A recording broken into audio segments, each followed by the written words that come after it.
Hey everybody, we're back. Wolves.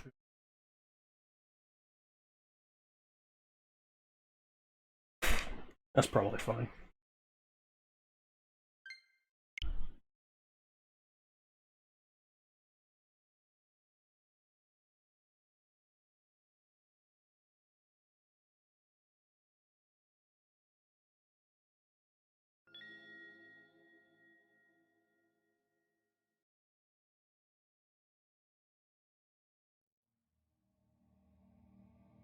Playing Blasphemous, Part 2 of Mecha-troidvania.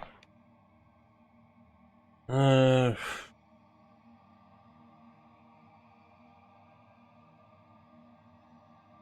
hmm. I need to turn this up.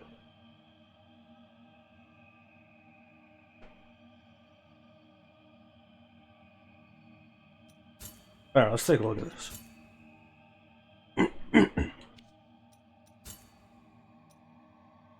No. No. No. It's nice that they have multiple options. Like, usually, any one CRT filter usually isn't good enough. So giving you options is nice. Alright, everything's at max. Did this for 14 minutes. Alright. Go on.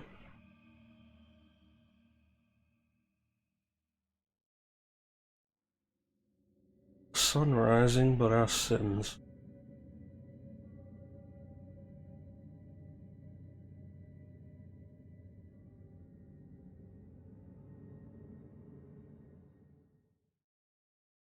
Because it is my guilt, I claim you, grievous miracle. Make my chest hurt with regret. Forge your punishment and nail it deep. Shape my guilt once again.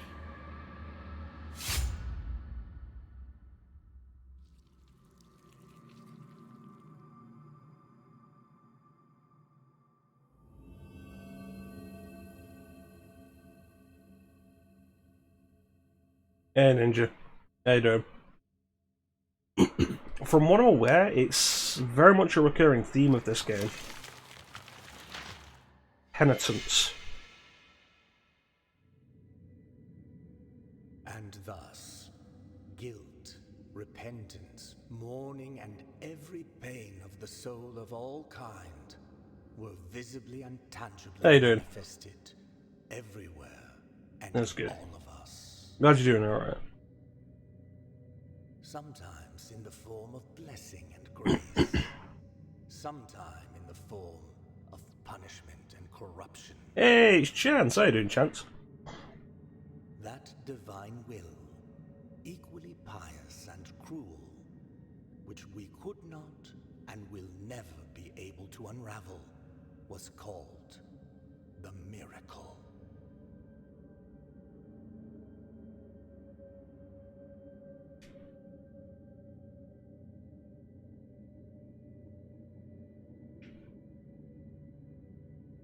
Thanks for shouting Chance out, Ninja.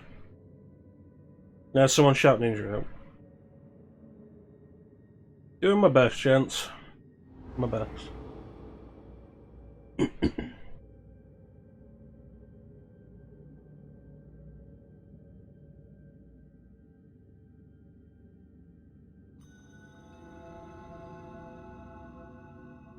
And thus heaped upon the sins of the men.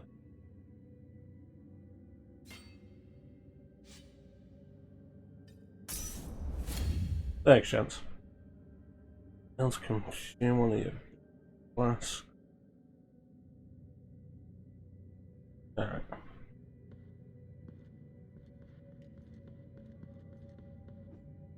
So immediately the game sets a tone.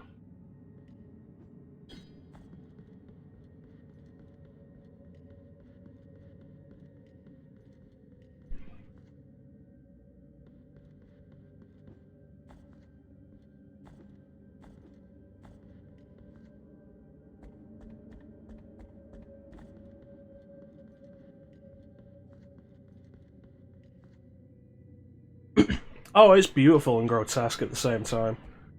From what I'm aware, like, so much of it is inspired by Spanish. A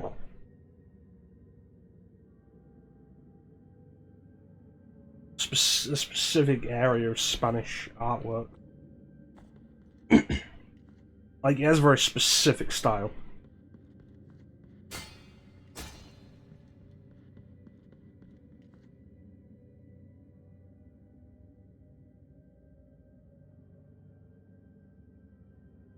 Yeah, Baroque might be the word.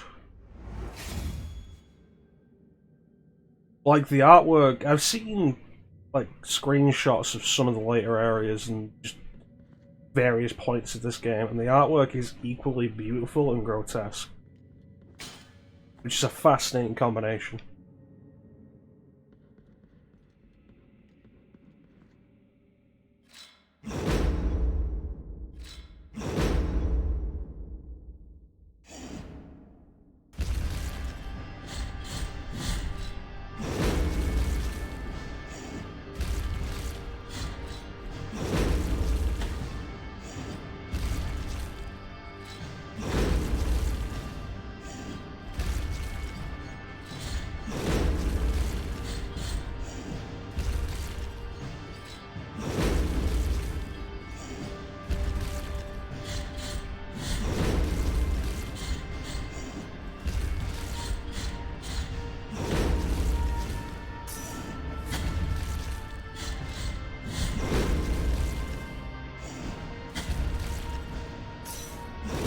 Okay, you're gonna have to learn the timing of that.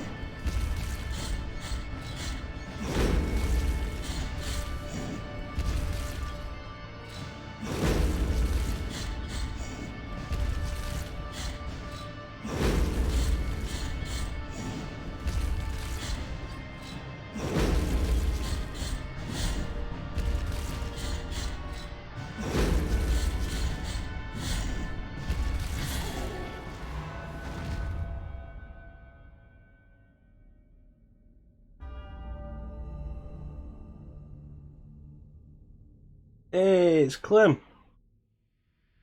I don't think anybody mentioned you, Clem.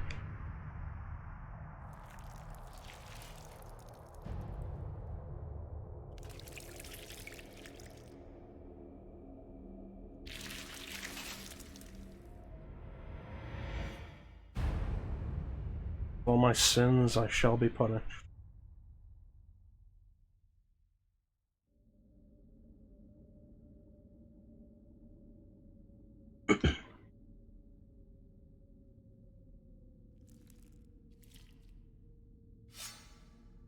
Beautiful and grotesque. Alright, that's fair enough. How you doing, Clem? No, it doesn't feel a lot like Hollow Knight. Although, as you can probably tell just from that fight, kind of Dark Souls. Which is an interesting point that we've seen. There's an interesting point I was making during Harmony of Distance. The Mecha-troidvania genre has had an interesting merging in a lot of ways with the Dark Souls, like Souls-likes. It's good, Clem. And you get all your extra time off.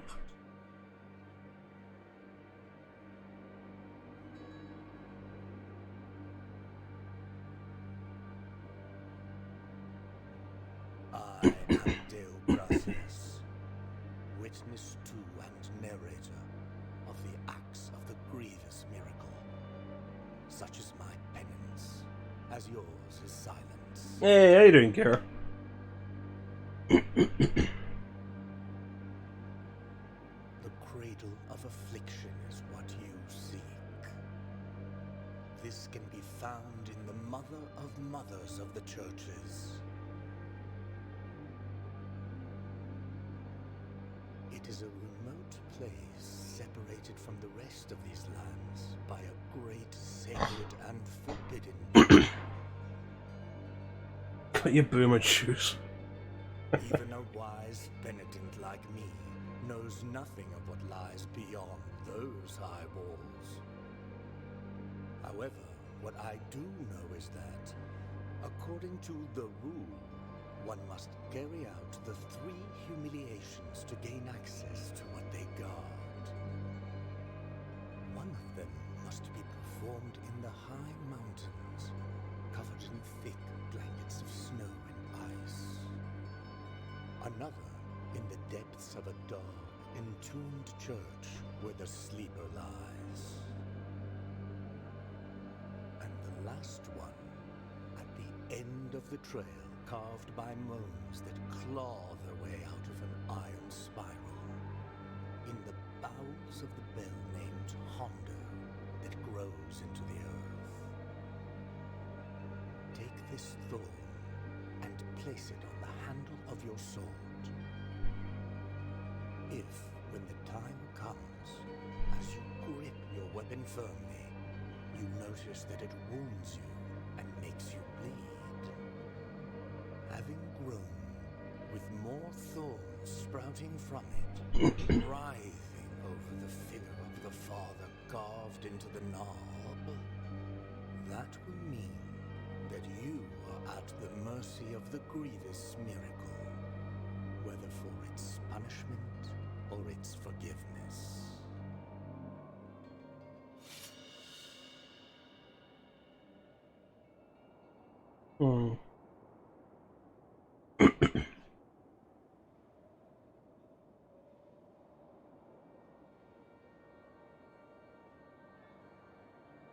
I feel that way with caffeine, but like if I completely stopped having caffeine for an extended period, I would probably end up feeling it. Well, that's the point, Ninja. Thorns hurt me, and thus is the need for penitence.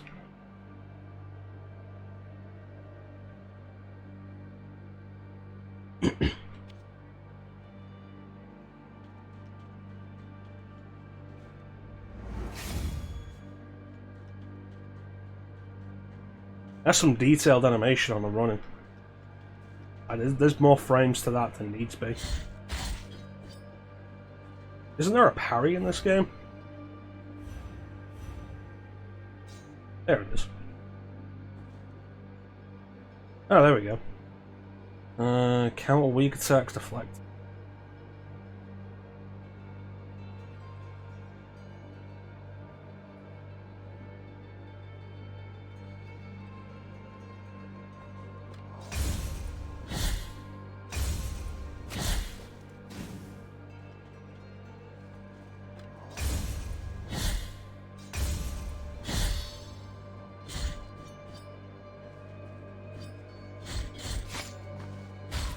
Interesting. So they don't have an attack. The attack is walking into you with a knife held out.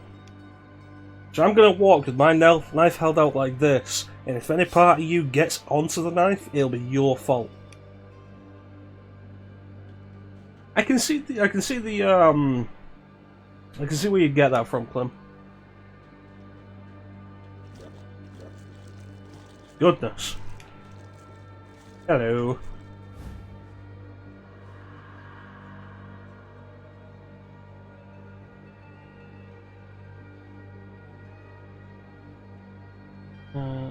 The Dialas of the Forsaken Hamlet. Song that filled the air during the festivities of a lost village. Its power finds its way through the floor, continues through the wall. Continues through the walls and ceilings, harming the enemies of the penitent.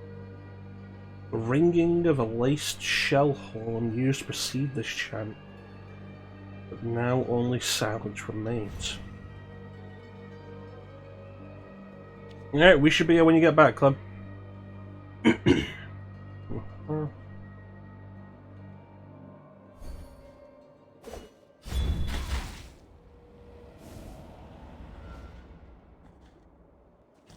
Yeah, like immediately I can feel like the soul's idea of this. Hello.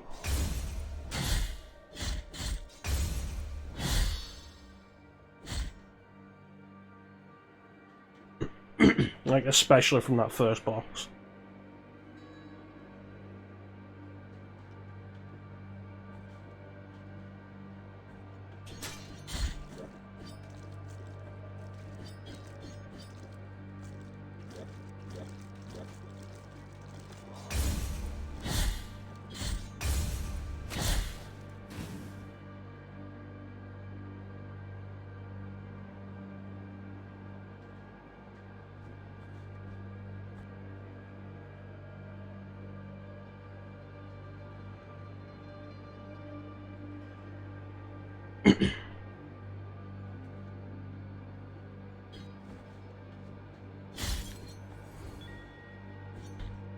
Ooh, ledge grab.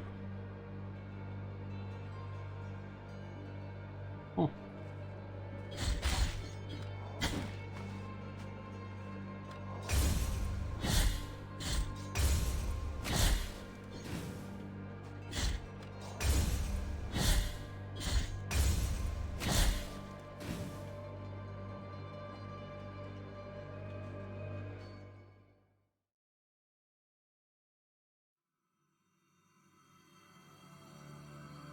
There is no answer to our plea. The miracle has forsaken us, and my ornate throne turns its back on those who await here. Fascinating. Ooh, a map.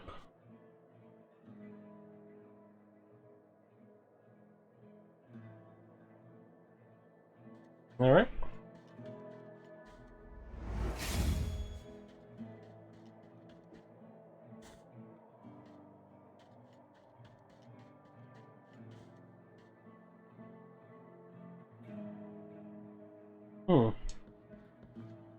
Greetings.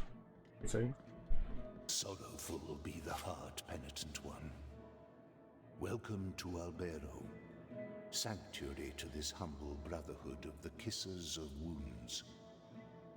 Few remain here who can still employ it, but Tirso is my name.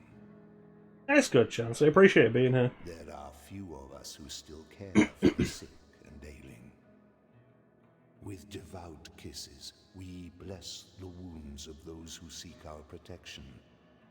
Thus both we and they remain at the mercy of the miracle. Time outside these walls passes by strangely.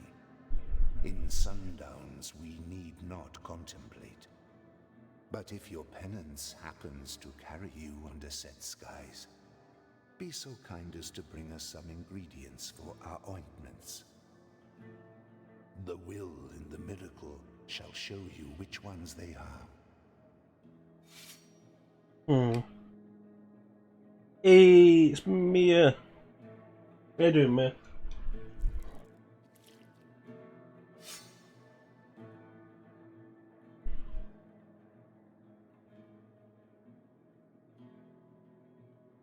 Slim is also back. Alright, so up, down, alright. Did not get distracted by laundry. It's good to hear.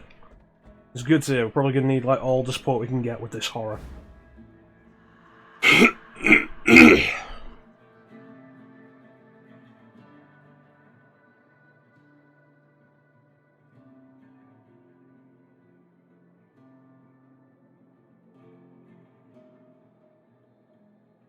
Also technically working. This is probably not a game you want to be caught watching at work.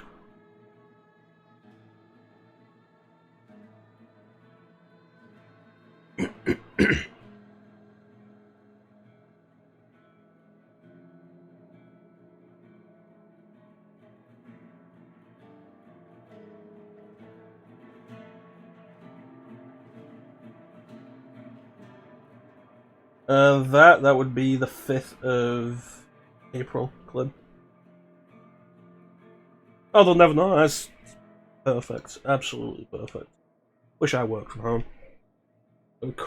I'd have so much extra time if I worked from home. I spend like at least 2 hours a day traveling.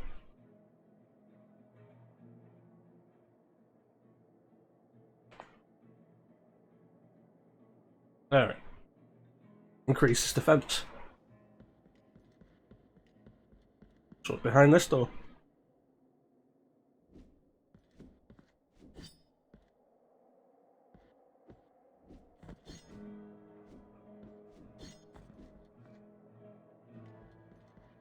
Let's go elsewhere. I really hope this game doesn't have fall damage.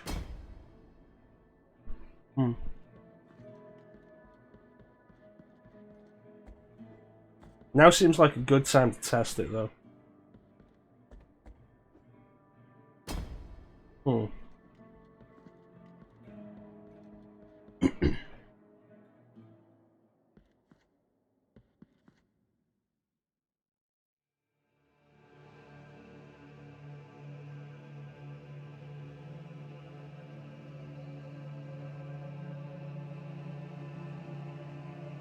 Penitent one, you who carry the painful guilt in your cracked hands.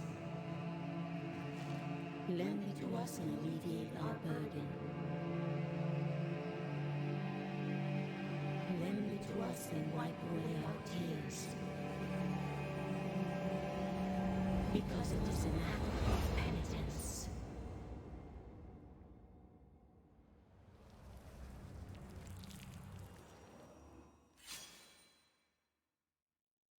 Okay.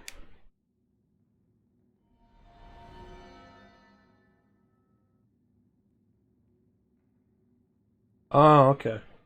Cool.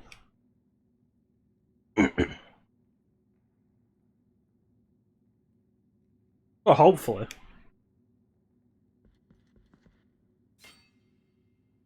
Want to buy some new techniques.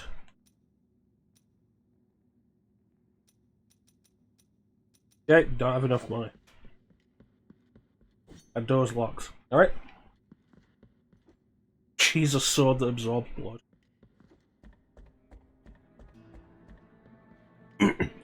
It's not we who drink of his blood and flesh. It's not we who drink of his blood and eat of his flesh, but the opposite. As penitence for our sins. Upon the winch of the order of the true shrine.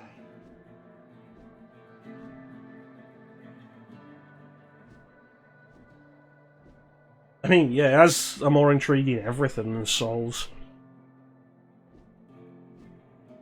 Dark Souls would have been interesting as one game. Stretching out to 3? Nah. And the FromSoft basically keep making the same game is getting less interesting every time they do it. Place, we gather the remains of those who were separated and forgotten, so we can grant them holy burial as our charitable rule prescribeth. Help us, these poor souls, O penitent one with silence. The Order blesses you.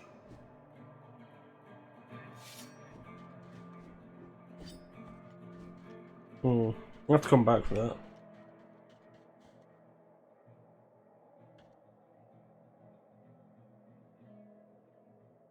Yeah, the gameplay and bosses can be solid. The barely there lore is kind of frustrating after a certain point.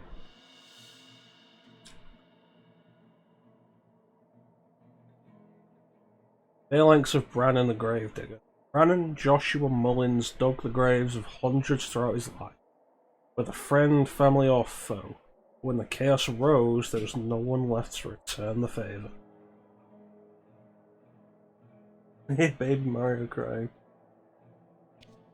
I mean, Dark Souls 1 has implications that are kind of interesting. But you have to, like, build up so much of the lore yourself.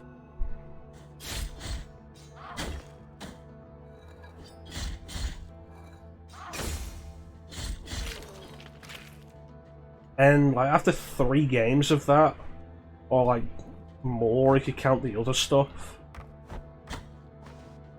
like Bloodborne, Elden Ring, everything they do. Goodness.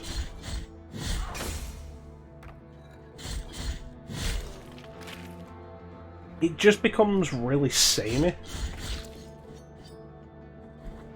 It's why it's like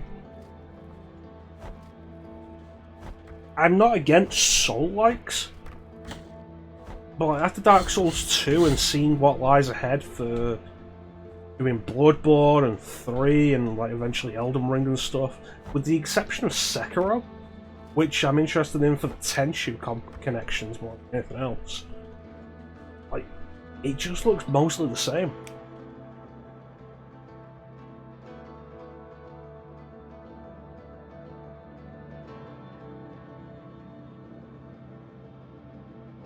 And that's fair for both of you.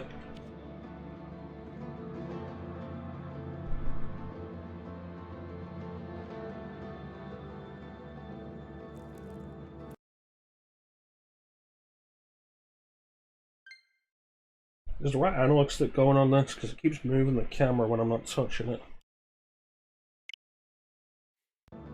But yeah, I'm more interested in doing other Souls-likes. Like, I enjoyed Code Vein far more than I enjoyed Dark Souls 2.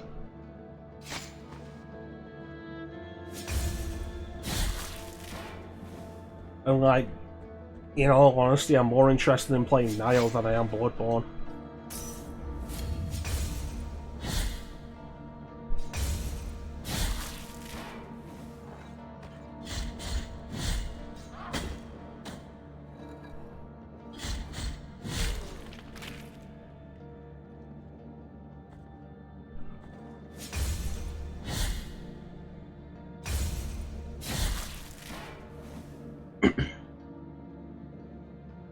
Well, that's the thing, like, aesthetically, everything about Bloodborne should appeal to me. The Victorian aesthetic, yes. Cthulhu-inspired mythos, yes. Faster combat than Dark Souls, yes. And I just cannot get into it.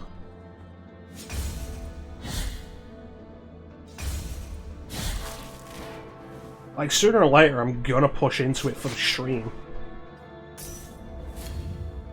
But, like, the end result of that is gonna be either I'll grow to really like it, or I'll resent having to play it for stream.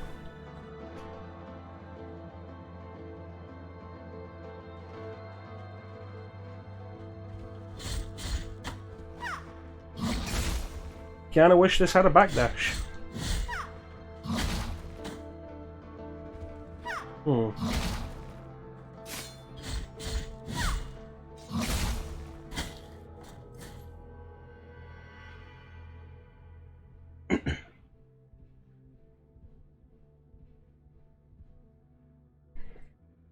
From what I've heard from people who've discussed it with me, is that I know people who were big into Dark Souls 2 but not 3. People who are big into 3 but not 2. It seems to depend on the person. It's entirely possible, Clem. What's that? I was using it during the first boss. Yeah, it seems to be dependent entirely on the person. Kira's a good example. Kira really likes Dark Souls 2. But doesn't like 3.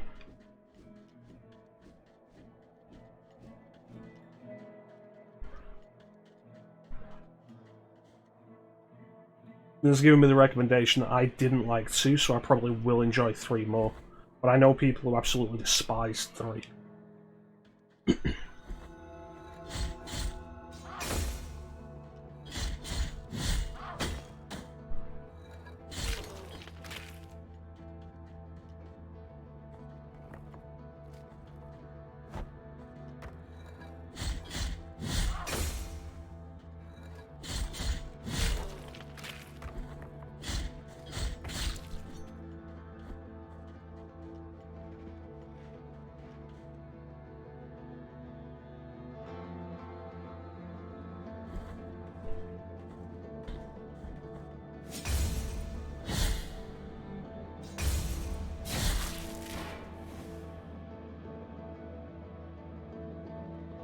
It is very fair, Clint. Like,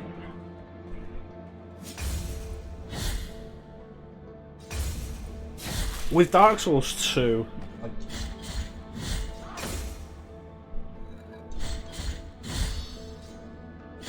4 sessions into Dark Souls 2, I was absolutely ready for it to be done.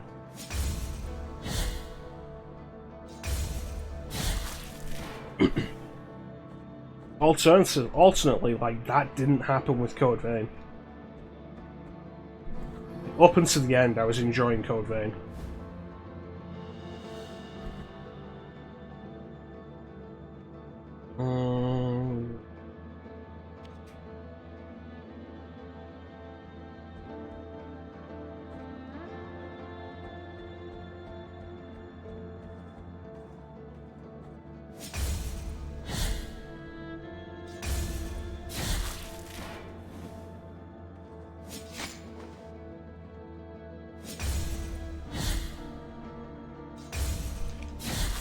will say, like, FromSoft wants to keep essentially making Dark Souls but bigger every time. That's entirely fine. Like, there's nothing really wrong with that. I'm not super interested in it, but I'll give them that the games are at least competently made.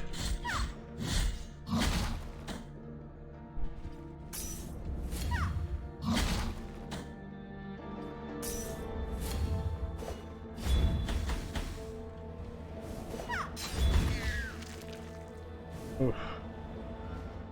Not pleasant. Uvula of Proclamation.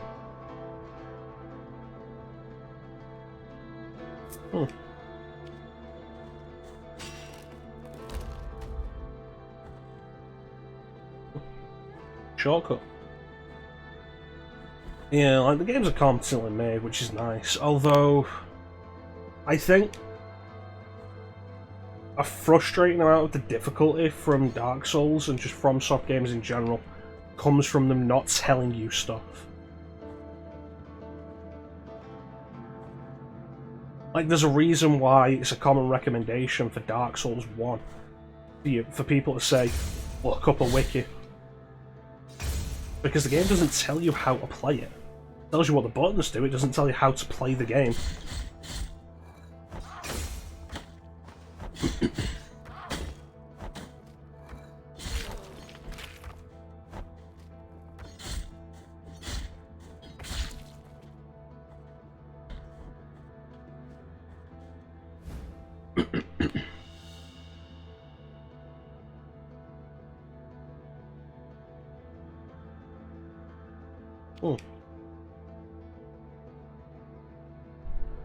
Hey Lumia, welcome to the stream, buddy. I don't know if I can get that.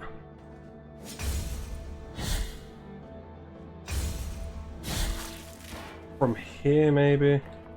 No, from there. Definitely from there.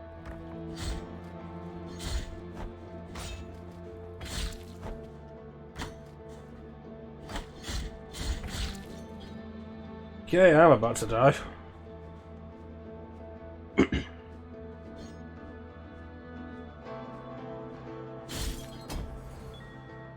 Ooh.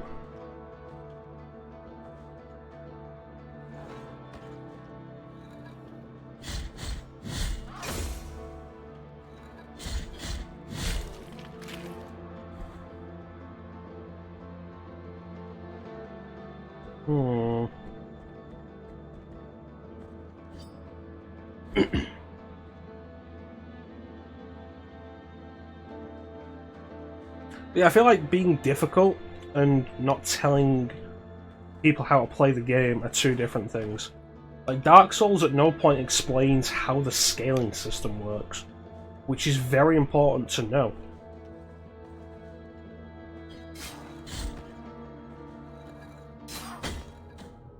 Damn. You're doing pretty good, Lumia. How you doing, man? Well, good morning. We're just playing Blasphemous for Mecha-troidvania.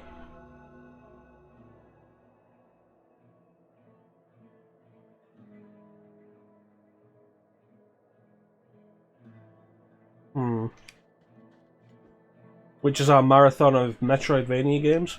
This is currently game 2. We finished Castlevania Harmony of Dissonance yesterday.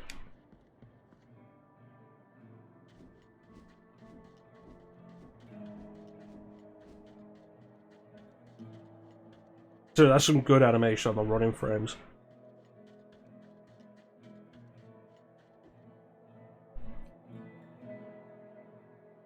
Alright, try this again.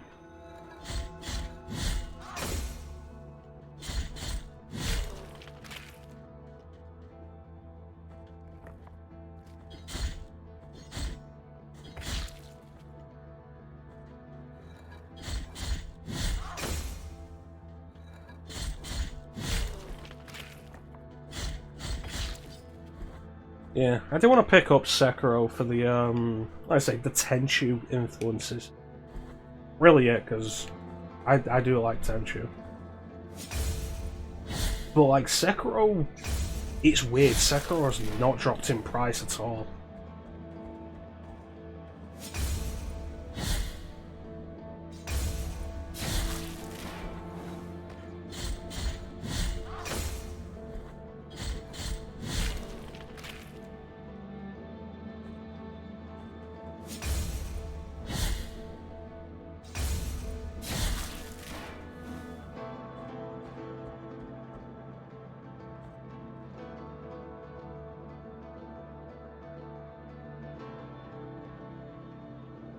Yeah, it's crazy about price these days.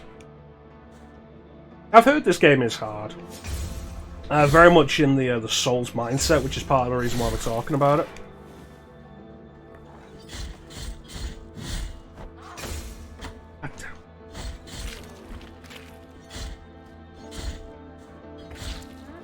I'm not against the hard game. Unfair games, that's something that's frustrating. Oh, that's what that is? Cool, I discovered how to do that.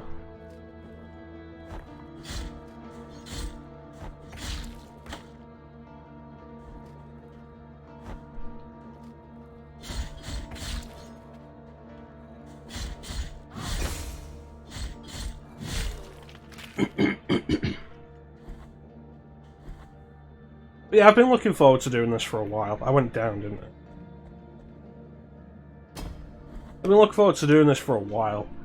I'm expecting it to get frustrating. Well, I want to stick with it. I'm gonna see how bad it gets.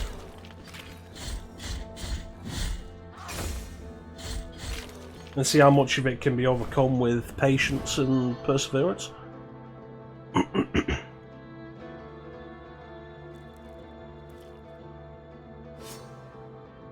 Yeah, I remember that was definitely one of the issues I had with 2.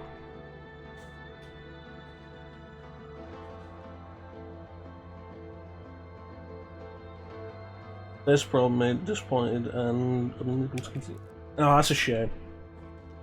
I hope I don't run into that, or I don't have the same issues with it that you did.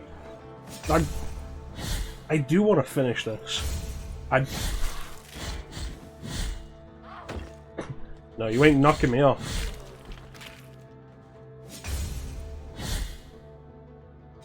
It always frustrates me when we start a game on stream and then we don't finish it. Okay. Ooh.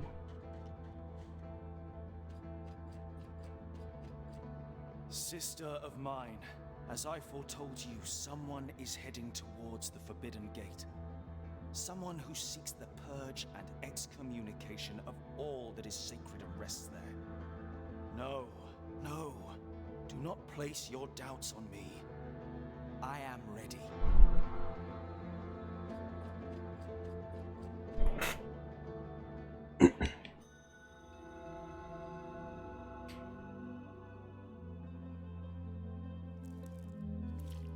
I'm not sure. I don't know what you're talking about, Lumiere. You'd have to enlighten me with that.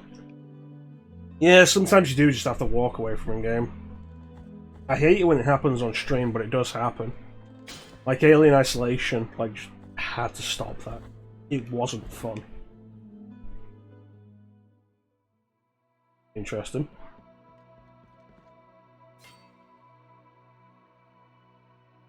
Cool.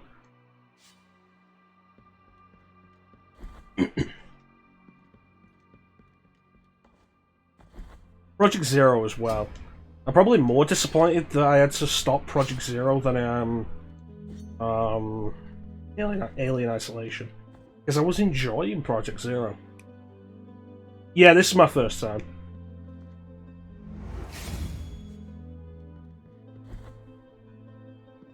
I have played it before. We had save file shown at the start. I played it for like 14 minutes and just stopped. Because that's just what I do these days.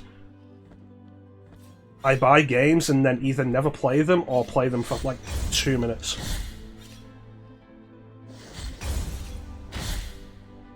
Neat.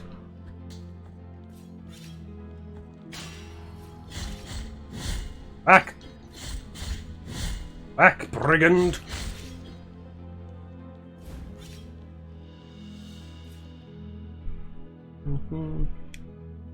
Nicodemus Tarada.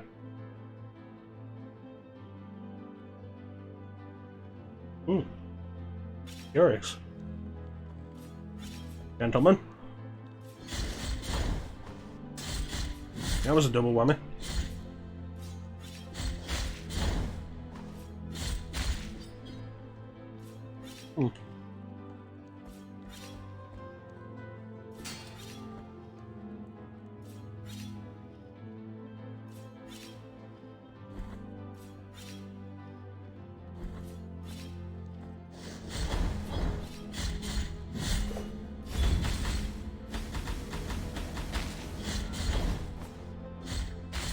Gonna have to get better at that one.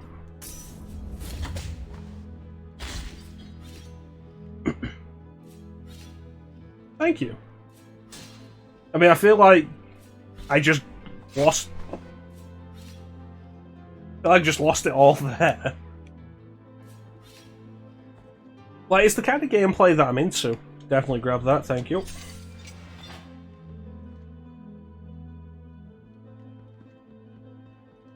Oh, okay. It's the kind of game that I'm into, so I do enjoy Metroidvanias. And, like, the kind of combat this has a little more deliberate, focused. Pro-hero Eternal. That's an interesting choice of words. Those are ghosts.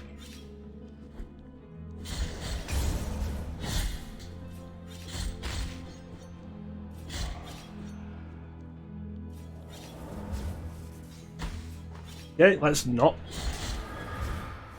Okay, that homes in.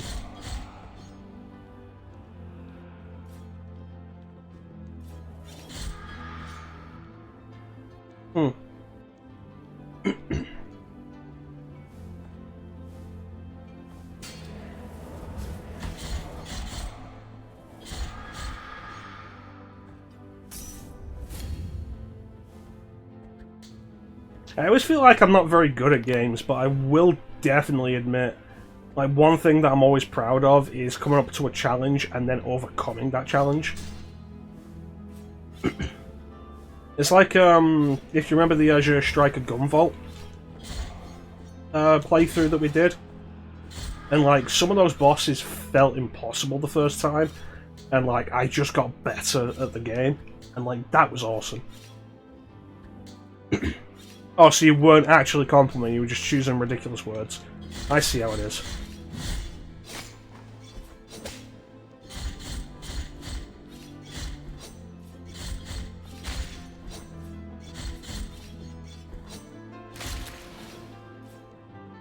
Curious. Ooh. Thank you.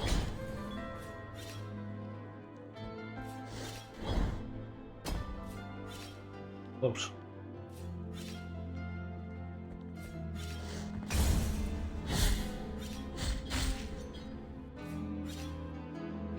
Being funny about it so no one gets comfortable. Oh no, one of the mods is praising me. It's good music, I am definitely down with it.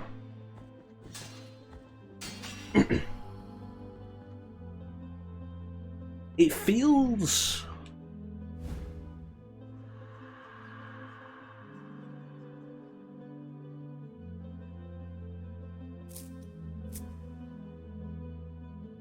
It feels like downbeat, but not in the same way that Dark Souls tends to do it. Because like the track I'm thinking of specifically, like Firelink Shrine, which is a very depressed kind of tone, and this is, like, I'm not a music specialist, but it feels like maybe in a minor key, but with a more jaunty beat to it. I don't know.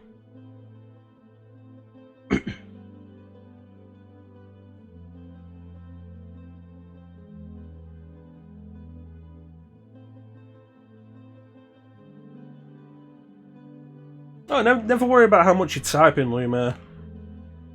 This isn't a stream that discourages that at all. Like, you got something to say? Say it. Go ahead. Absolutely. Encourage it.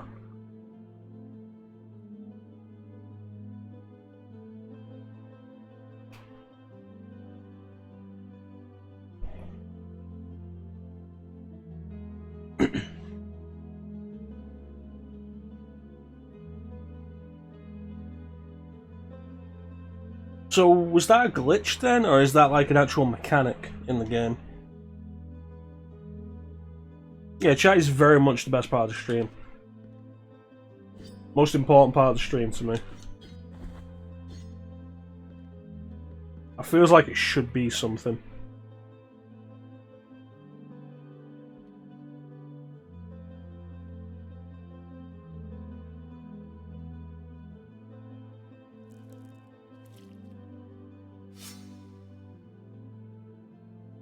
So, if this controller is finally giving out... let me see, where's my other controller?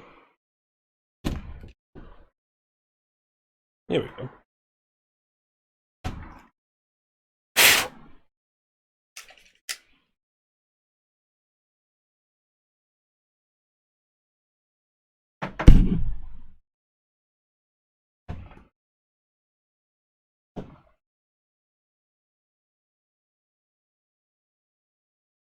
Where did I put those batteries?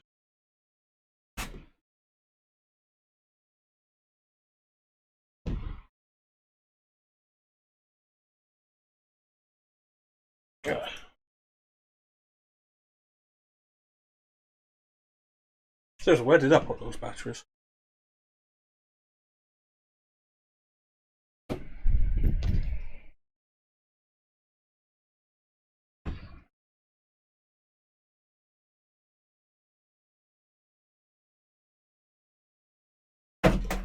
There we are.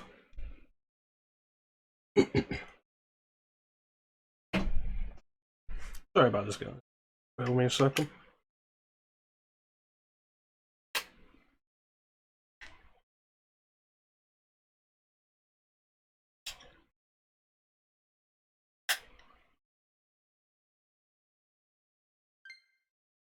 Perfect.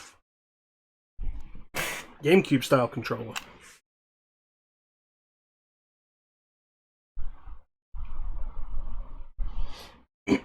I'm gonna have to relearn all the buttons.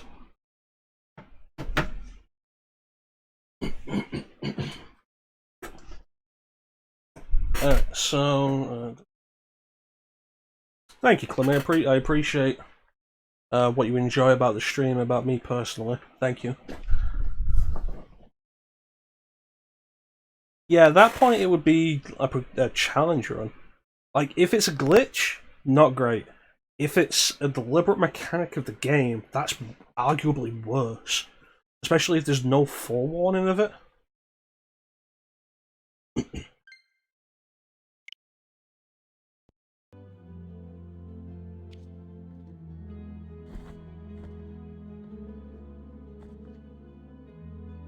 I rebind these controls?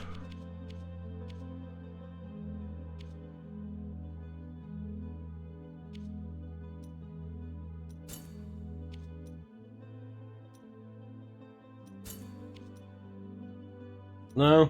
Alright. Guess I gotta get used to it. Yeah, I can entirely understand why you would quit the game at that point. Ah, shit.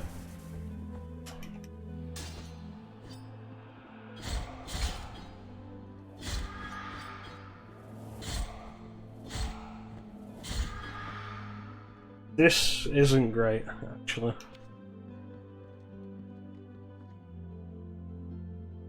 It's a big part of the reason why I use the GameCube controller so rarely for this. Because the button layout is not great for a lot of things.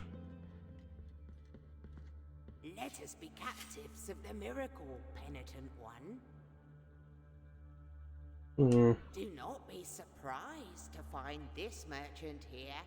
This ancient occupation requires me to be wherever I can obtain rewarding benefits. Call me Candelaria, for what I sell would make your eyes light up like the high bonfires.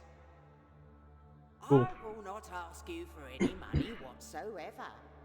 Those forbidden tears you shed would be more than enough for me. Go ahead, cast your darkened eyes over these valuable treasures.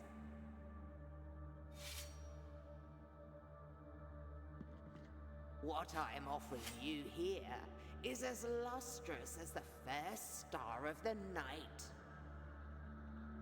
And may my eyes be blinded if I'm lying.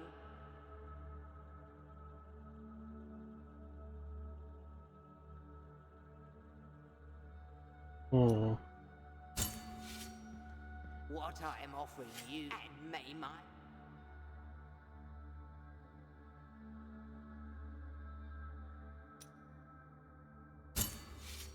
Behold what I present to you.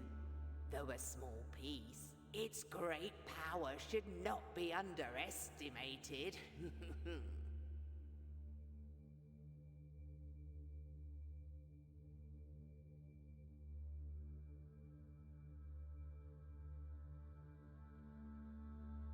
Yeah.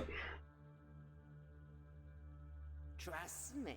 Endlessly For I have frustratingly, the man. blood of kings on the palm of my hand. Goddamn flying here. Yes and no.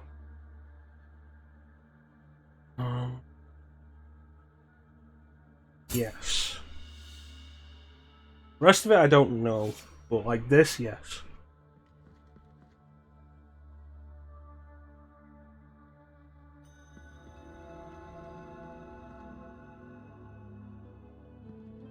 But yeah, I've had stuff like that, and you feel completely defeated, and you don't want to go back and do any more. Not exactly like that. I've not had all my progress ripped away from me, like, jeez.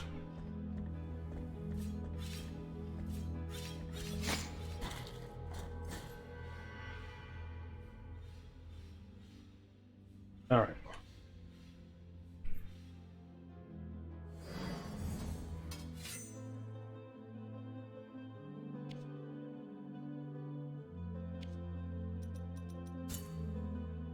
Can I rebind the controls from the menu?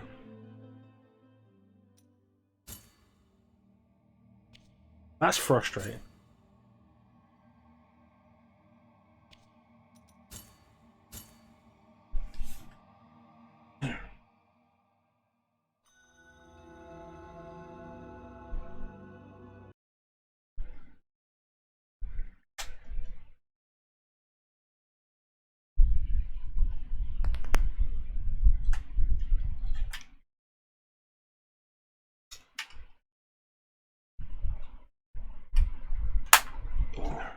No way. That's my other one. My other Pro controller.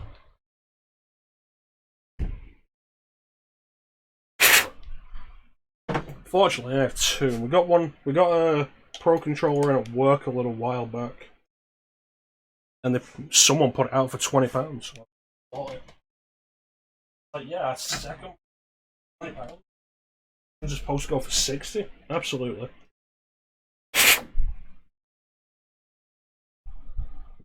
Right, so where? Put you in here.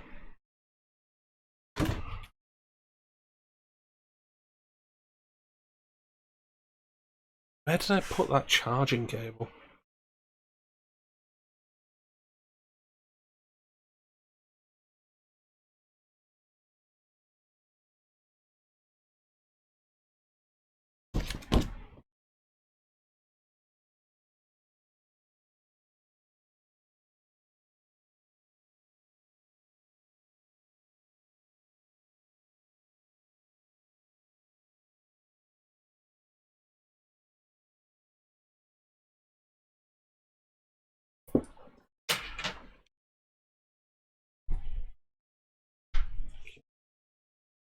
Over, so over. Plug this in.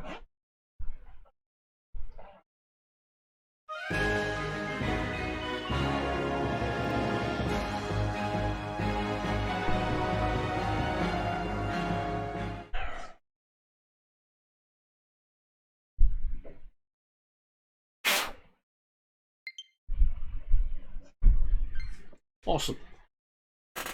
Thanks so much for following me, man. I don't know, what did I miss? Heal item, take the guys no better. This one dies. So that's a Dark Souls thing, definitely. Things moving on, characters moving around and potentially dying between boss fights. One version which is more or less than some. I hope they've fixed some of the major issues with it. Alright, so let's try this out.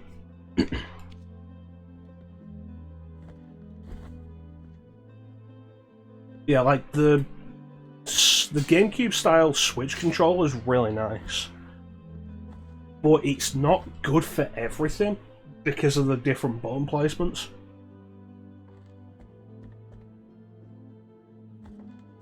I tell you one thing it does work really well on though, and that is Skyrim. Like if you have Skyrim on Switch, the GameCube controller is fantastic for it.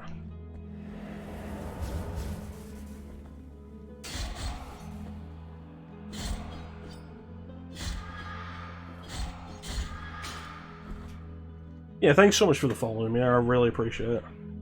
That puts us at 191, which means we're 9 away from our 200 follower goal, which, as you guys may remember, is the full playthrough of both Shin Megami Tensei 1 and 2.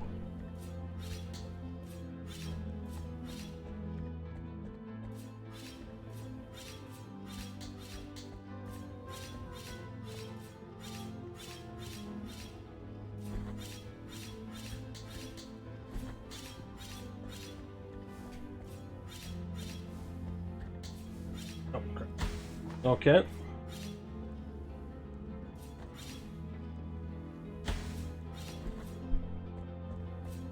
Shouldn't have had that much trouble with that.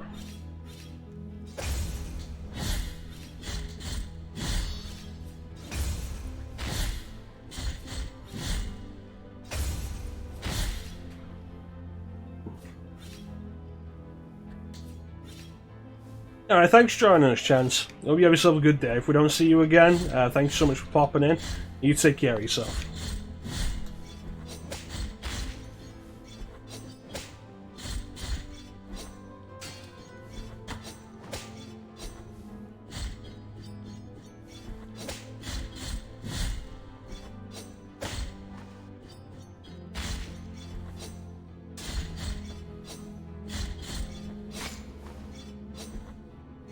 I don't know why that one didn't hit me. Yeah, so 200 follower goal. The full playthrough of Shin Megami Tensei 1 and 2 on Super Famicom, which I am quite looking forward to.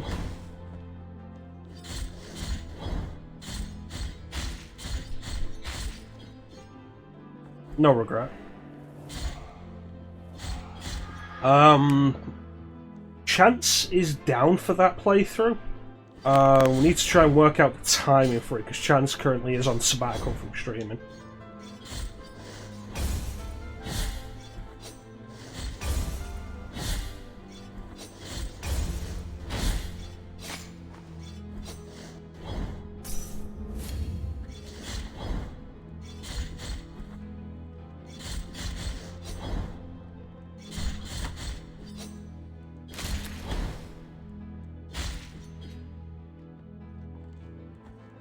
Yeah, Chance and I have decided what we're going to be naming the characters.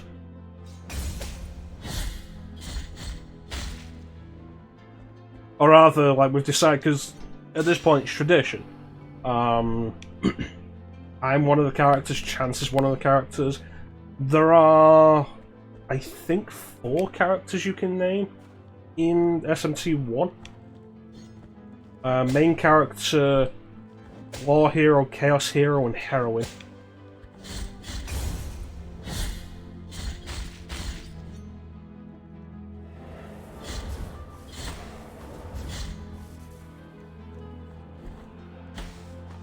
Screwed that up.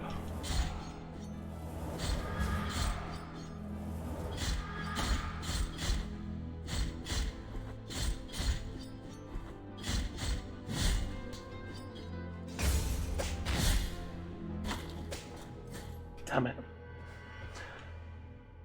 Okay.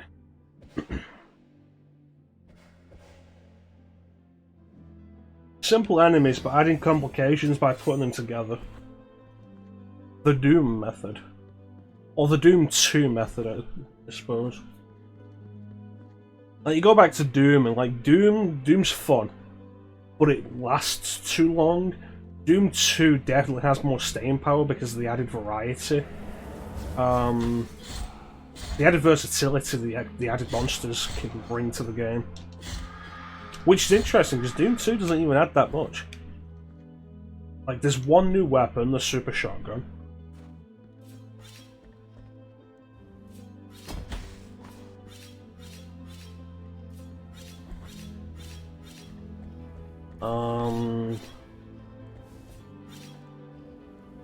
The Hell Knights, which are just weaker Barons of Hell.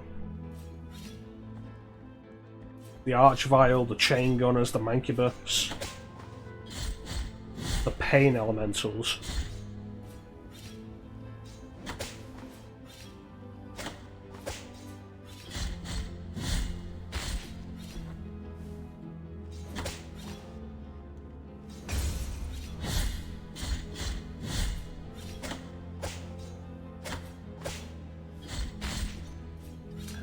That was embarrassing.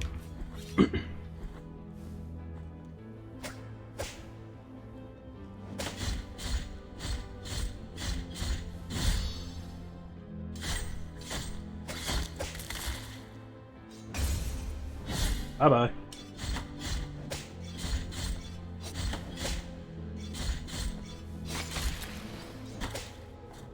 Shit. I didn't even get to my guilt. Is that what we're calling it? Guilt? I'm glad Chance is gone because otherwise there'd be trauma center jokes.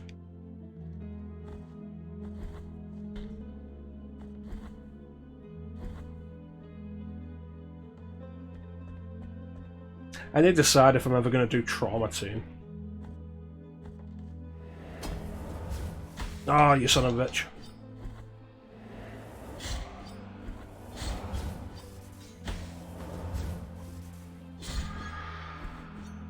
God damn it. The enemies that can do that.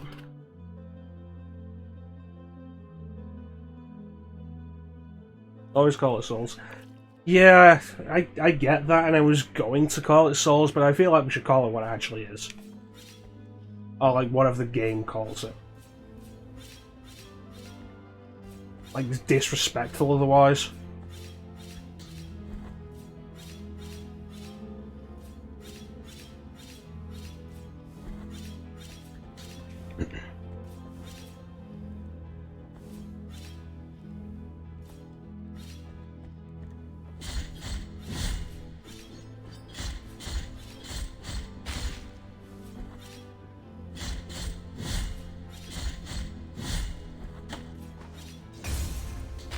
One thing I do appreciate is that this game doesn't like take your guilt from you, or if it does, like, it doesn't take all of it from you, which is nice. I feel like that bit of leeway in a Souls-like game is like really, it's a good change.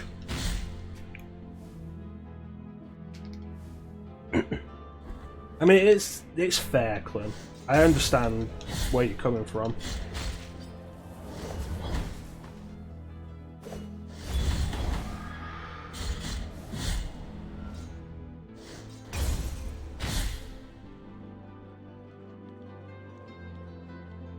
Yeah. Yeah.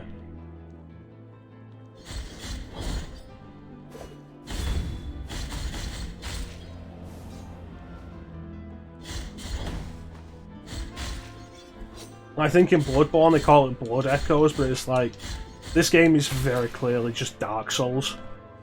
So, call it Souls.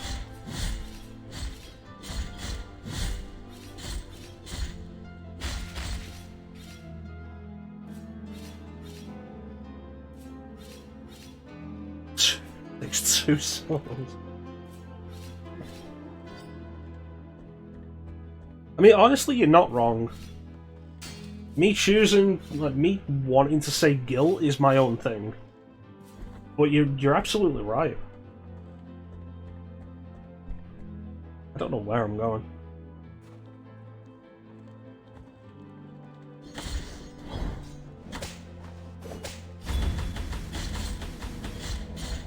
That felt like a good time to do that. How dare you hit me through a wall with your cat o' nine tails? I want to say fuck this room. Multiple guilt fragments? What?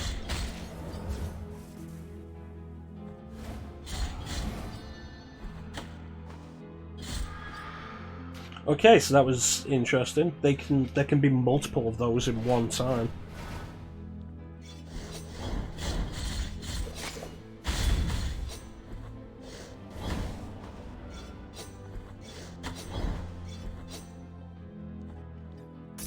Those.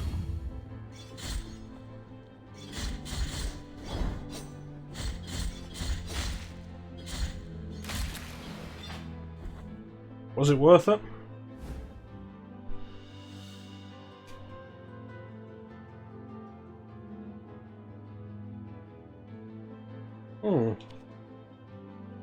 I like that there's a button to learn the lore. I appreciate that. For the sake of the stream, I'm not going to read it. But I appreciate that as an idea. It's a good idea. Absolutely down with it. Far too often in Dark Souls, like, the descriptions are just lore, and they don't tell you a goddamn thing about what the item actually does.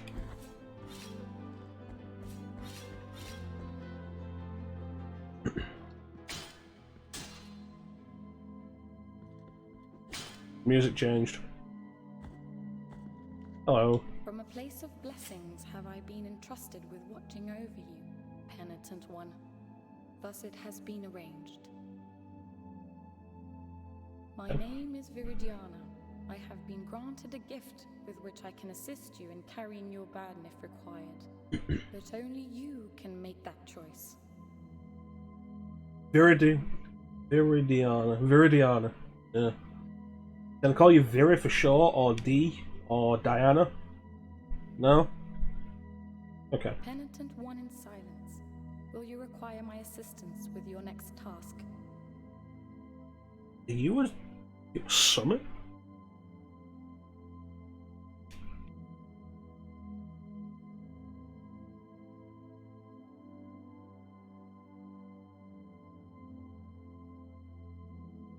Pull you into the Discord.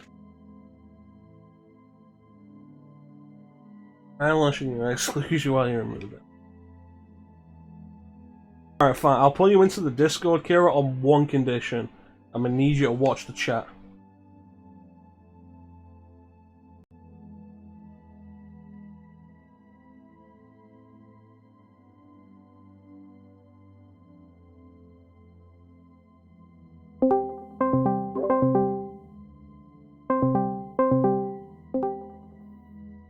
I'd do anything for you, baby. Everybody's favorite tag along, Kira. Hello? Kira, you hear me? Oh, my man. Discord is not picking up my mic. Alright, let's redo this. I just love, like, sudden technical hiccups.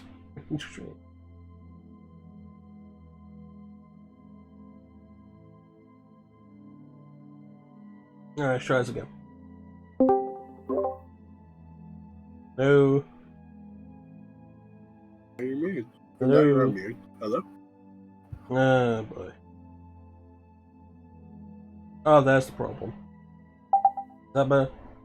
Hey! It defaulted to the mic on my headset. Isn't that always nice? So this is a good friend of the stream, Kira. For anybody who doesn't know, say hello, Kira. Hello. Here I shall remain. I'm Kira. Lest you change It is your Kira. You're very quiet to me. Am I? Yeah, keep speaking for a bit. Let me see how it's coming through on stream. Hello. My name is Kira, and I love Resident Evil. and Sonic, and Dead Rising, and Silent Hill, and Boomer Juice is yummy.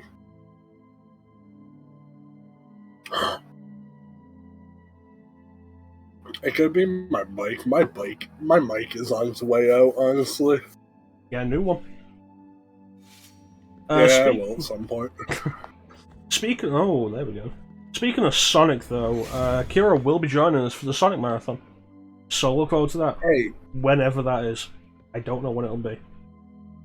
I do look forward to that because Sonic. Look forward to me ragging on Sonic and the Sonic team specifically. To be fair, they deserve all that hate. Goodness.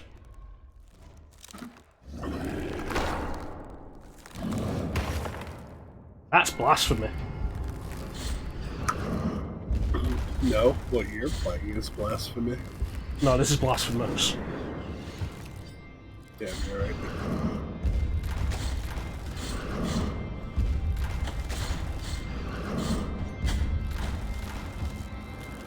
How'd you say that thing's name?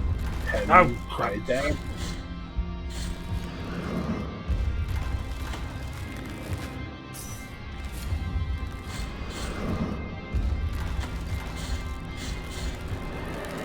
Run. Man, I don't think I can ever play this game. Why is that, Kira? I'm just watching you do this boss right now, and this boss would kill the shit out of me over and over again. Yeah. I mean, that's part of the appeal of this kind of game. Overcoming those challenges. I'm just like bad at like the memory of like, oh, this is happening, so I'm supposed to do this. It's part of the reason I have a lot of trouble with Dread. You know what could help you with that? Practice Mega Man. Mega Man is all about learning patterns. Man, I've always been bad at Mega Man. You know, you get not bad at games. Practice.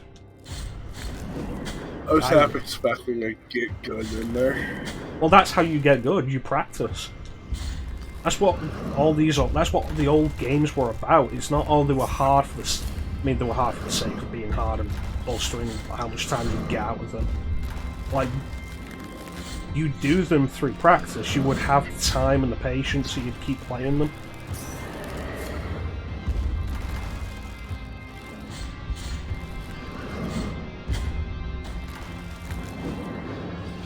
Congrats on removing your eyeball. I am intrigued.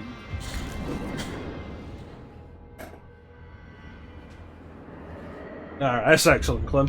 Good work. Proud of you. But yeah, like, that's how I got as good as I am at stuff like Metroid Fusion, which then transferred into Metroid Dread. I played it that many times.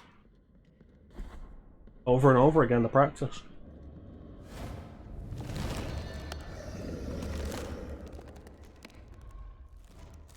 Well, yeah, practice makes perfect and all that. I don't know. It's just memorizing patterns just doesn't work in my brain. I find, like, there are very few patterns of bosses in video games that are overly complicated. Like, one thing almost always leads to another. Just made me think of that song. Okay, I have nowhere I can go with it.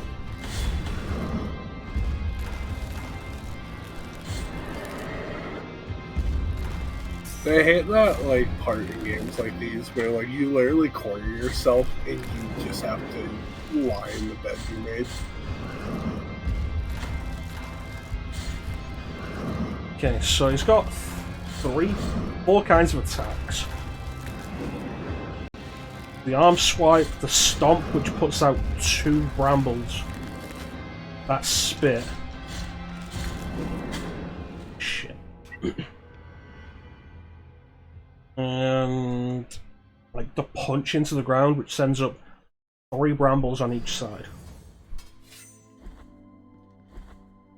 simple, but dealing with this is proving tricky.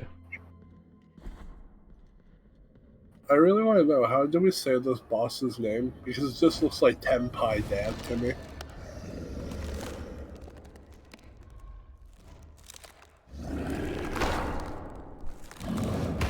And why isn't Pie Dad giving out pies? It's probably PA Dad. I wouldn't doubt it.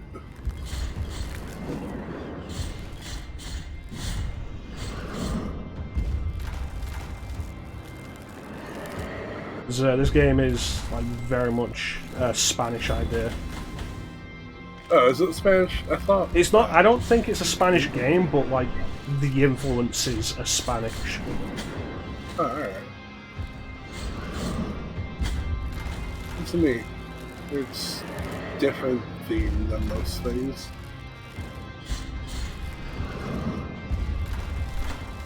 Hesitated. Shouldn't have.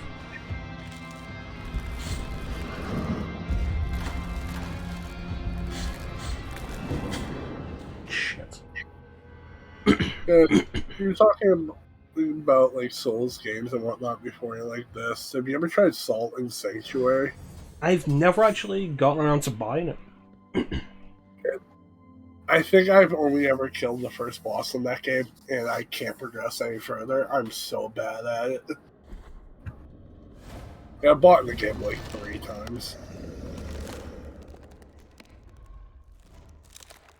You know, if you're available, it'll probably be a good idea to have you along with Dread, since you haven't managed to do it yet.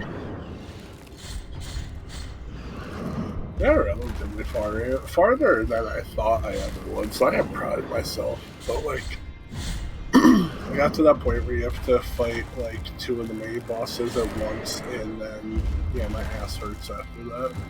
Yeah, that was tricky to get used to. I remember having some trouble with that the first few times. But I swear every boss I beat in that game has virtually been just, I got lucky.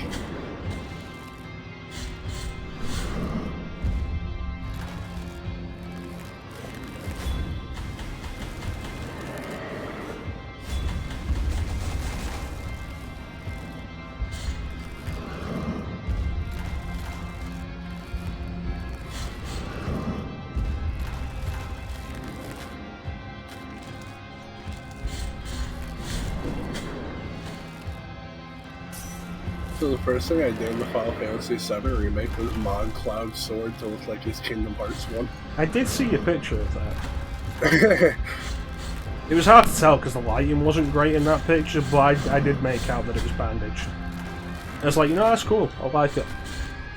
I just wish, the only thing is it doesn't show the materia slide in it like the normal one. I don't know how hard it would have been to make that still a thing, but... I wasn't fond of the materia being visible on the weapon there. Like, it was a thing in the original game that they specifically said those 2 holes are not materia slots. They're for, really? yeah, it's for Cloud to attach the sword to his back. Oh. Today I learned.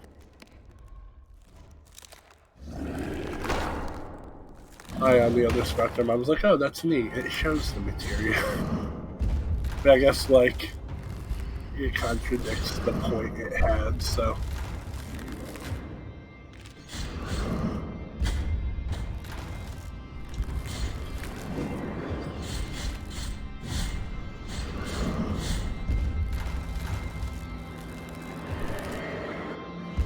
There's either the banded sword or his fusion sword from Advent Children.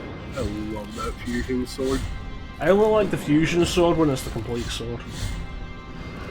Like, Dissidia has Cloud use it for his alternate costume, which is Advent Children. But you only get the complete fusion sword if you use his X-Burst. Alright. Been so long, I don't remember. I should put up my video. I should add Duodecim to the list. I've been wanting to do that for ages.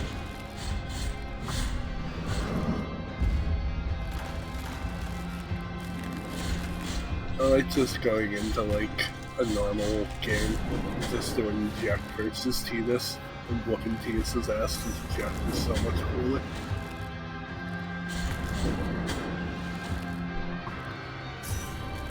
It was doing now. Oh jeez, that gets bigger.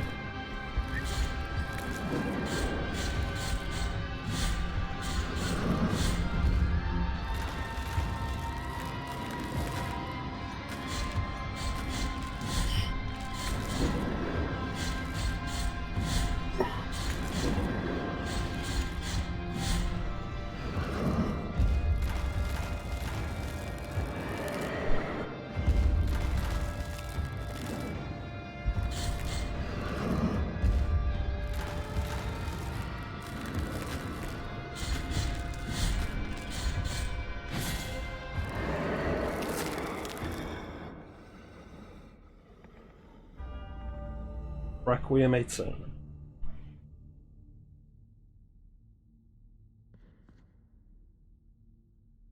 Damn, Chrono, you a beast. It was a simple pattern, it was just I kept fucking it up. I don't have a good excuse. Why can't I go backwards?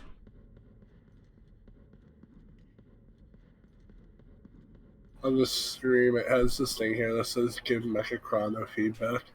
My feedback's gonna be that you should stream shirtless. That would get me banned. That is actually against the TOS. For some people.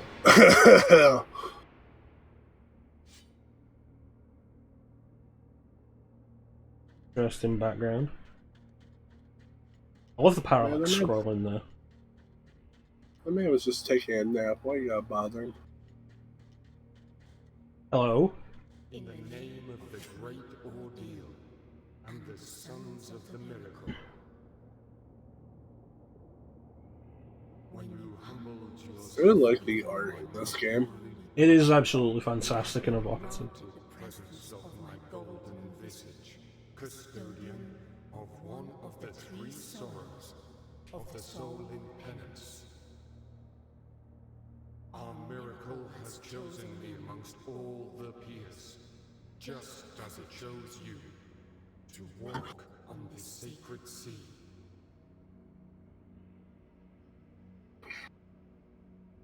I'm gonna request less Rick and Morty references on my stream. May the gold visage melt and erase the attrition of your soul. What was the one line from that song? Go ahead. Like, drop your pants and shit on the floor. I don't even know. I watched the episode once. Dude turned himself into a pickle once. Hilarious thing I've ever seen. Rick and Morty's fine. Like, the big issue with Rick and Morty is just the fandom. Mark left by the golden visage that reveals the cleanliness of attrition in the soul of the penitent one. Interesting.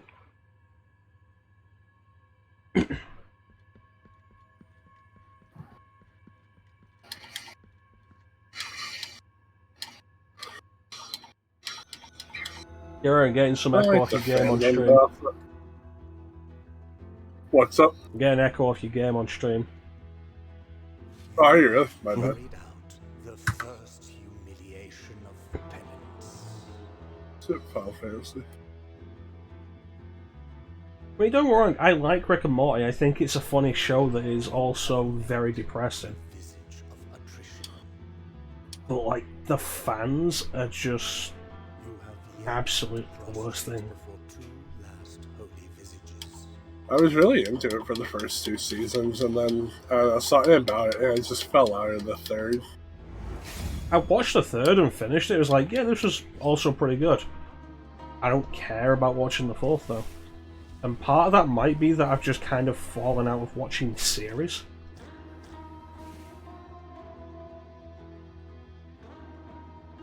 That's fair. It's not picking up my game anymore, is it? Picking up your button presses, but your game's fine.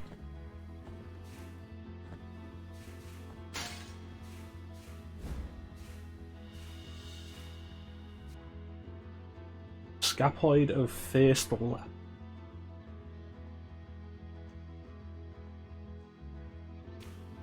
Interesting. This is a sewer level. Added to the sewer count, Chrono? Nope.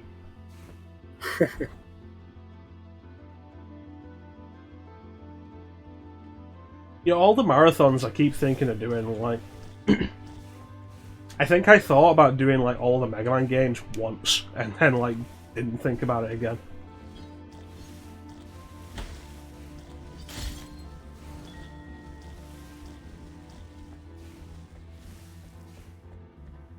Although I suppose, like, the issue with... If I was going to do a marathon of Mega Man games, like, I'd probably be burnt out by 5.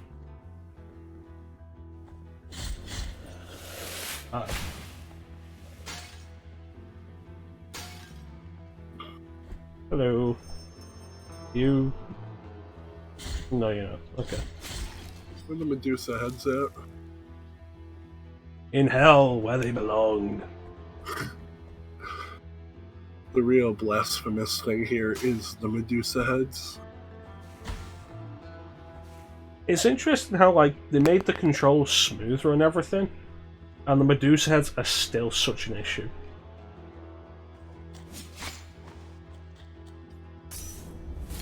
Like in the Medusa original, heads are annoying. was like Honestly, never worse. in the original games, yeah, like the controls are stiff and movement's stiff, and it's very deliberate. And the Medusa heads are a big problem for dealing with that, unless you know the pattern, which is a basic oscillation wave. But even then, like in a heated moment, it can totally get the better of you.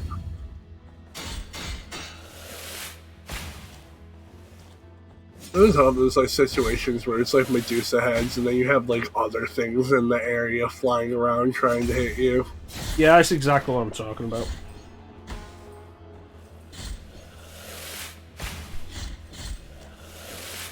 Like, they keep the Medusa heads challenging in the Mecha-troidvania games with the better controls. By having them in areas with a lot of platforming. Usually, like, the clock tower is really bad for it.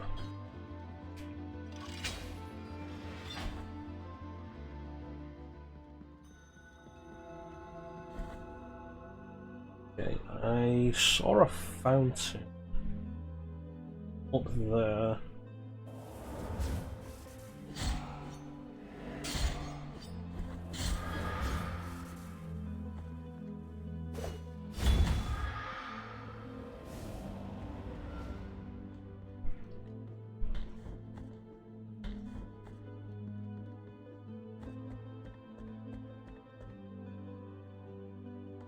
Yeah, excited to be getting close to 200 followers, because I'm down to do OG Shin Megami Tensei.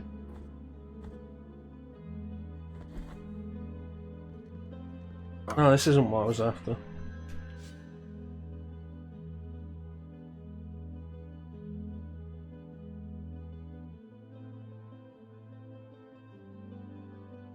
Maybe it was there. Yeah, absolutely down to do OG SMT.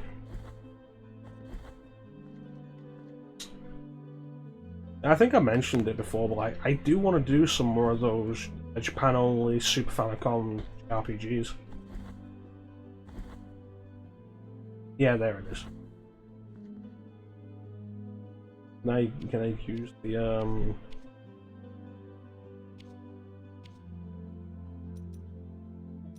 empty battle vessel? No? No, that was the only thing I came back here for.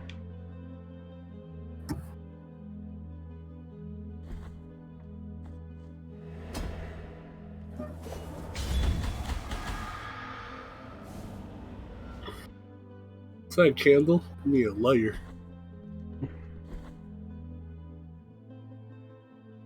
Alright, back to where we're going.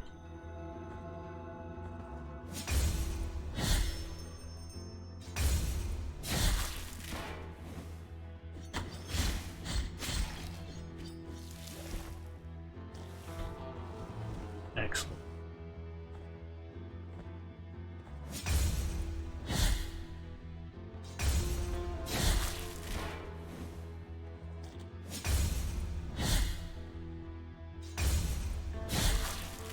I'd like to find another point where I can spend the guild points that I've got.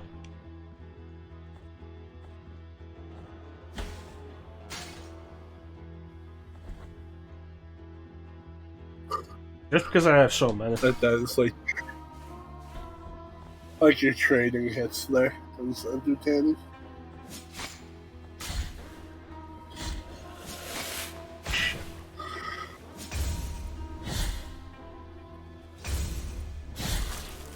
Yeah, because that guy has the shield up, and like, aside from parrying him, I'm not sure how to deal with the shield.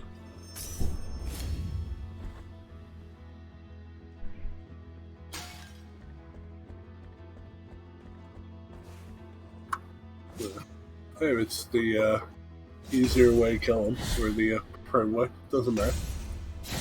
I mean, jumping behind them could be a possibility, depending on how fast they turn around.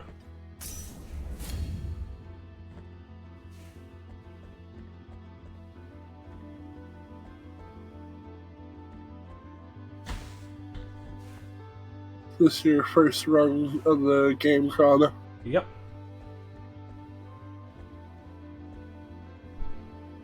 A bunch of the Metroidvanias we're going to be doing. Oh, welcome to the stream, Common Skeleton Soldier.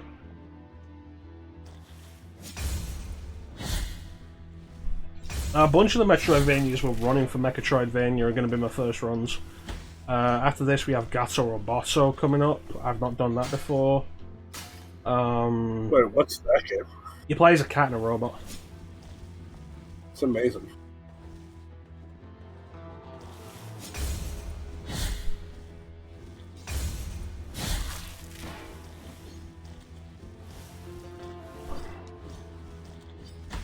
God damn it.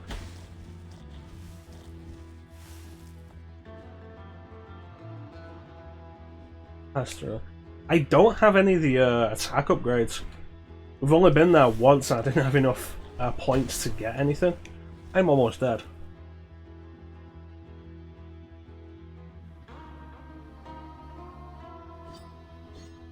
That makes sense.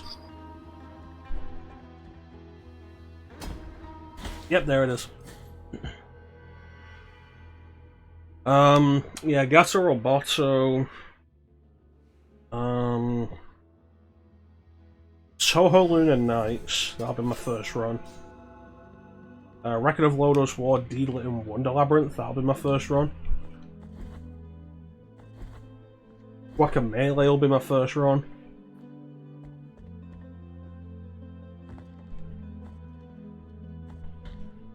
What else did I put in there? Kira, can you go onto the Discord and check the schedule for me? I forget a bunch of the stuff that I put on there. Yeah, I got it. Thank you.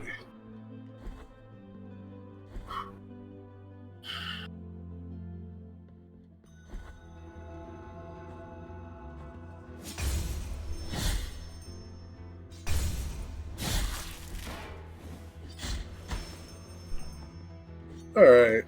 We have... you already did this. Harmony Dissonance, Blasphemous, Garabato, Guacamelee, Championship... Super Turbo Championship Edition, Hollow Knight, Toho Luna Nights, Metroid Dread, Record of Lodos War, Wonder Labyrinth, Axiom Verge, and Bloodstained Ritual in the Night. Yeah, all the rest of them I have pretty much done, or done far enough to like essentially not be my first run. I didn't finish Hollow Knight or Axiom Verge, but I've done them far enough. There's like, it may as well not be my first run.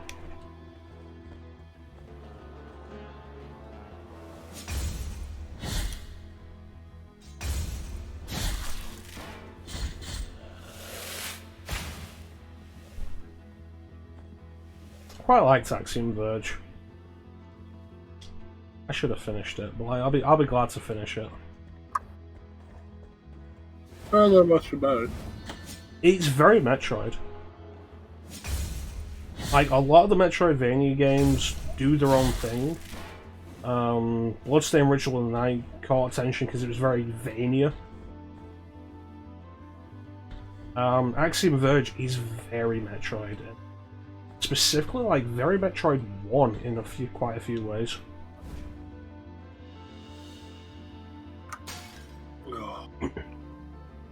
Bought a key to the Elder Brothers room. Yes, I did. I think I did. I bought a key. Wasteland of Buried Churches. Cool.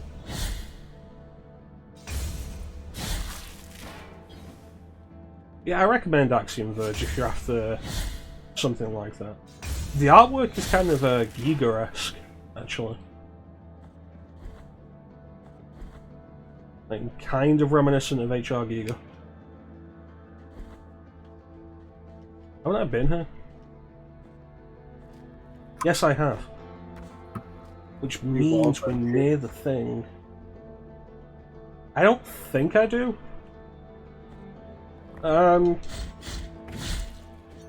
Skeleton soldier.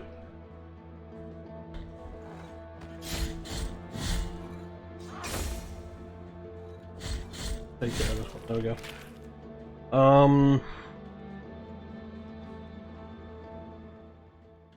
Well, we'll find it as we find. We'll find it as we find it.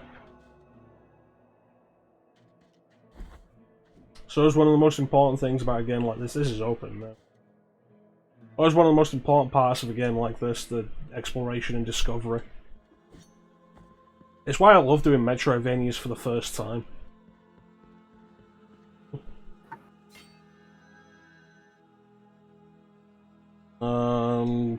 I don't know what that'll do for me. Really important, really. Stop that, baby. I'll get it when I can get it, Clem. I can't reach it. I might be able to get it from up there. Oh, with that attitude. The miracle is taking us away, one after the other. Could we avoid this fate that is imposed on us from the High Wills? Alright, we'll give it a try.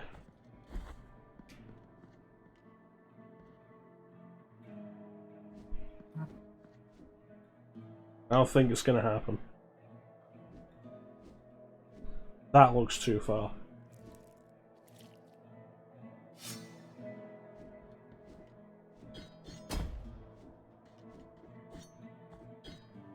One more try, actually aiming forward this time.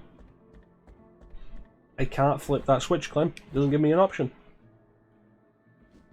It's already flipped, like that's in the down position. I mean, why I can't flip it. Duh.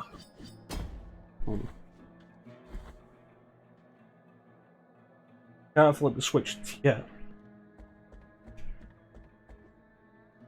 I just gotta assume that we can't get the baby. Just gotta assume that there'll be a point, like an upgrade we can get that'll let us get it.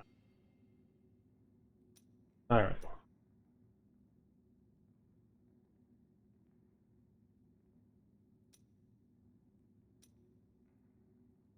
Fourth combo.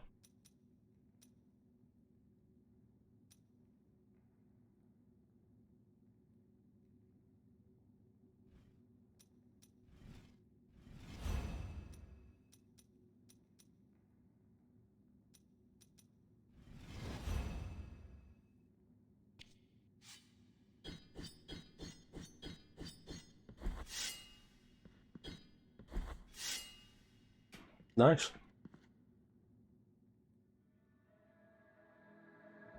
I know you're messing, Clem. Yeah, I figured there would be a charge attack. I feel like most situations aren't going to leave me time to charge an attack. You gotta know that. Linen cloth.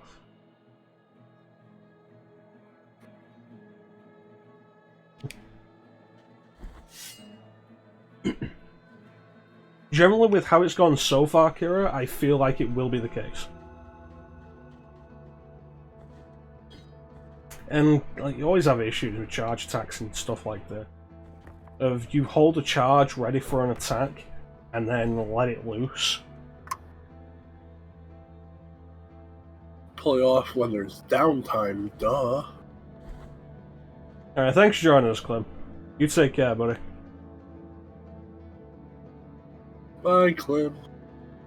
Let's go back down.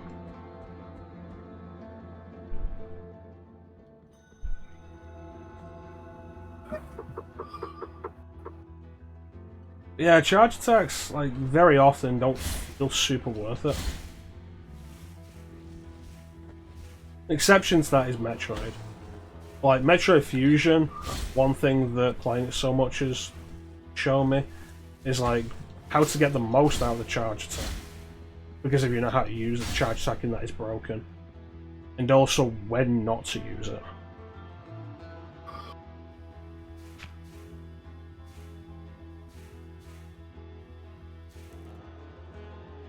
Red sands at the beginning of the game and important to explore was.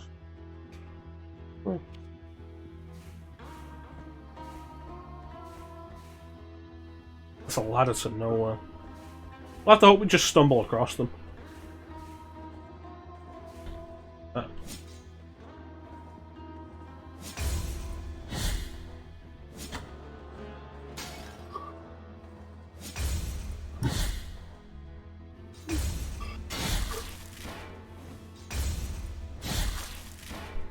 Yeah, let's keep going down. That's a weird ladder climb animation.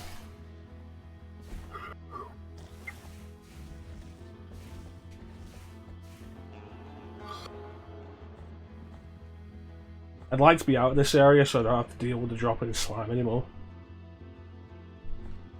I'm going to assume the gas is toxic.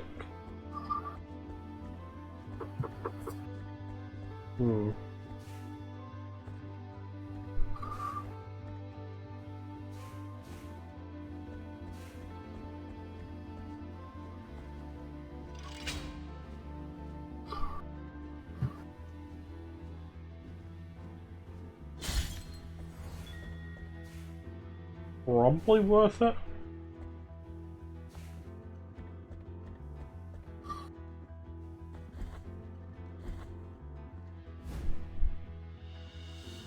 Black Grieving Veil.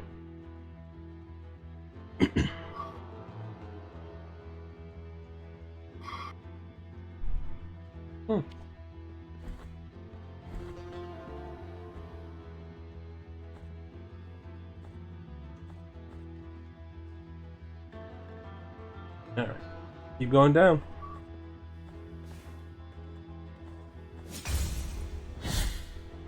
Thought we'd hit a dead end there. That would have been. Would that have been good or bad? Good at this point, I guess. Oh, this is a. There's one less place. There's what now? One less place that you have to worry about. Yeah, I mean, like, you check over the map, there's so many areas we've found. Like, doors that'll go more places. It's like how I feel in Silent Hill. Every broken door is a good door.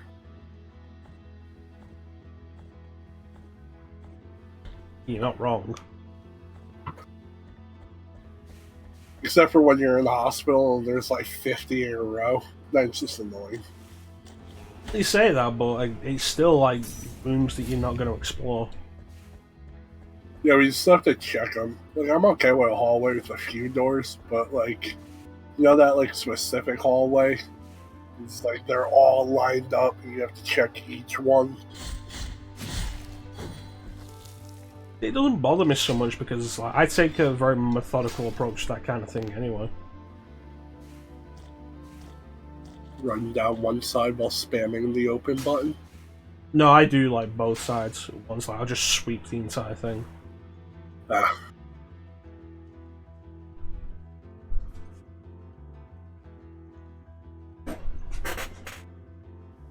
Let's go this way.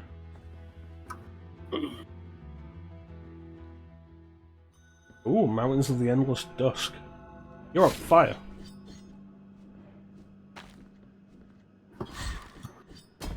A monster bird with a face.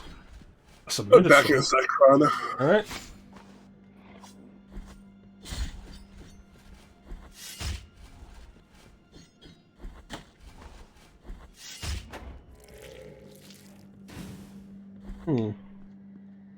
Curious. How am I gonna get... Oh, the reform, okay. Good. Good stuff.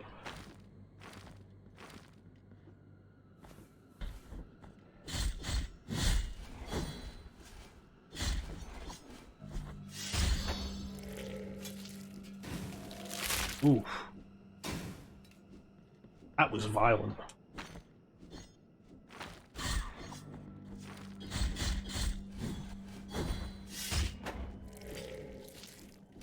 Yes, definitely check what's down here. Just these guys? I am enjoying this so far. I mean, we are still at the early stages of, like, there are places to go. Every Mecha-troidvania really runs the risk and most often hit the point of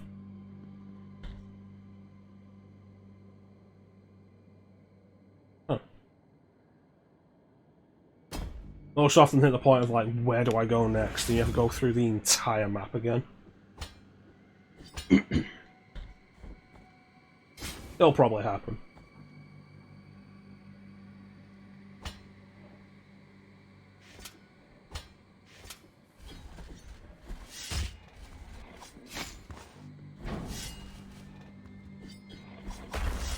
Oh, jeez.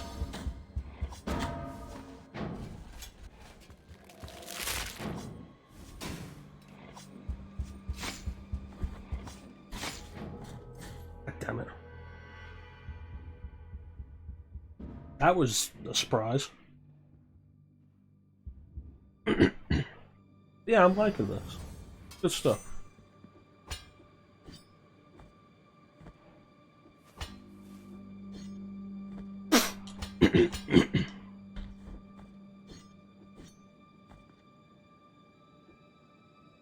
That stayed dead.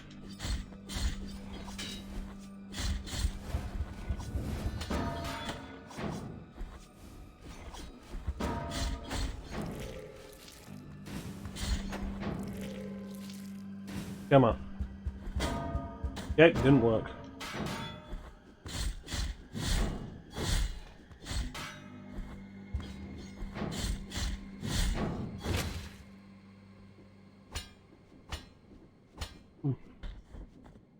Curious.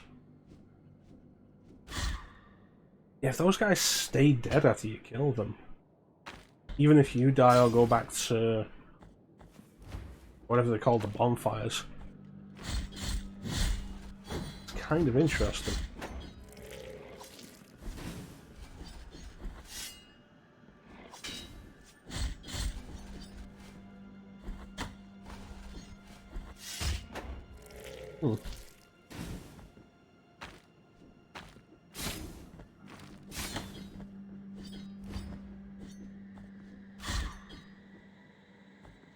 Okay, so the fires don't hurt me, good to know. This man has a cross.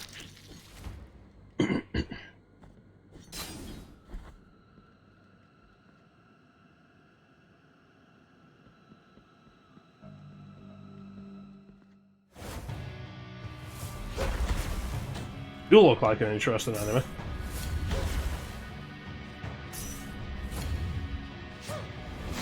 That's a similar sword?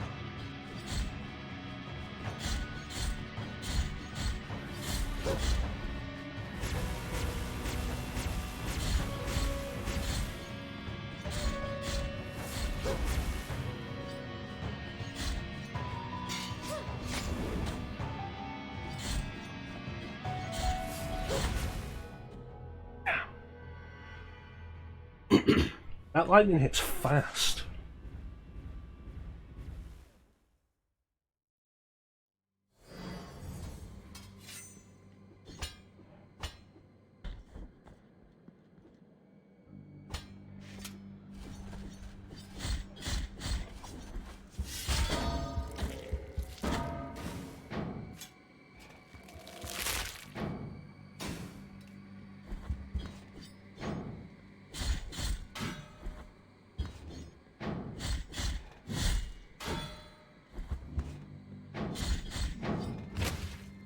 Alright.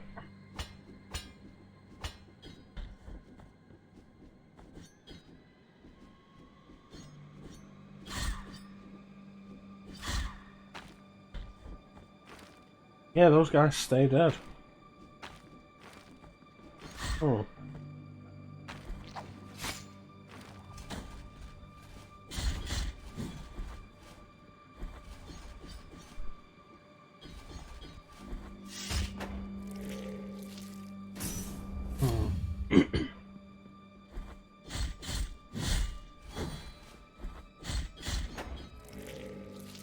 feel like the slash, the dodge attack isn't always activating.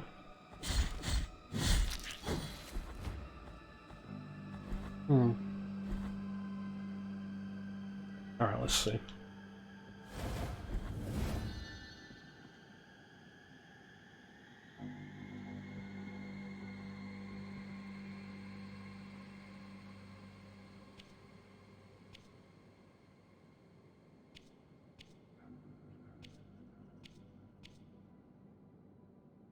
Okay, so why isn't it attacking now? And what are my offerings?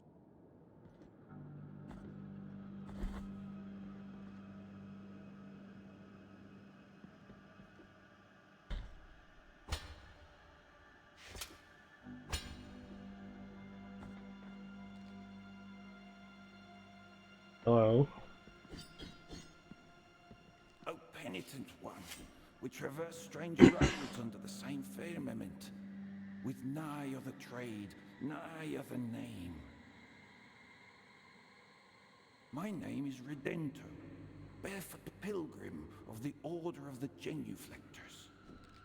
Prithee, taketh nigh affront in my not looking at thy visage, for we at each moment lean forth, so as not to divert our eyes from the path. Such is our old precept. Oh, I see what the sprite is. Leaning forward, the beard dangling what looks like an urn from his neck, and it's tied behind his back. We are before Hondo, the great buried bell, erected upside down so that its ringing would make the earth tremble and reach distant lands. This is the secondary. Now Hondo resoundeth in a deep triune moan, Or one of, like, the second of three. through its broad Whether it was supposed to be the spiral second or the third, who knows. My feet wish to cross to the other side of this ancient valley, to move on to the next destination. Oh, my sins! Who could help me?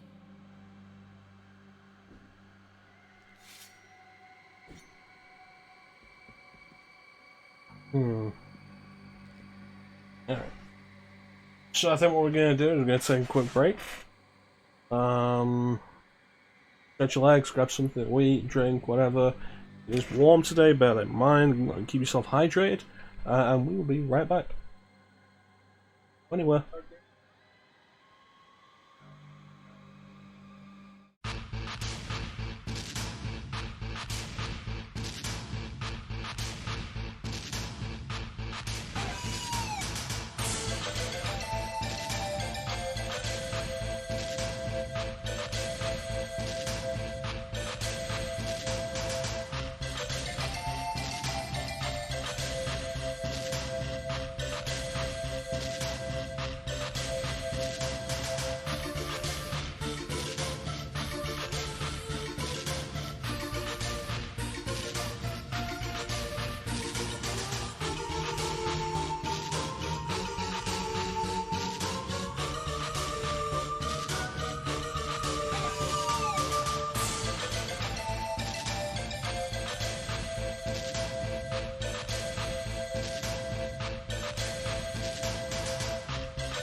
Alright, we're back. Welcome back, everybody. So let's see.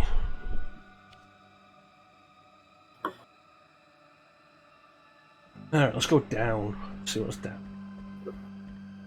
I feel like the bridge is probably only going to be accessible from the other side, and we'll have to go down to get it. Okay, that's interesting.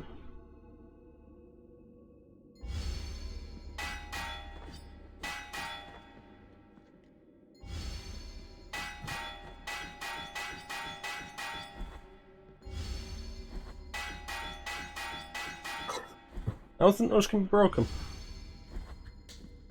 That's a pillar.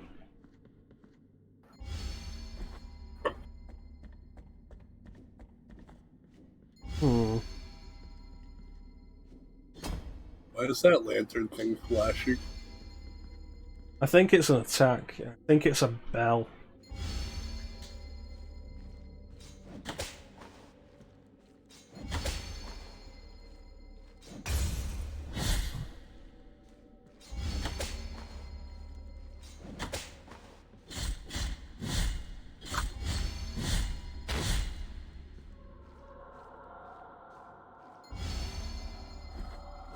This guy.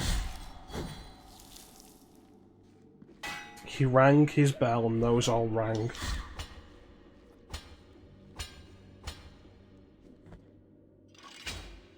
I'll have to watch out for that in the future.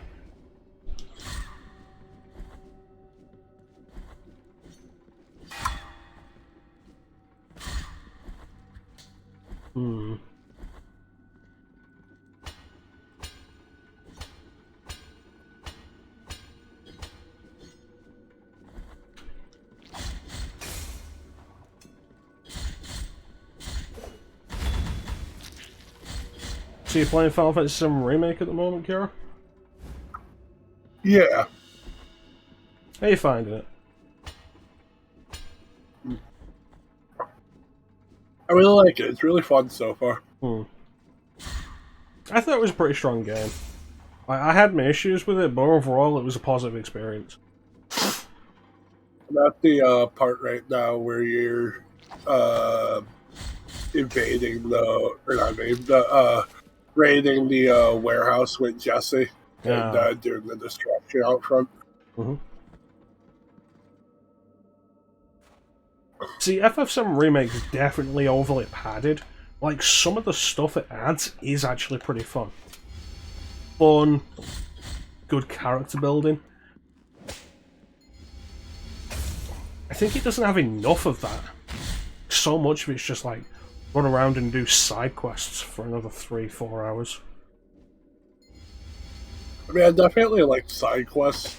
It extends the game for me.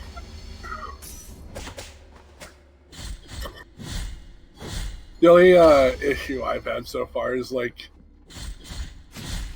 it's very cutscene heavy, but it's not so much the cutscenes. It's like, here's a cutscene, walk 10 feet, here's another cutscene. Like, why not just keep that part of the cutscene? Yeah.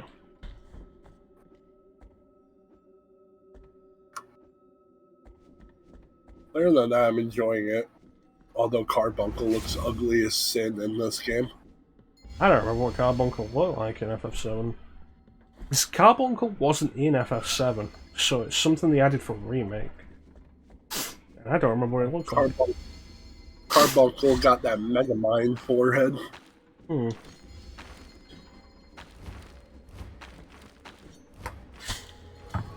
Okay, spikes are just an instant kill. Which is unusual for a Metroidvania.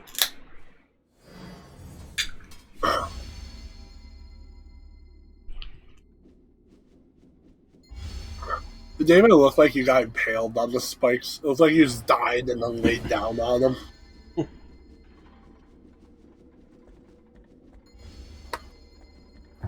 Now I lay me down to sleep. Pray the Lord my soul to keep.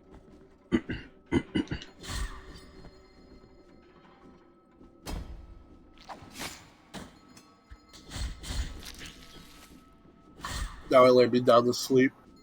Pray the Lord these spikes ain't deep. Yeah. Man, those like split in half enemies are really weird. They're very like Silent Hilly. Yeah, it's an interesting design.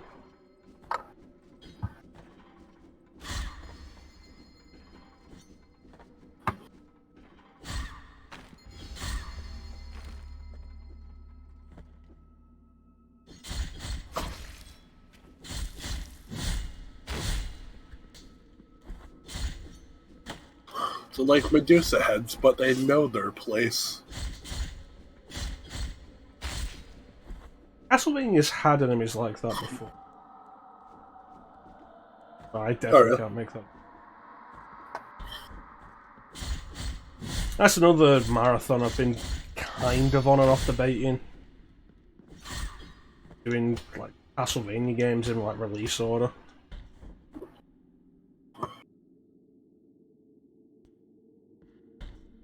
That would get frustrating. I got really frustrated last time I did Super Castlevania 4. That's arguably one of the easier games in the series.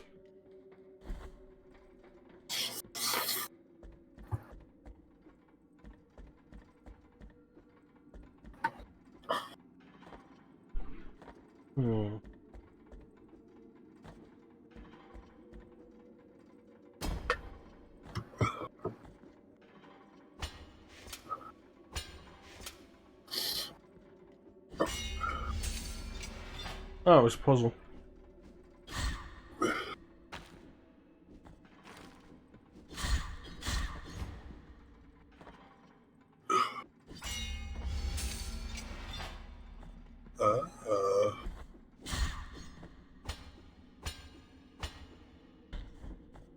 Alright, pull the lever.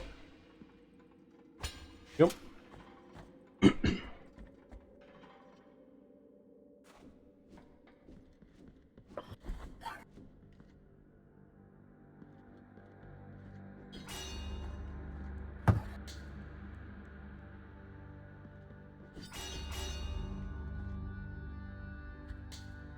Interesting.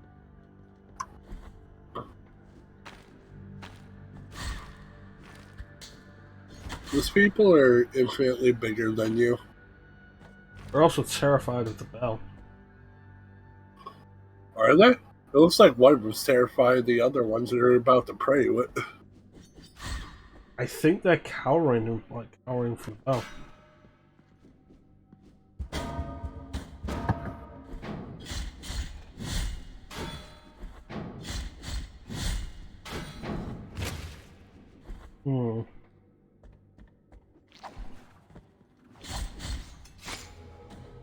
Ah, shit. Did that man just struck you with a giant helmet?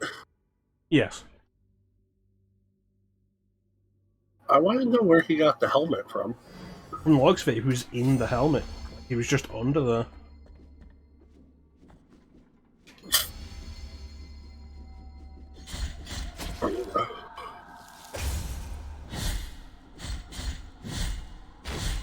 Also, might I just say, you are doing extremely well in the department of not getting tilted at deaths. It happens. I'm kind of just used to it.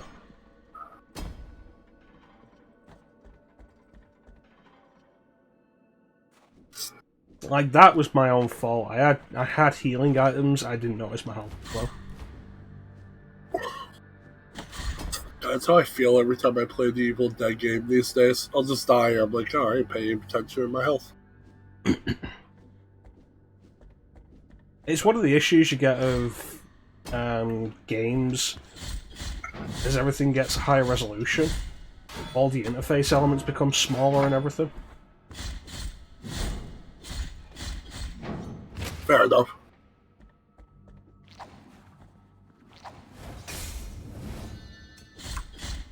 I'm pretty disappointed in myself. For a while, years back, I was really good at being able to, like, control, like, games making me angry. Yeah, I just take, like, a deep breath. That went out the fucking window. I have absolutely gotten mad at games, and on stream. Like I said, last time I did Super Castlevania 4, it was on stream, and I was very noticeably just fucking angry.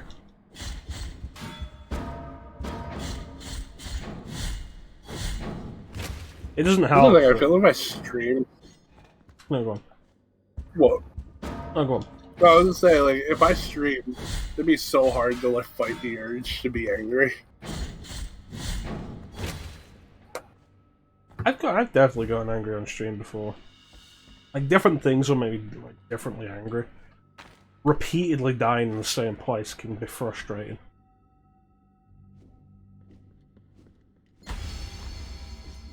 Oh, you're gonna be a dick.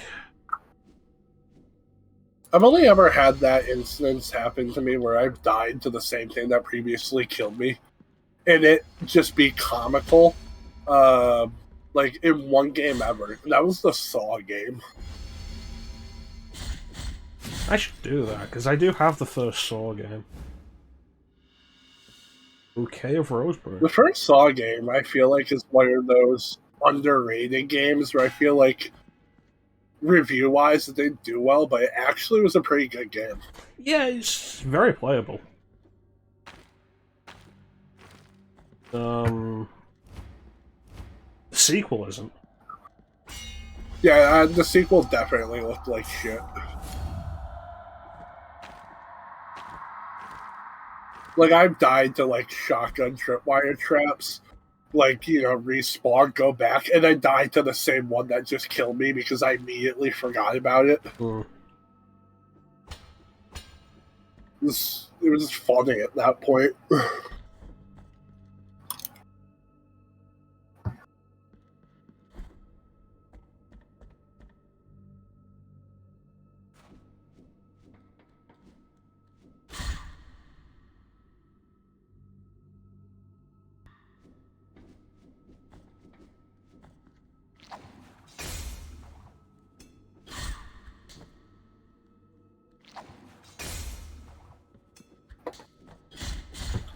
The timing is pretty precise on this for the parries.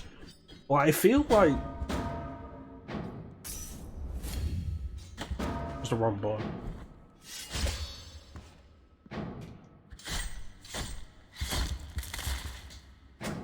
I feel like doing stuff like Metroid Dread. Metroid Dread has that big focus on parrying. Like, that's really helped hone the timing of this kind of thing for me, like, recently. That was only, like, late last year. And beyond that, like, the tells are pretty obvious, which is nice. In this game or in Dread? In this. In Dread, like, they have... In Dread, they all flash white when they're about to do it. Which is good, I definitely appreciate that. Did I really? I feel like I don't remember that. Yeah, it's how you can tell that you're gonna have to parry in cutscenes and stuff. Right, flash right.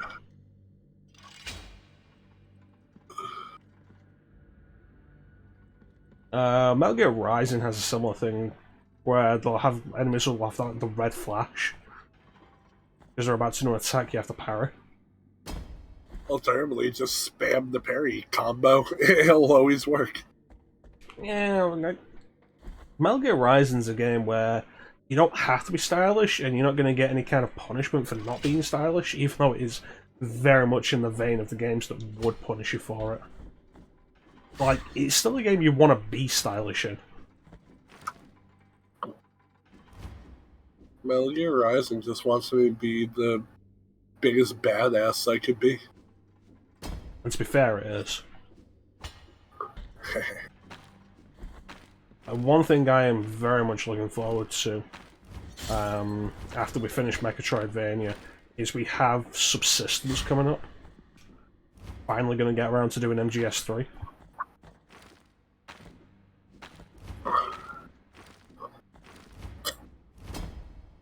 Three out of all the older MGSs has one of the most fun gameplays. Oh, it's fantastic. I've always just liked the whole camo system.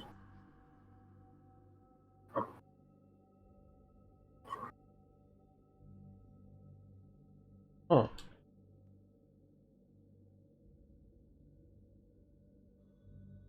thought that said Heart of the Holy Purse. Increases Tears of Atonement rate, but prevents the use of Bioflash. I don't know what either of those are.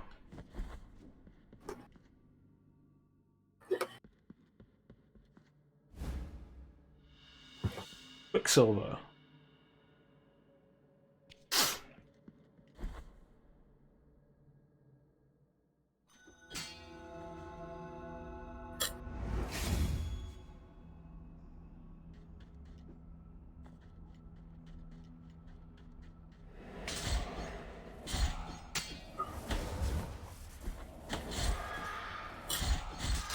Fuck off, Ring Wraith.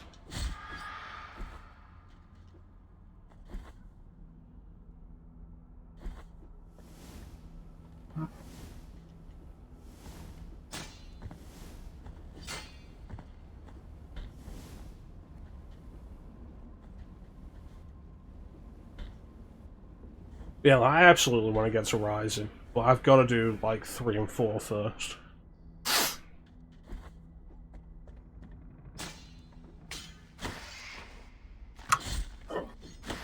What do we have to do to get you to play Metal Gear Survive? I don't think there is a way to get me to play Metal Gear Survive. It's the kind of game that I'm just so uninterested in.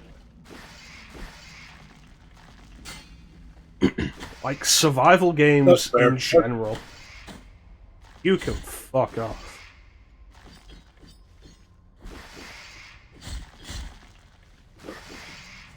You weren't even talking about the enemy, that's just how you feel about survival games. I'm not into survival games as it is. Like, I wouldn't play something like Conan Exiles or like Rust or anything like that. It's just not my kind of thing. Survive, everything I've seen about it says that it's the worst of that. Uninteresting. Oh, I remember this. Like, uninteresting design, monetization, exploitative. It's in that regard. And it's like, I wasn't interested in the genre to begin with.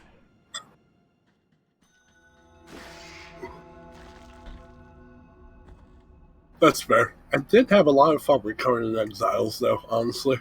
You can play that game like a 2-player co-op game. It's the kind of thing where, like, I'd only be playing it to do something with somebody else. I feel like if I'm gonna do a co-op game, like, there are games I can play co-op that I'm actually invested in.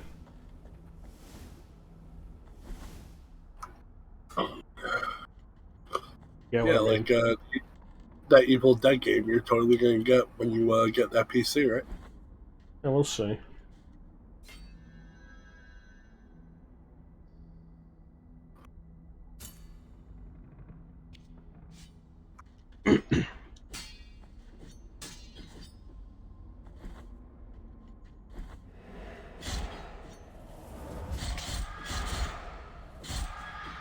One thing I had a thought about with the PC that I was looking at sorting out, like, it'd essentially be my next-gen console. At this point, it's worth it. Absolutely. Like, I've been very much able to pick up a PS5 or an Xbox Series X, and one of the main things putting me off is, like, the lack of games. But, like, beyond that,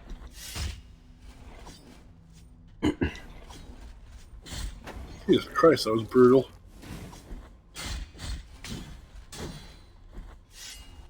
Also, you know what it means when you finally get that PC, Chrono?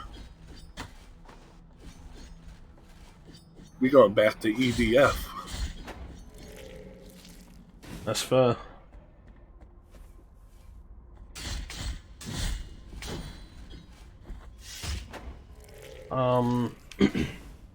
Like, there's just not really still anything I want to get for the next-gen consoles. There's stuff coming out, but, like, the next-gen consoles will be 2 years old this year. And there's already talk about what the PS5 Pro can't even keep PS5s in stock. There was always going to be that, like, since the last gen did, like, the whole mid-generation upgrade thing. it worked well for them. They're gonna want to keep doing it.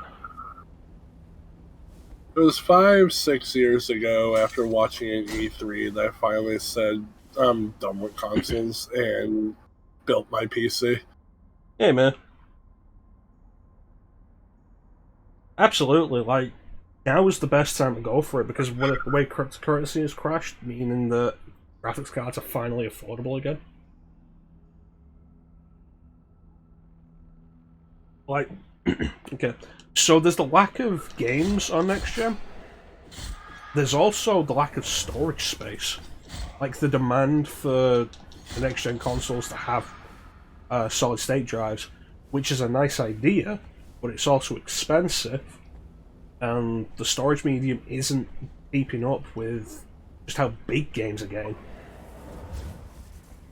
Just like, oh yeah, let me just install 3 games on my system.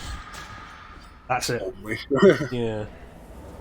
Also, think about it in terms of exclusivity. Like, at this point, Nintendo's really the only one doing that. Pretty much. Like, so much of Sony's stuff has come to PC. None of which I actually give a shit about, but the point's there.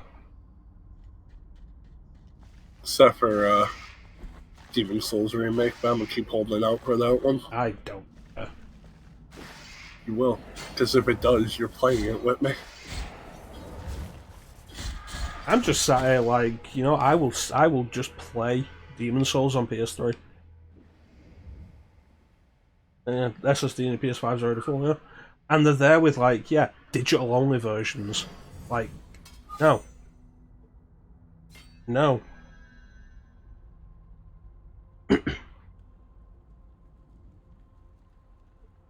And even that's gonna fill up quick. Okay, so bile flasks are the healing items, it turns out. That's what they're called? Mm-hmm. So that upgrade I put in my sword meant that I couldn't heal. Oh. So that's insane that you need to buy the expansion. I mean, it sucks that like they don't come with bigger hard drives, so if they did, the console would be significantly more either way. But games are only ever going to get bigger, so it's kind of a double-edged sword kind of thing. I mean, some late-era PS4 games were 2 Blu-rays. Final Fantasy VII Remake is around 100 gig. And then, like, what if you're playing something like Call of Duty Warzone? Hasn't that hit over 250 now? No, it's still 100. 100 plus. It down? I heard it had gone over 200. Maybe on console. On PC, for me, it's just about 100. Well, actually, I guess that depends, because you can choose what it installs. So, like, if I was just to choose specifically Warzone, it's about 100. Yeah, there is also that, like, having to install everything. It's definitely a bummer. When my original PS4 had a 500 gig hard drive, and I was constantly deleting installs so I could play newer games. I got a 500 gig Xbox One, and I was like, okay, I'll get the exclusives that I'm interested in, which amounted to like 6 games, couldn't install them all. It was like Rare Replay, the Master Chief Collection, Quantum Break, Sunset Overdrive.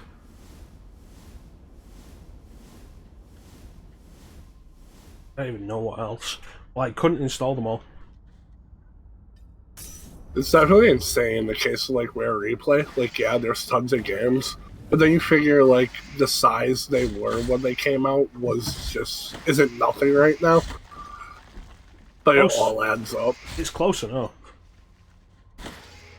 But then you figure, how many gigs do you think like Banjo-Kazooie specifically is? No more than like, what, 3? Banjo-Kazooie, they put 3 games on there. They didn't put the GBA game in there, or Banjo Pilot. It's like Rare Replay's missing some games that probably should be there. It's like, okay, you can't have any of the licensed stuff or Nintendo stuff. It's like no Donkey Kong Country, no DK64, no GoldenEye, no Mickey Speedway, no Diddy Kong Racing. But we have Conquer. I need to do Conker's Bad Fur Day on stream at some point, and it's worth noting that I never liked that game. And I played like the Xbox version, which plays better. People are all like, "Oh yeah, the Xbox version's worse because it has like the censorship and everything." The Xbox version has a decent frame rate for one. It has a better multiplayer. I don't know. I will agree with the general sentiment that multiplayer is better on N64. Really? It's more interesting. There's more variety to it. It's more fun, I think. I always thought the whole class-based arena, like A-based, B-based thing was way more interesting. I think it could have had both. Just like one of the main issues. Yeah, that's fair. No reason there couldn't have been. There's good stuff in there. I have a 5TB external for my PS4 and I have filled it up. Jesus Christ. Do you have the world on that? External chrono? Jesus. People underestimate like just how many games I own. You own a lot of digital, I have right? a lot of digital, yes. It's like, in a lot of cases, it's cheaper. Plus, like, physical storage, I don't have the room for it. It's like, okay, if they're ever going to take that shit away from me, I'm going to just... It's going to be outright piracy. Immediately just piracy. And I will not give a shit. It's the future everybody's worried about happening. Where it's like, oh, we don't even own the games that we've paid for. Which... That was a thing recently, wasn't it? Like, Xbox shut down for like a weekend and people couldn't play even their disc-based games. Really? I didn't even know about that. Yeah, it's worth looking into the details of. I mean, the Scott Pilgrim game is a great example of why I hate digital.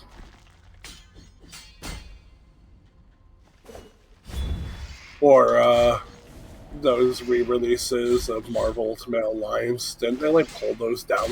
Yeah, you can't get them anymore, which is frustrating because like I want to play them, nobody else owns them. I own them. Get out of here. You own them on PS4? Yeah, I mean you had played before. Okay, we need to do the that. connection was so bad. That might have been the issue. We should try it again. If it works, I want to stream it. Yeah, I don't know if it'll let me re-download them though, because like they aren't downloaded. You should be able to re-download them. Alright then. Yeah, I'd be down. I love Ultimate Alliance 1.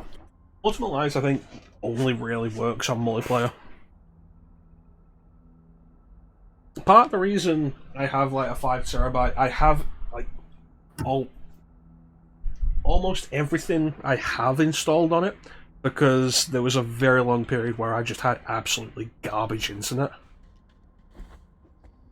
And with the size of games, like even when they were like 10, 15 gig, it was like, okay, this is going to be a day to download.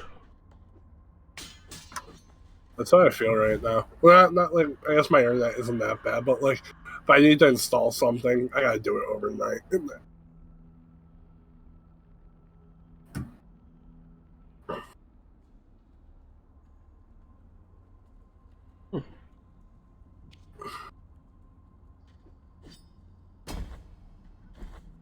It's frustrating as hell every time the Master Chief Collection updates.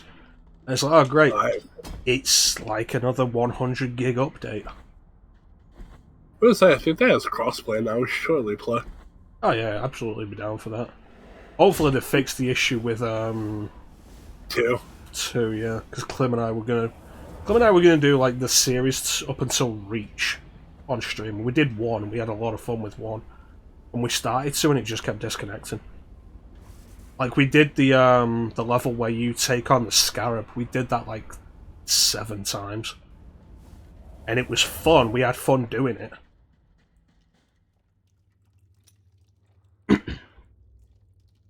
Well, wait. I think it's crossplay. Unless it's not. It's not. Once you get the PC, I'll just buy you it.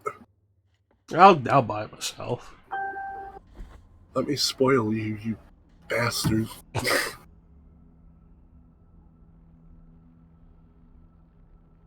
Yeah, we upgraded, like, when I started streaming, I did it because we got, like, better internet. And, like, it was really nice, like, being able to download stuff so fast. We can't have that internet when we're here. I've managed to work it out so I can still stream. But, like, we don't have that internet here. We can't have that internet here. They just don't offer it? No. Some lame shit. Really I'm is. sure they could, they just don't want to. It's a specific, like, they have to set up the fiber in the area. The fiber, the... okay. Yeah. It's a whole mess of shit.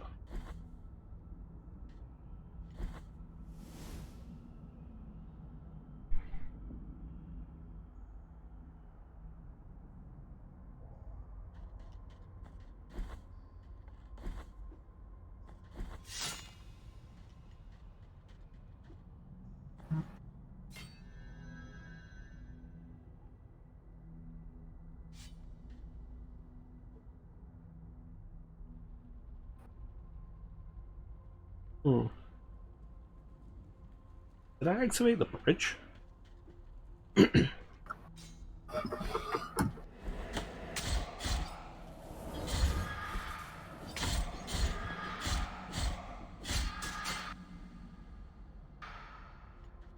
me go back down to that. The blood fountain.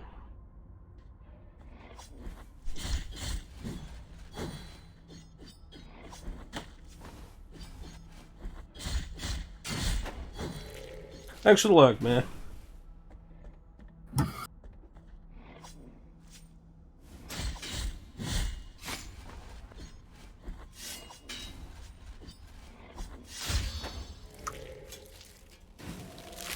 Thank you.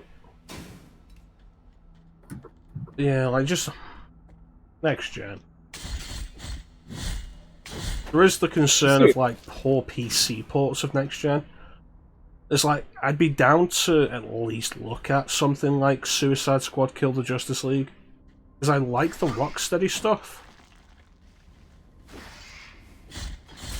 Even though it looks like it's going to be multiplayer trash. I at least want to be able to give it a shot. But, like, all of the ports... like, so many of Warner Brothers ports to PC have been so bad. Even that Mad Max game has its issues.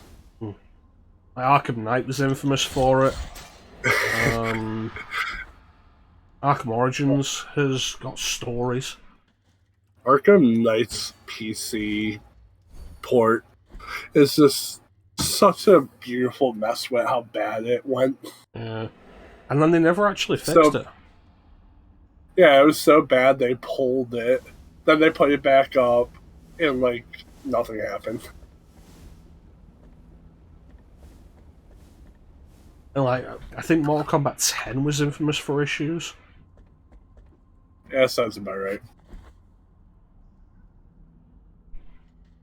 It's like, yeah, I'd be down to try that game. I want to buy a next-gen console, so if I'm going to try, it'll be on PC. And Warner Brothers has a really bad track record with PC ports.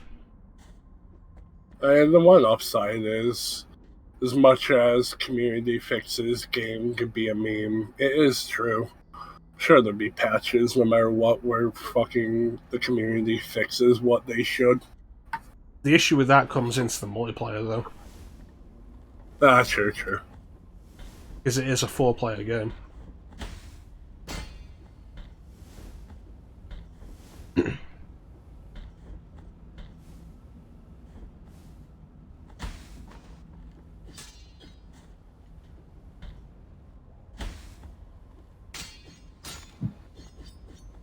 You know, the other nice thing PC-wise is that kind of like a beaten horse, but, like, You don't have to pay for service to play games with people. Oh, absolutely.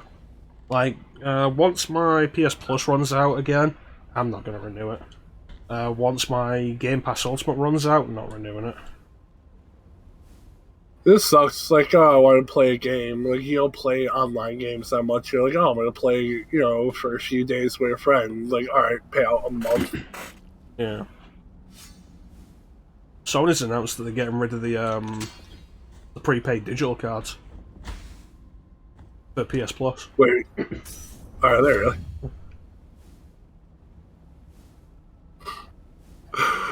What was that idle animation? Blood seeps out of the helmet. Just randomly? It's because he turns his head upwards. Like, watch it again. Like, he turns his head up, and blood seeps out.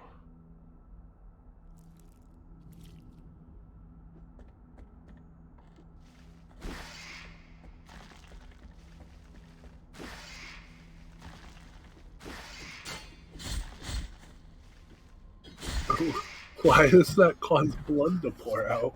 Because he's got blood filled in it. Were you here when we killed the first boss? He's not... I was, but I might have been in the middle of a fight in Final Fantasy.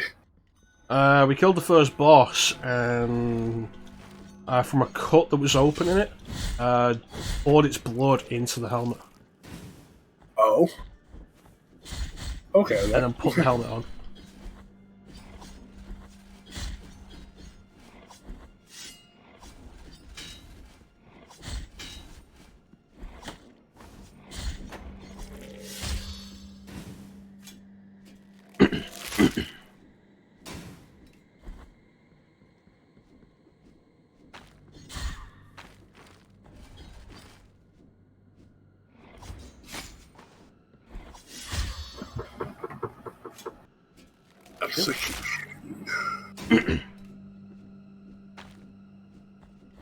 Like, there's also the thing with PC, like, my big complaint with next gen is, like, there's not really anything worth getting for it. You know what there is on PC? What? Almost limitless backwards compatibility. That's true. Like, with a dedicated PC setup, I can start playing, like, PC shooters that I want to play. Especially now that I've got, like, a desk set up. So I can have, like, a mouse and keyboard and have it comfortable. Play that really awesome boomer shooter. What the hell was it called? Nightmare Decay? No, it wasn't. Something else. I'm not entirely sure what you're talking about. That one Civi covered when it came out was Nightmare something. Oh, Nightmare Reaper? Yeah, that one. Yeah, it could do. Specifically, I was thinking of Return to Castle Wolfenstein. I had it Which one was that one? Came out in around about 2001. It's on the Quake 3 engine. Oh, okay. I'm not familiar with that one. I had it on original Xbox because, like, there was a really good port of it on original Xbox. There's a port of it on PS2, but I don't think it's as good. A lot of those weren't as good when they were on PS2. What was that Wolfenstein game that was on PS3 and 360? That was Wolfenstein. Oh, it's just Wolfenstein. Yeah. I played the demo of it, and I really liked it. I've heard it's decent enough, and people generally look at it more fondly after New Colossus and Youngblood. Which I don't know what the issues with those are. Which is the one with the sisters? Youngblood. I think people hate that one because they don't like the characters, honestly. I know that Youngblood had, like, some monetization that people weren't happy about.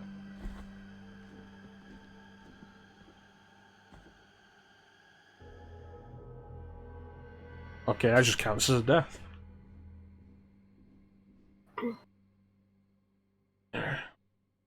Well, I got New Colossus with my Xbox One. I played the first level, because I enjoyed New Order. I played the first level of New Colossus and then just stopped. Not because it was bad, but just because I didn't care. And one of the things that kept me going with New Order was the story. I really liked the story progression. And I felt like the ending was a good ending. New Order was the first Wolfenstein rebooty thing like Doom. Yeah. I wanted to play it. It's just I've never committed to like buying it. It's a good game. I can recommend it. But we're also in a space now where there's other games like that to play that are probably better. I can see it. It's like, it's good, but it's not. Fuck's sake. It's a really dick area. Like, it's good, but like, it's far from essential.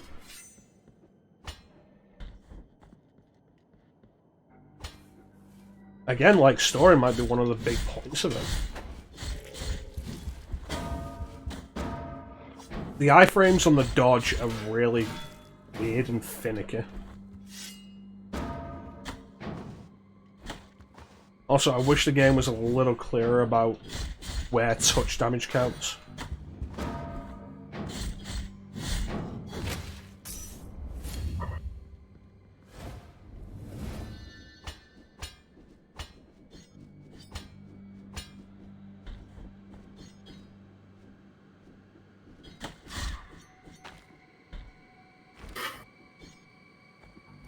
Yeah, speaking of Bethesda, because, you know, they're produced by Bethesda.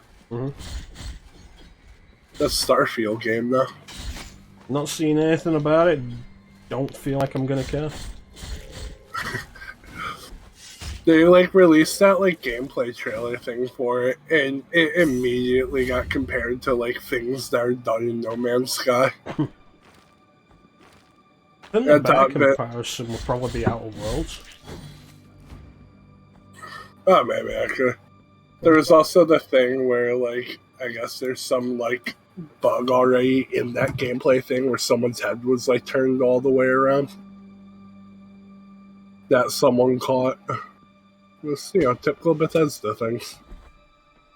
People have got to stop accepting that shit. Like, we're past the point where it should be acceptable. You would think Bethesda could be held accountable for things like that. Yeah, but it's a company that's done stuff like that for long enough that people will just let them get away with it. Like Nintendo. Like Nintendo can Nintendo all day. Like 76 came out and everyone was up in arms over that, but like... People still play it, people still pay for the subscription they introduced like a year after launch. Ultimately, like, what did 76 do against Bethesda? Yeah, people ragged on it, but it was still arguably a success financially. Someone who actually plays it, it is way better now, but it's a shame that it wasn't good from the start. It's really unfortunate that that's a common theme with games these days. They become better, but why weren't they good from the start? No need to pay QA testers when you can just put a game out and people on the internet will be the QA testers. Oh, there's an issue in the game.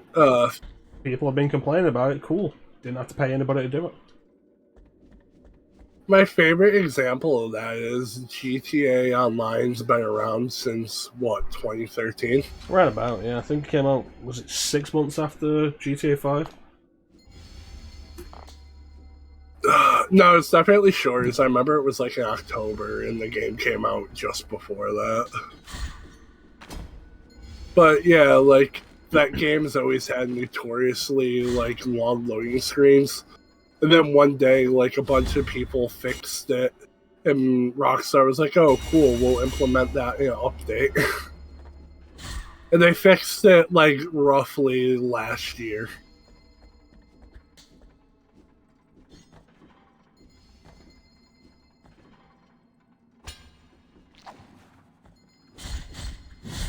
Why do anything if the community will do it for you for free? Like, yeah, good work, we'll implement it in an update. cost them nothing to do.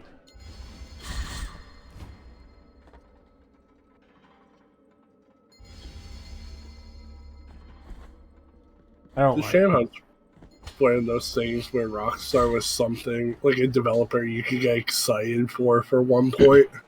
And then they just Now kept it's on just- releasing yeah. GTA 5.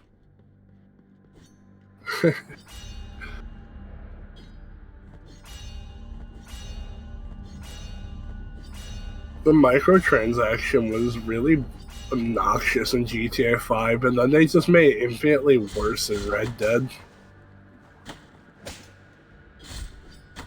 Microtransactions are the way of the future.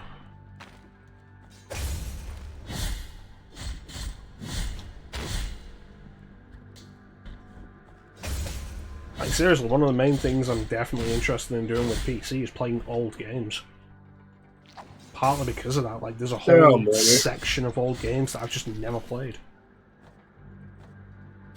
Ah. You know, it sucks. I got Way of the Samurai on PC, but apparently it's not a good port. Yeah, most of these things aren't. That's a game. Oh, that's a game that I really want to play too. I want to like it, but like, it is so janky. Yeah, sometimes jank can be good. Sometimes. Case in point, Postal 4.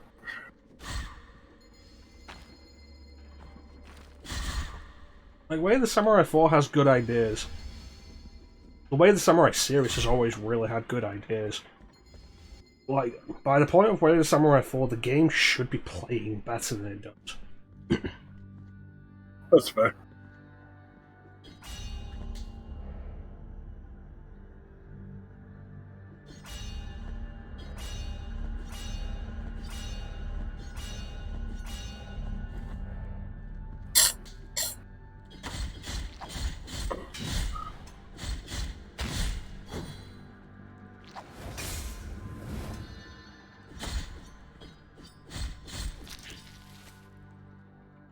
Oh, it's actually something I wanted to mention to you at some point.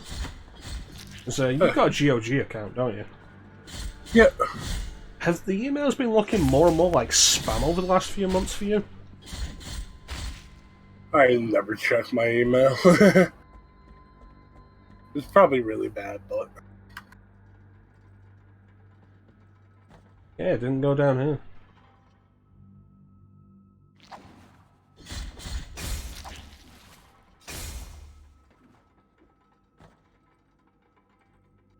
You know, every time I get an email from GOG, it just looks like a spam email. And it irritates me because, like...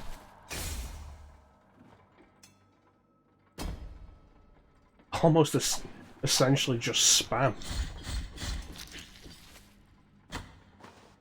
Whether it's from a reputable source or not. Like, you're gonna look like spam... Oh, for fuck's sake. You're gonna look like spam, you're basically spam. Like the claptrap issue in Borderlands. Like, oh yeah, here's a character that's deliberately annoying. Cool, but deliberately annoying is still annoying.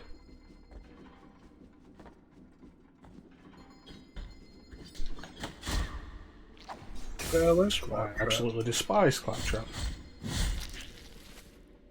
But I don't like Borderlands. I think it's one of the most overrated games.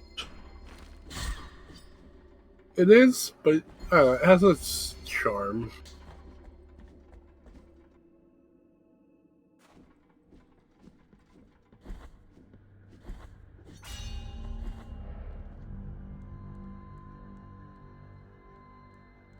Alright.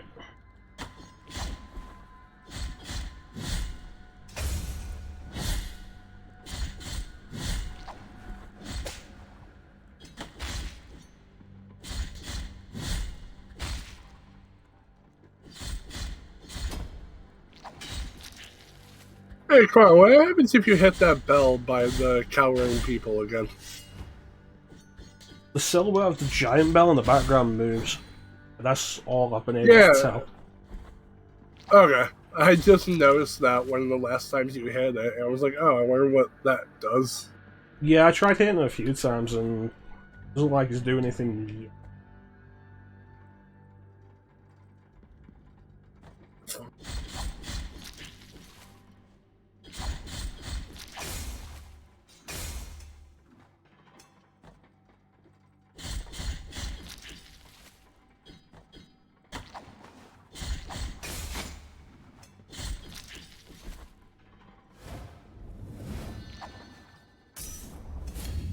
That was the wrong button.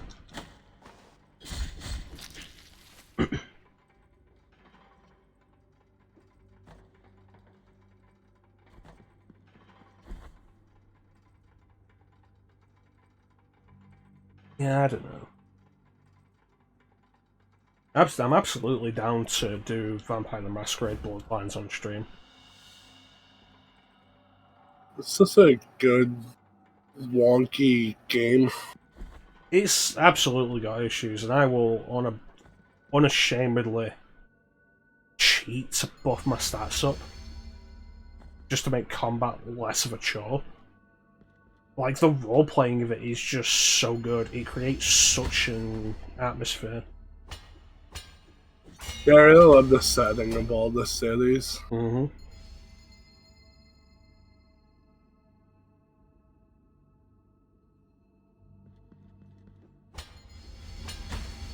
Shade Bloodlines 2's never gonna hit the way anything I did. Like, his development troubles really only highlight that.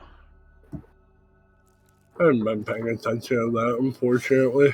It was indefinitely delayed, and they got rid of the developer.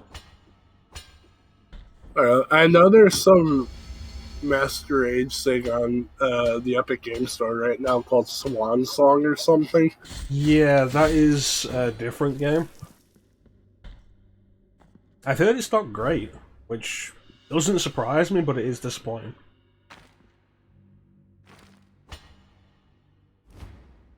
It seems like they're doing a lot for the universe, though. There was all those, like, text adventure games that look, they're just not even, like, graphic novel games. They sounded interesting. And I know the ones you talk about, I think they put 2 of them out, and they sounded interesting, but they were like 20 quid. Yeah, I have no interest in that. And then they did that, like, Battle Royale game or whatever.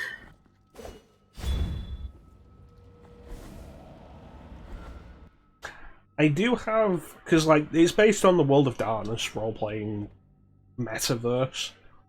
I have the game they put out a couple of years back for the werewolf one. Werewolf the Apocalypse Earthblood, which I've heard isn't great, but I got it pretty cheap.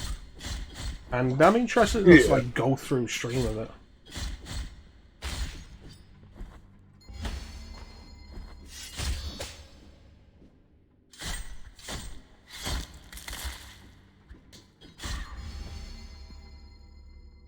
You play Master, you gotta play that, what's that really, really ugly vampire race? The Nosferatu. Wasn't that right? Yeah. Just do a playthrough of that.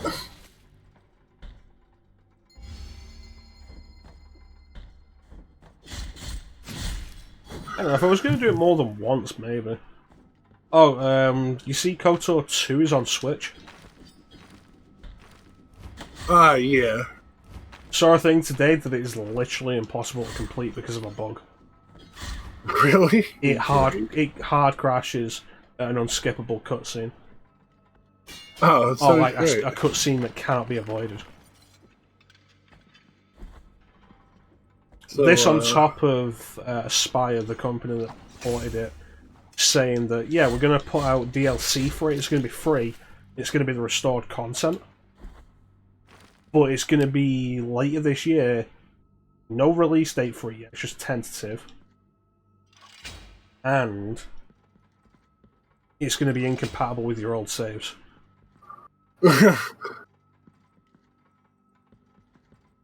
They're really doing good with this game. Like, Aspyr have done quite a few of these ports, and I think they've pretty much all been garbage. Like, I bought the Jedi Outcast port for Switch, and it's shit. Like, when I did the Jedi Outcast stream, I did it on Xbox. Specifically because the version on Xbox One is the original Xbox port done by Vicarious Visions, which was a good port and specifically done for consoles. So it's got console considerations like auto-aim. Yeah. The Aspyr port does not have that. So you are basically playing a...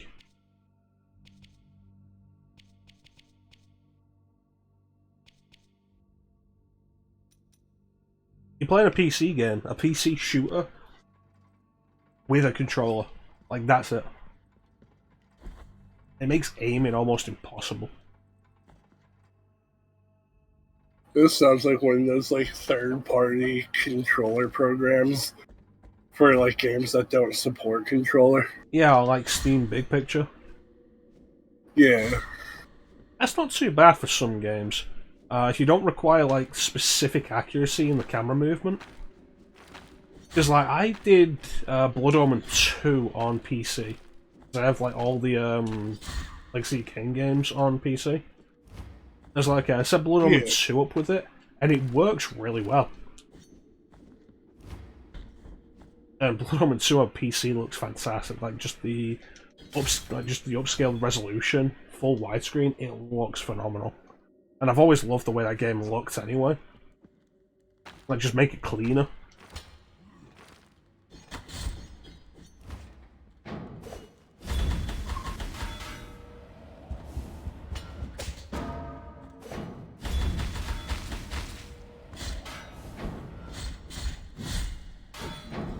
I am going to be doing Blood Omen 2. I'm going to be doing the Legacy Kane series at some point. And, like, Blood Omen 2 is probably my favourite. It's not the best. Absolutely not, but it's probably my favourite. Partly because of nostalgia, and partly because I love the aesthetic of it. It's a game series I've never played or, like, seen played, so... I recommend it, but, like, it can be a hard sell. Particularly because, like, some of the games have aged kind of poorly. I think the one that's probably aged the best is the first one. Which is, like, a top-down... kind of Diablo-ish. Diablo's probably... People usually compare it to Zelda, which isn't without merit.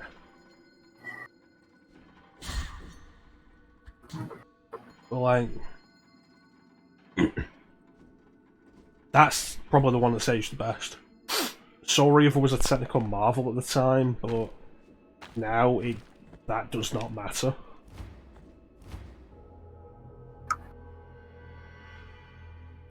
So it's kind of plodding and, like, there's a lot of empty corridors, which existed so that there wouldn't be any loading screens. At the time, it was amazing there weren't any loading screens.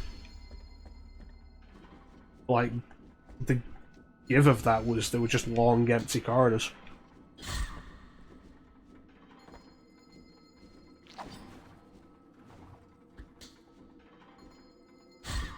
Yeah, I'd recommend trying the series. They were all released on PC, but you can't get the first game on PC because of legal issues. Oh, that sounds great. So my recommendation would be, easiest way to do it, emulate the PlayStation version.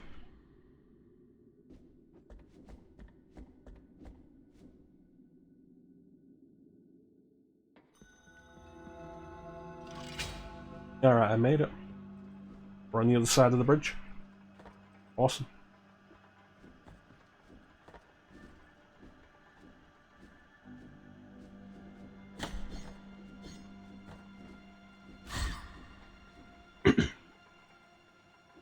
Yeah, like, emulating the PlayStation version would be the easiest way.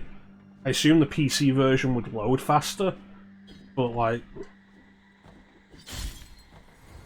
it may or may not be a simple thing to find and get running these days.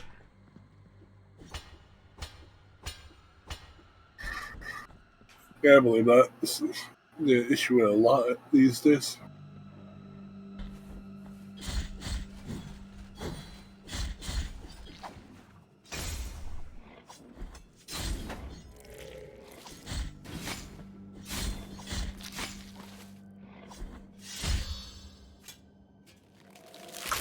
Thank you.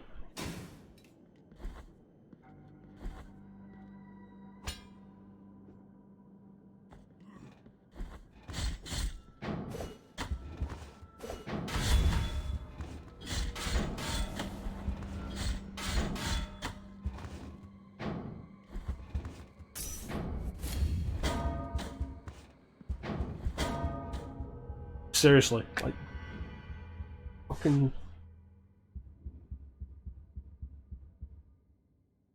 Nice to know where the iframes and the dodge are, or where the specific hurt box of an enemy is. Some of these enemy placements just seem really obnoxious. It's somewhat to be expected of a game like this. Not even the Souls idea, just Metroidvania. True.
I feel like sometimes the dodge stab doesn't happen.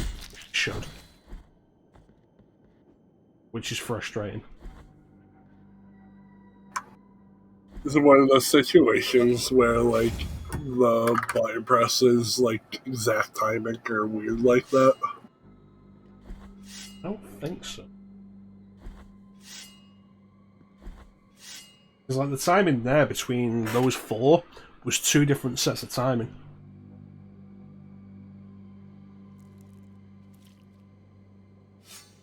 Because, like, I know how to do timing. And it's definitely not a timing thing.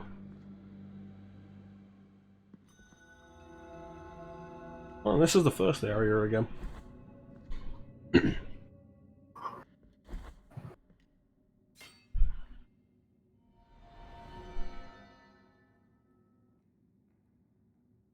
Oh, sweet. Level 2. Press A to use a ranged attack.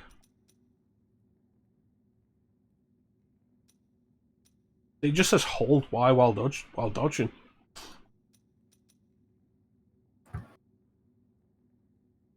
Upward slash is a combo finisher. I can take or leave it.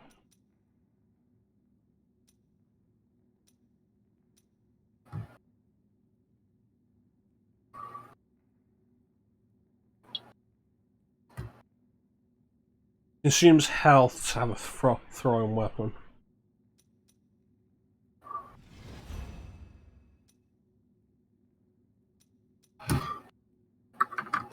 Wait, it seems what? Fervorous blood consumes my health to throw blood at the enemy, it seems.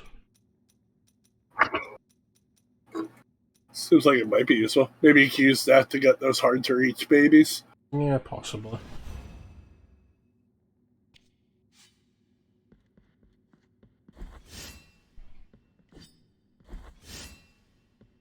Okay, so the dodge slash goes further now. It's kind of like a version of the stinger.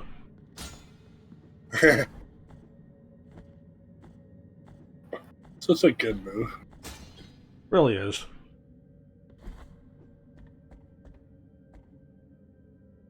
And yet, it doesn't help me because I'm still trash at that fucking game.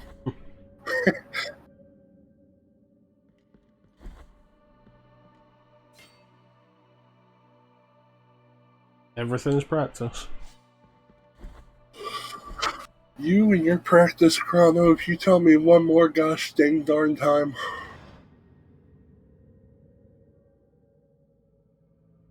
Hmm.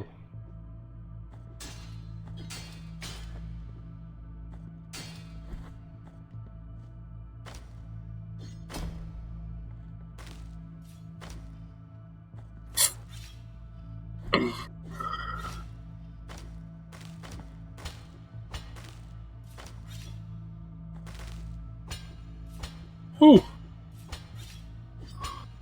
Oh, close one. Pretty sure this is a challenge area.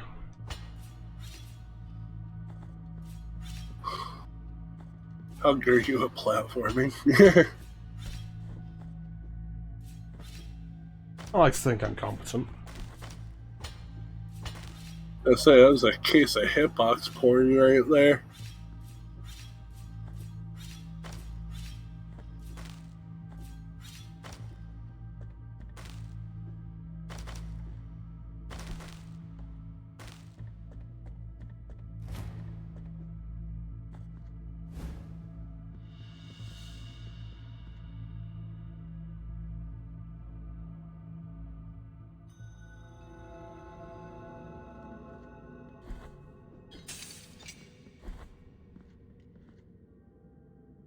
Nothing happened.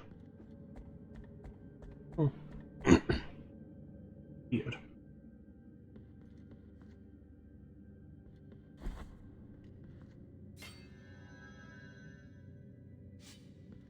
Alright, let's go back and explore the first area again. There was that guy watching before who said something about what the red sands in the beginning area. Yeah.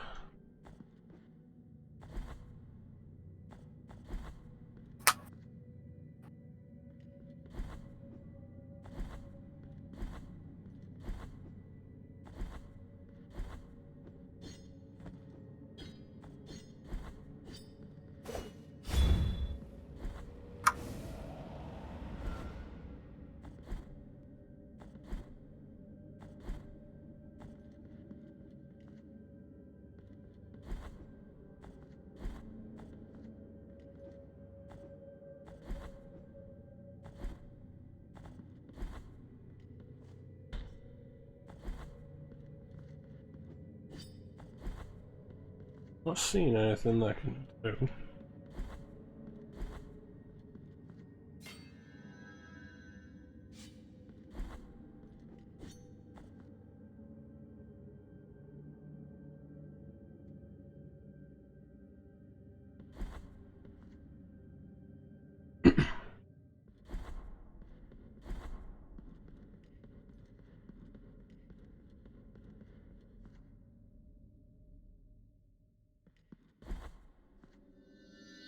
Oh, there we go. Key to the chamber of the eldest brother.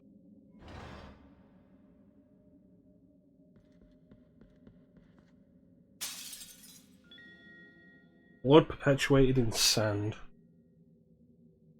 Change perception of the world.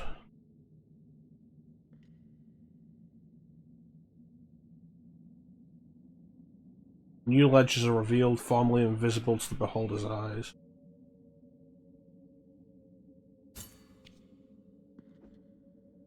I don't know what that means.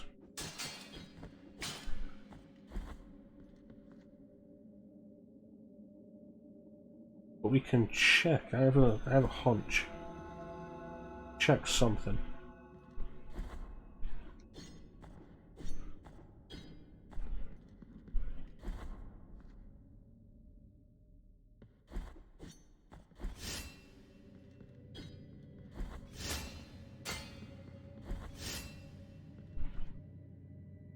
Yep, there it is. Alright.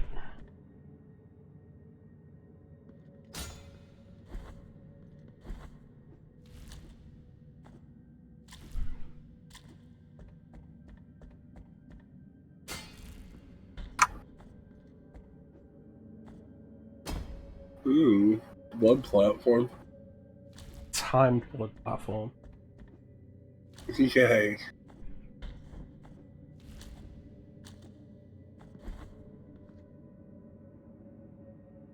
Alright, new area.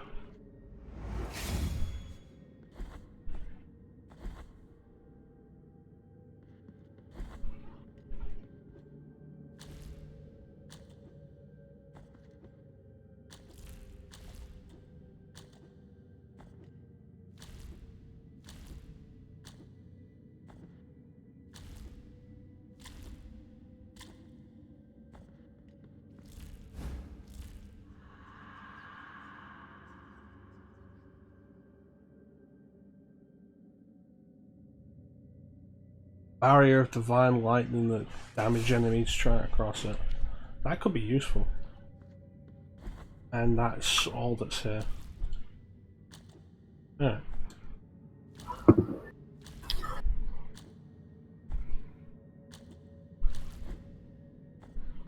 I have a weird habit in games like this of sticking with like the first spell or something that I find and making it work for me for the entire game. No interest in getting something better. With stuff like this, it's like, okay, what is better? The attack that rolls across the floor and walls, or a barrier? It's like, they're too different to properly compare.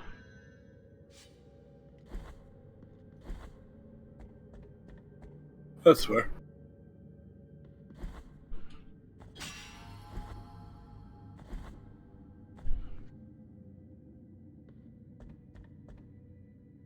Alright, so let's see what else we got.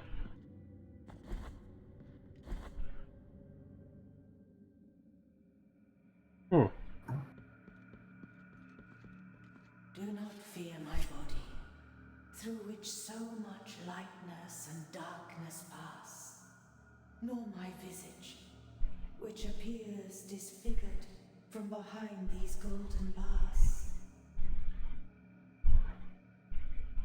Soledad by name, I was looked up on the orders of His Holiness in this cage, that the miracle then proceeded to decorate. The High Will has granted me the opportunity to help you, while my body remains a blue flame. I will wait, sleeping, until you hand the knots over to me, so that my hands of smoke may tie them, thus expanding the mysteries of your rosary. Alright. So the knot of rosary rope is for us. We have to bring it to her before we slot in the rope. Yeah. Now let my fingers tie a new mystery.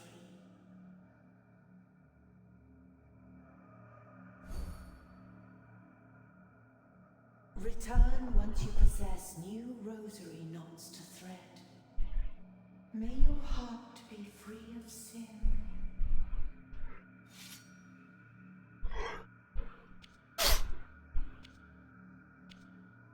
Yep, so that's a third slot in the rosary.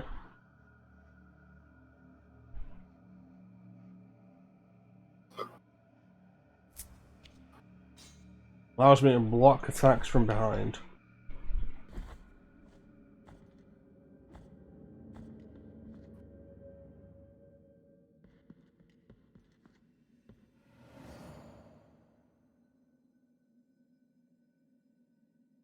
There are teleport points.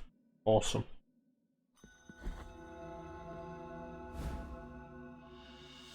Bouquet of time.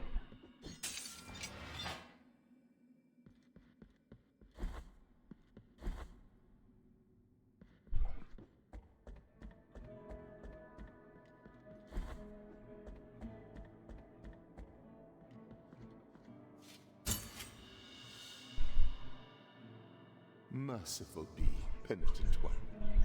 With your contribution, the work of this brotherhood carries on. Cool.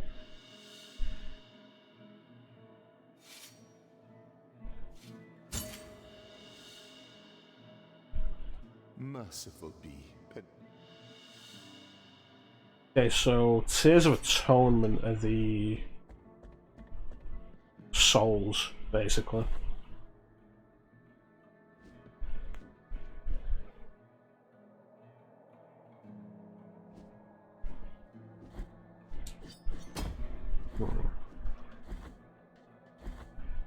Alright, so let's go in a different direction.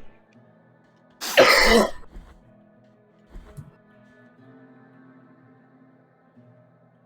like that, like, after effect when you slide. It reminds me of the Alucard's cape in Symphony. Oh, did you see? I'm going to be doing the Saturn Right, I guess specifically was it version. I didn't even know there was one. Yeah, it was ported to the Saturn, and it's got a bunch of exclusive areas and stuff. Oh, really interesting. Have they ever re-released it? No, because it was ultimately like a worse version of the game. Oh, was it really? But it's always been kind of a curiosity for me, and now that I can like properly do Saturn emulation, like, I want to do it, and I've been saving it for the stream. I actually got a ROM hack of it that does improve like a significant amount of it. Which is interesting, like loaded times are shorter, though they're still there.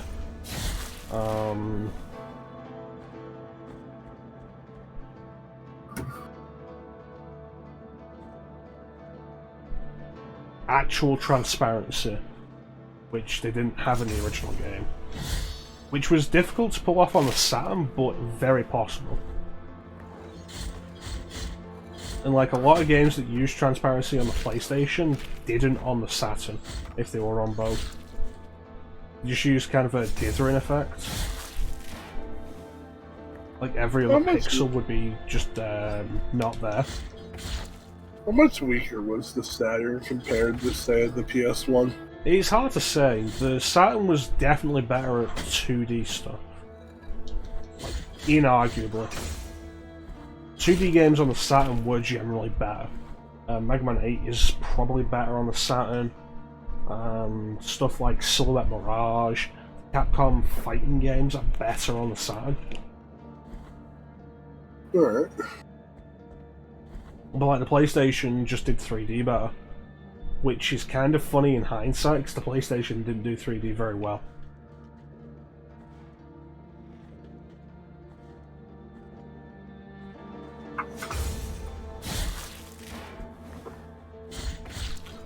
Like the infamous PS1 texture warping issue. I don't think I know about that. PS1 had difficulty rendering pixels in a 3D space. Oh. It's like, look up, like PS1 texture warping. And like, it's all over the place.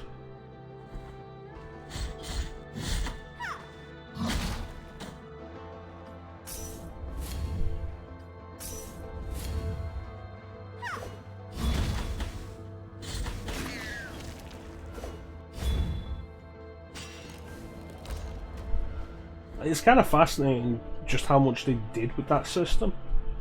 But like, it was weak even by the time.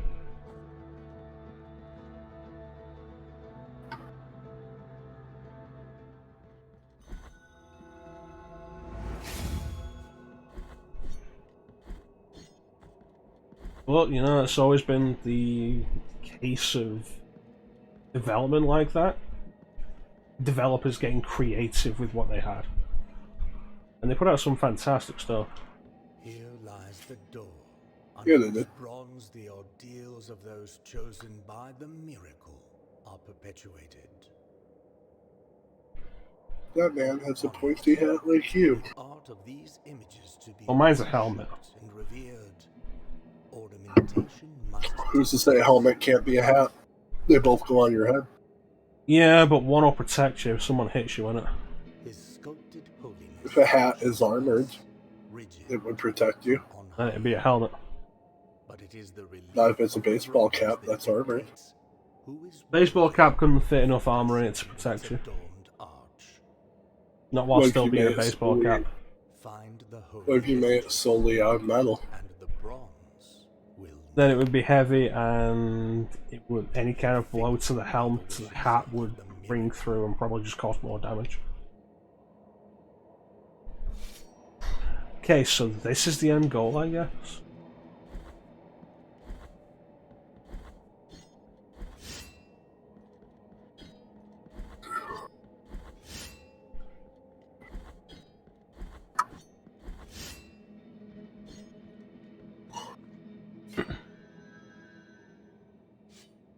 Yeah. Like, there's some interesting stuff on Saturn.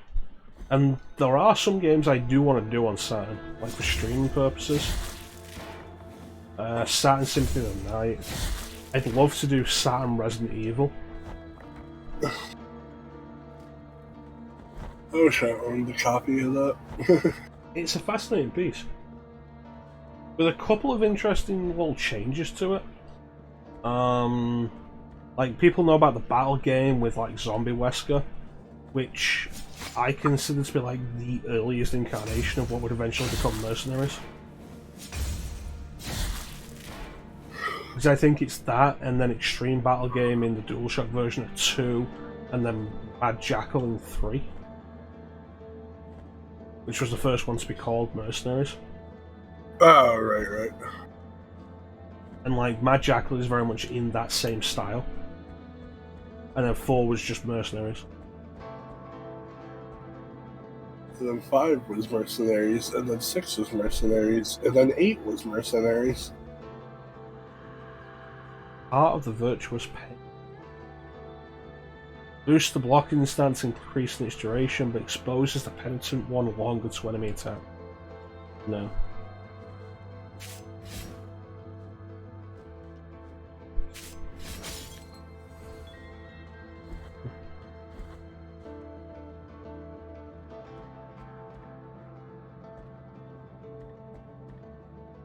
Yeah, I was right. The range yeah, you attack were. does do it.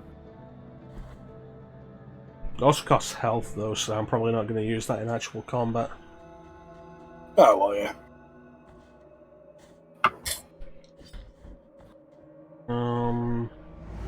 Enemy 0. I'm absolutely down to do Enemy 0 on Saturn. A weird little game by Warp.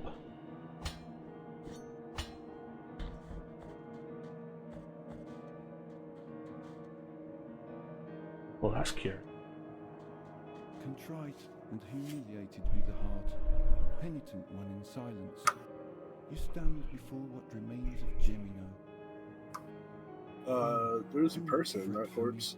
The cold is merciful, for it relieves our pain and numbs us. Or before it statue. leads us to our Homicide deaths. corpse.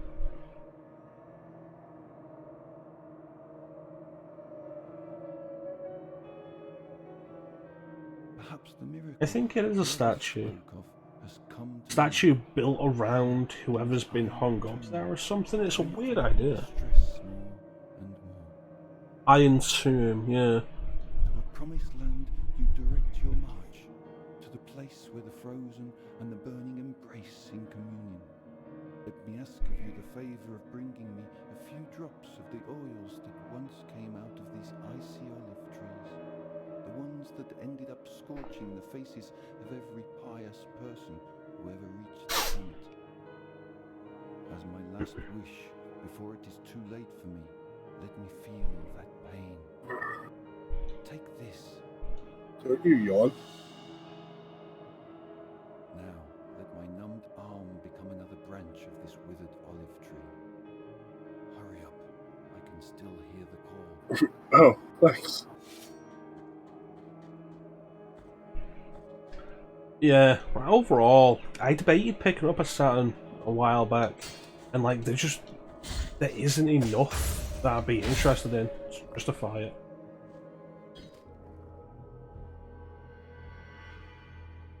And like, finally getting Saturn emulation, going through like the entire list, there's like 15 games there that I'm actually interested in, and that. Still need to have one. Yeah, but I don't own to like stick on a shelf or just own. I own to play. That's fair.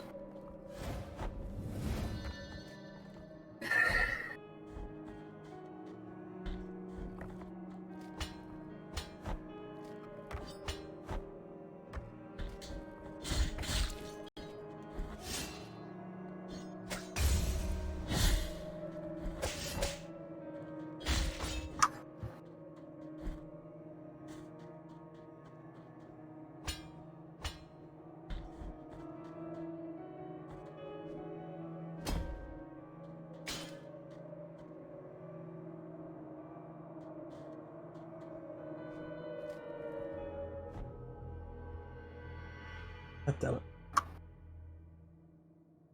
Oh, look, another baby. You're gonna have to use the range attack on.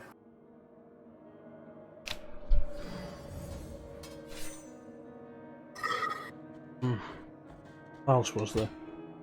Burning Rangers have been neat. I know nothing about that game except for the song from Sonic All-Star Racing Transformed. Good game. Not Burning Rangers. I've not played Burning Rangers. Sonic and All Stars Transformed, absolutely fantastic game. Say, better kart racer than Mario, and people need to realize that. At this point, it absolutely is. Well, it's just more fair. Like, all the items are super avoidable if you're good at that. The entire game isn't like dictated by somebody getting like 3 lightning bolts. Yeah, right? It makes it more of a skill-based racing game than, oh, hey, I got this item to help me because I'm bad.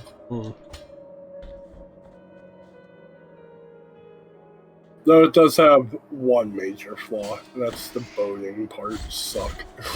I'm fine with the boating. Like, it adds variety to Circuit Racer. Because I've been, like, not so much into circuit racing for a long time. And, like, the track's changing up as you go through the laps. Even when it goes to boats, like, I always appreciate that.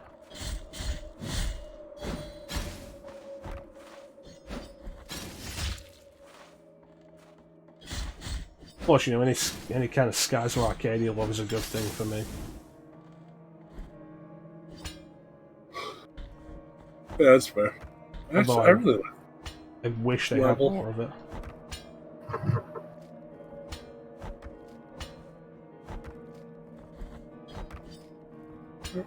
It's like you only get Vice and you only get one track from Arcadia.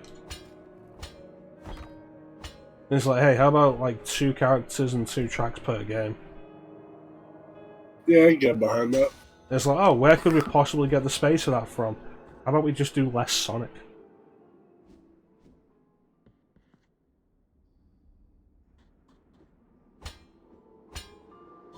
They had that House of the Dead track, and that's really neat. No characters for House of the Dead, which is really lame. Yeah, they're very hesitant to really do anything with House of the Dead and that stuff. Like how they keep calling it Curian Mansion. Because, oh, we can't call it... we can't have the word dead in there or it'll increase the age rating. Really dumb. Yeah.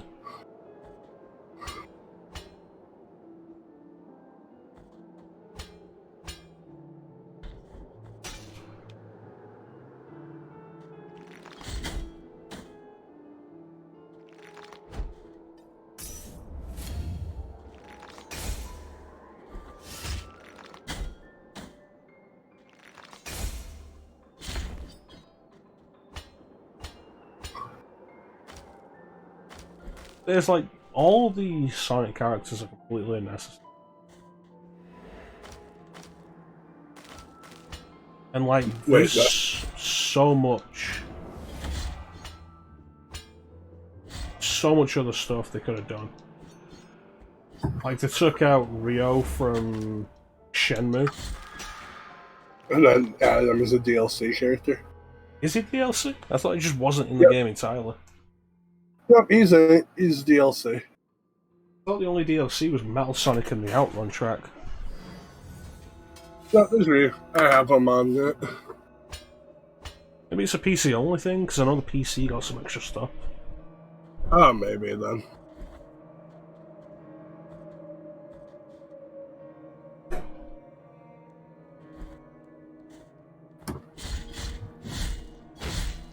Also, not all of the Sonic tracks in that game are good. No. I don't like the one in the Snow Village. I don't remember if that's a Sonic track or not. I just don't like it. No, I think that's Billy Hatcher.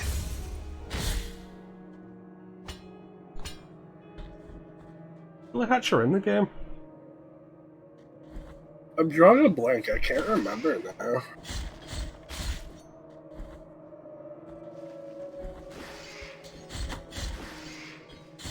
I don't think he is. Which is really dumb. I know they made Knights a playable character in the second one after he was the flag waver in the first one, and they replaced him as the flag waver with Rystar. Well, it's the dumb thing. Knights is a playable character in it, but they're the car. Yeah.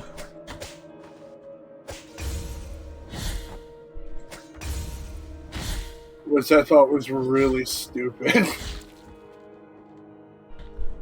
It was like, you've got these characters there, all of whom would make a good racer with their own track and everything. And it's like, you know who could be the flag waver? Just somebody from Sonic. Yeah, that guy had like a Chow or something, or even no, I would take Uma Chow. I was thinking like Charmy. What? Oh yeah. Or like Cream. It'd work with Cream. I just feel like Umo-chan would be the best because he's always done the tutorial thing for you, so have him as a flag waver. That's fair. I mean, I'm definitely okay with who they have for Sonic representation. It sucks Metal Sonic was a DLC character, but I'm happy he's there. I love Metal Sonic. I just wish there was less Sonic representation. Either that or, like, sure, keep all the Sonic representation, but add more other characters at that point. Yeah. Like, having more characters is never a bad thing in most cases.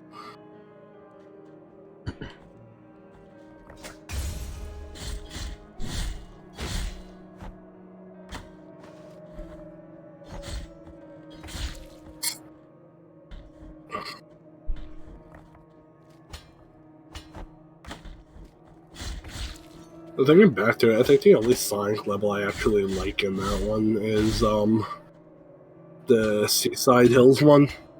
The one they recycled for Team Sonic Racing. Did that? It's the same track. I think I like it mostly because I really like the song that plays on that track. Oh, I absolutely have nostalgia for Seaside Hill.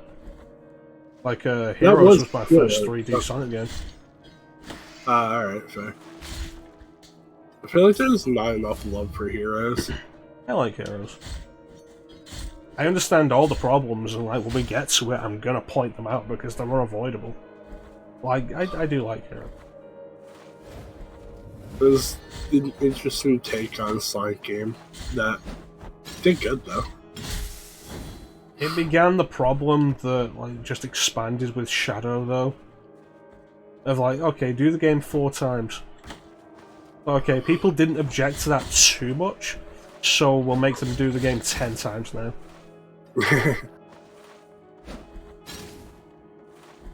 Also, Heroes has that really cool version of Metal Sonic in it. Metal Overlord or Metal Madness? I think it's Overlord in Heroes, isn't it? No, it's both. Like, is it? 2 separate forms, yeah. Okay. I love the final boss theme though. It's like Adventure and Adventure 2, the final boss themes are the main tracks of the game. Like Open Your Heart and Live and Learn. Like the main track of Heroes is Sonic Heroes, but the final boss theme is What I'm Made Of, and I absolutely love that song. It is a good song.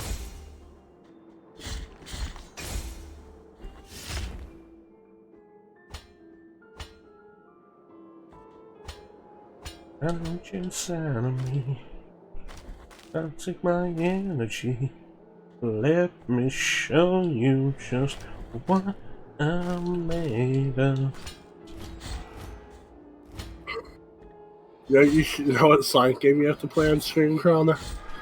I don't want to do Sonic R. No, Battle.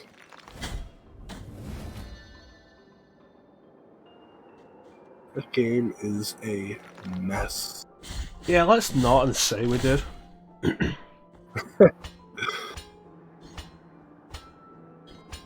We'll make reference to it every now and then. It's like, yeah, remember when we streamed Sonic Battle? Like, it was such a good stream. And like, just steadily every time we mention it, it becomes more and more ludicrous, all the things that happened in it. Jack Black stopped by. He gave a donation. It was pretty awesome.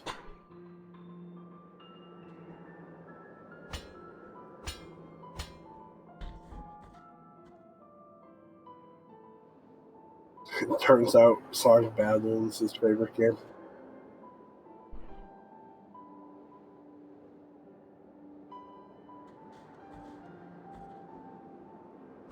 There we go.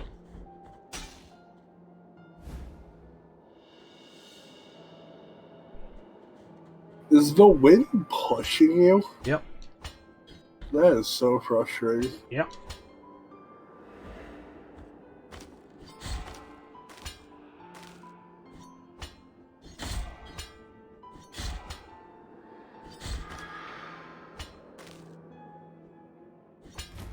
That would suck if mid-jump the wind blew the other way.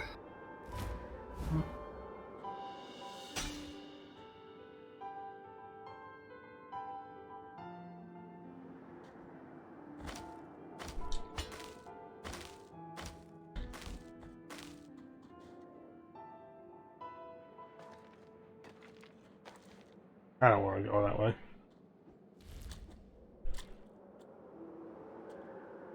I just realized there's a crying face in the background in that mountain. Yeah, it looks really good. Why is the mountain crying?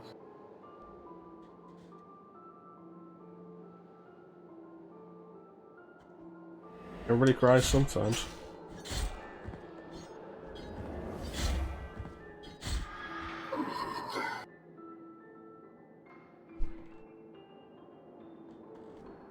The earth is crying.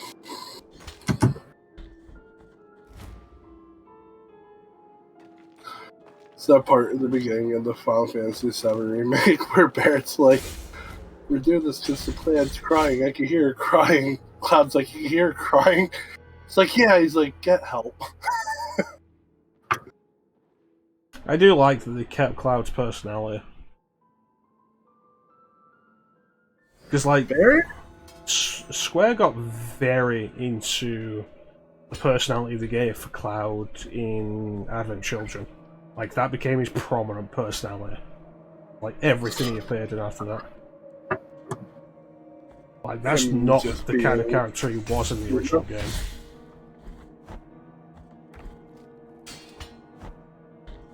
Barrett is really obnoxious, though, and to the point where I kinda don't like Barrett. He grows on you. But, like, yeah, Barrett is more often than not just looking for a fight. There's like that point where you first get to 7th Heaven in the remake. You gotta walk up to his daughter, and the daughter runs away scared. He immediately is like, alright, let's fight over this. And it was like, holy shit, you need to calm down, bro. Have you done the original? No, I haven't played through it.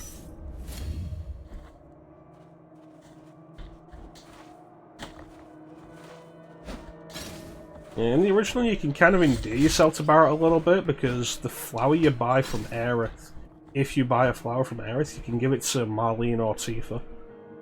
And if you give it to Marlene, he's all like, "Where'd you get the flower from?" It's like, Cloud gave it to me.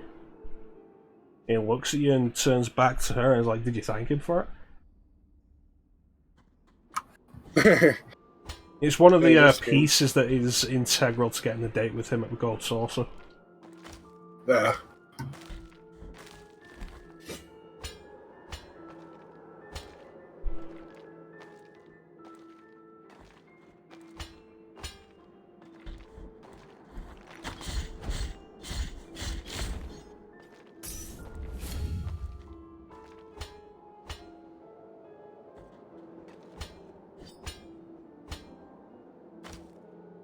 There we go. God, this whole like waiting on the wind blowing thing to make your jump work seems really annoying. I'm not waiting for it most of the time. Like the bigger jumps, yeah.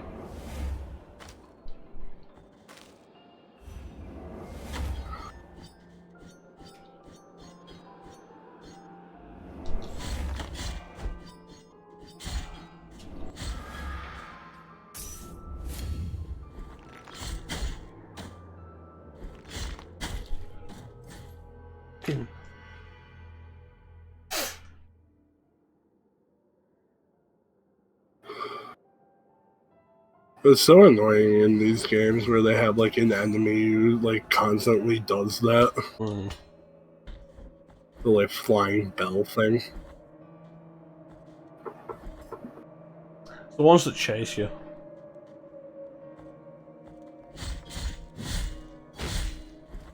Like you just try to get back to where you were and just chasing you. It's like annoying in the sense too, is like you like try to jump to that ladder, but the platform underneath you breaks. So it doesn't give you much room to be like, oh, I'm gonna fight it or I'm gonna try to run. Like you're locked into this. I can't kill it right away, so I gotta try to run from it. But I'm fucked if I run from it because it just keeps attacking. I absolutely hate those things that jump out of the ground. Because they jump so goddamn high.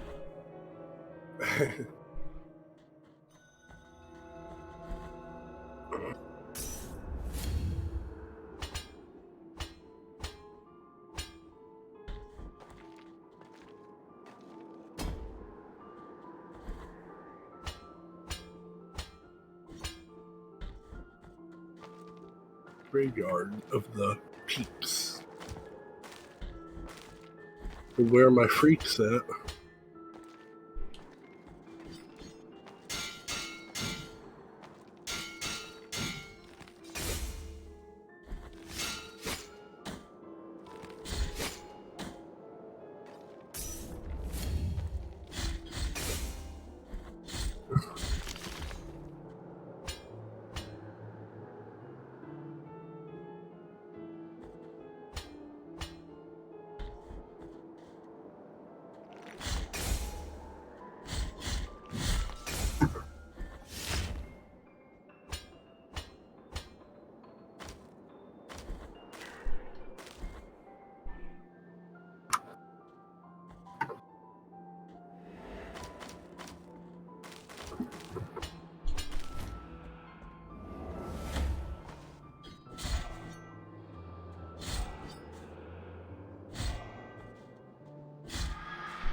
Damn, that was a good loop to get payback on that bell thing.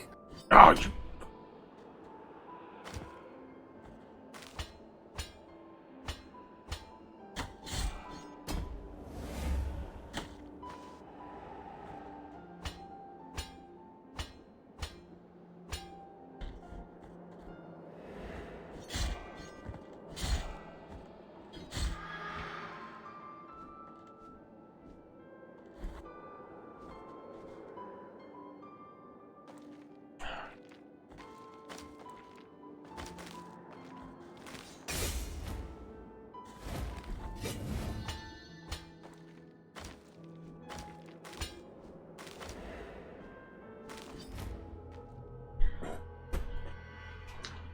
Damn it.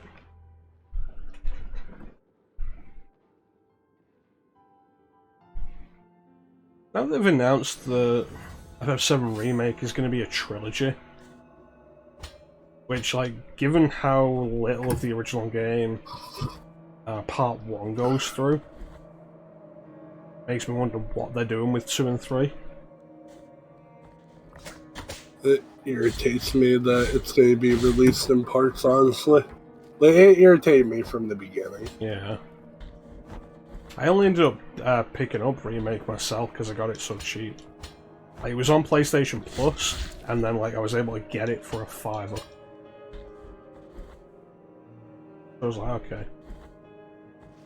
Not buying it again on PC though. £70? Fuck off, Square.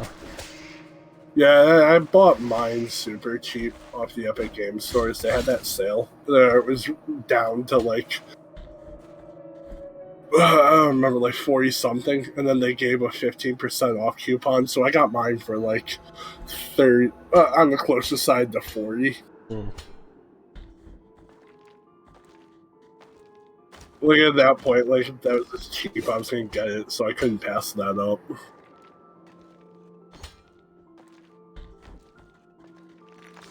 I think with this whole thing we're seeing of like the push for higher video game prices, we're also going to see like less in the way of sales. The thing that's really dumb is, okay, fine, 70 for a physical, but it's digital. Why does it have to be that much? Because it's about corporate greed. It always has been. That's the dumbest thing. Like, reasons why I also hate digital copies of games is I'm not getting anything physical. You're not selling anything physical with it. Why does it need to be the same price?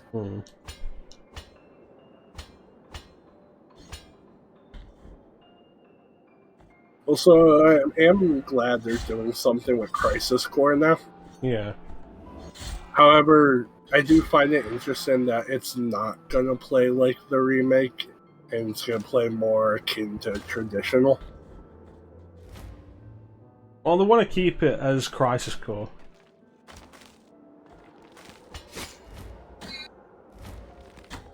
Okay, fucking seriously?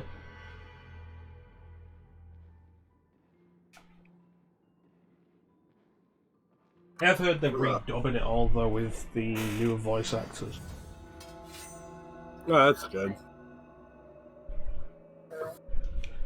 I mean, I'm still going to stick with my original. Never played Crisis Core, but I had a friend who played it, and like he told me he legitimately cried at the end of it. It's a good so game with a good ending. Yeah. Like, if you've played FF7, the ending isn't a spoiler. It's a foregone conclusion. I know, like, doesn't something happen to Zack or something? Or, well, yeah, because I know Cloud's Buster Sword Zack's, isn't it? Mm-hmm. I think that's literally all I know about Crisis Core. But it's weird that they decided to make that a PSP exclusive. Not so much. I mean, Square were pretty close with Sony for a long time. And so, oh yeah, the new handheld. The weird thing is that they kept it PSP exclusive. And like, they never released it digitally. Like, that was the big thing. Like, they never released it digitally. You could only play it legally if you were playing a physical copy on PSP. You couldn't get it on your Vita. Like, it wasn't available on anything else. Yeah, I suppose it's not so weird if you look at all the portable ports or portable Kingdom Hearts games that are exclusive to that. Again, though, those Kingdom Hearts games did get re-released on other systems. Kind of. Well, Birth by Sleep got a proper release. Oh, they had the Mirage Arena cut out, like the co-op was cut out. Yeah. I know, like 358 over 2. That was just cutscenes. Yeah, and same with Recoded.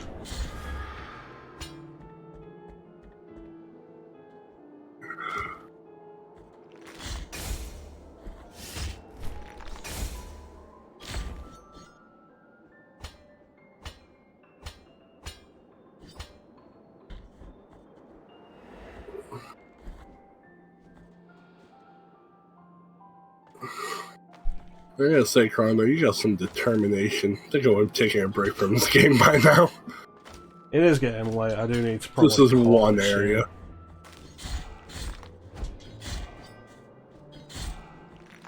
soon. I want my Fuck shit those back. flying bell things.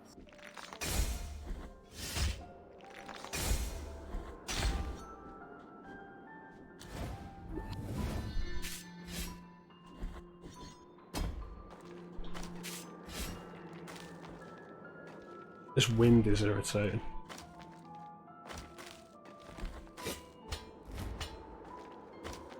Dang him with the stinger.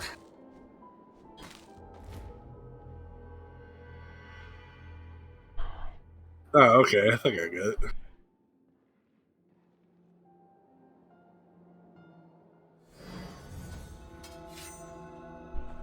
It looks like you just have to baseball slide and attack when it's low enough. Or just attack upwards.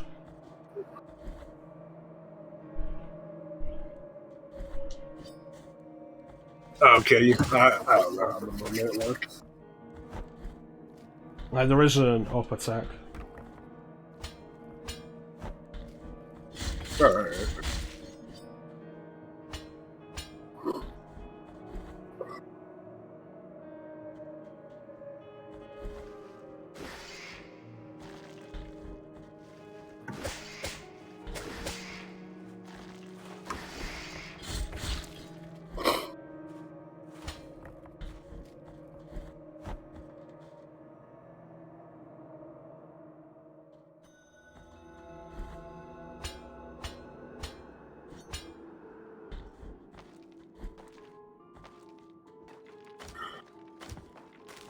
I think the stream really helps with fun.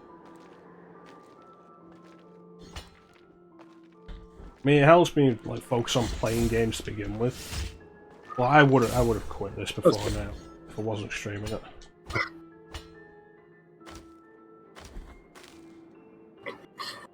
Seriously, fuck some of these enemy placements, though. What's the win?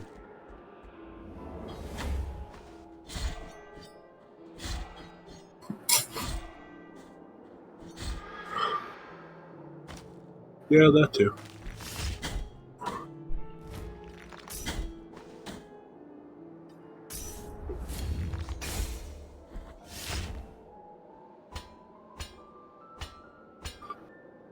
I hate wind mechanics in games, especially with platforming.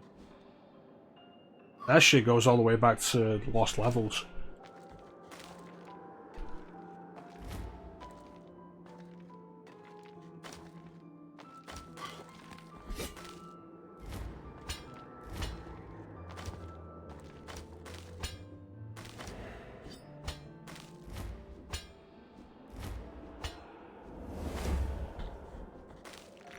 Good save.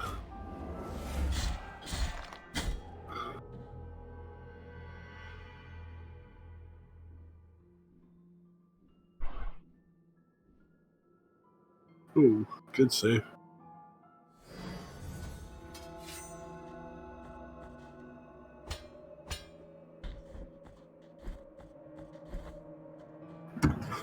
That fucking statue's hand, such ridiculous reach. I like parrying it, just knocks me back.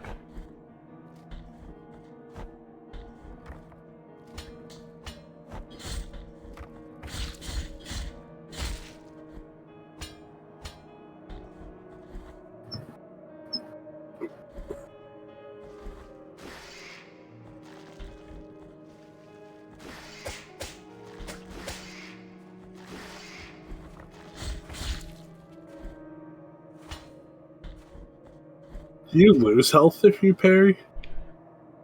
I think it's possible if you don't have the timing right. Oh, okay. But I'm not entirely sure. I might be thinking of something else.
I even think about that, the knockback combined with the wind pushing against you.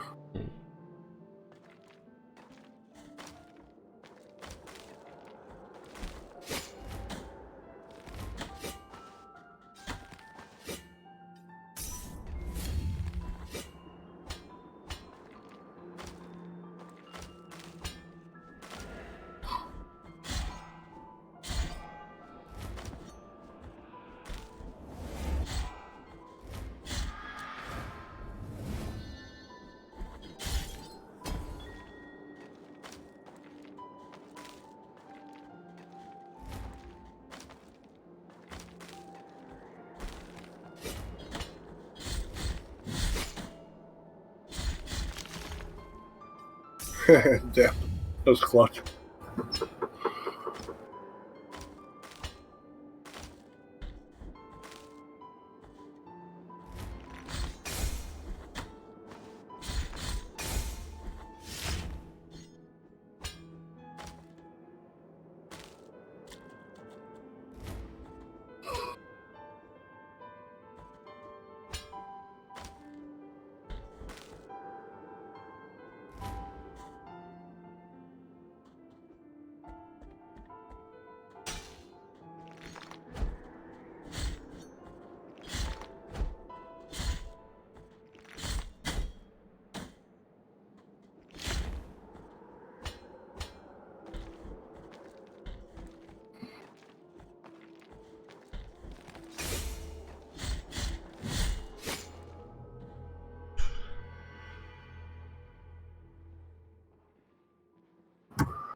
Alright.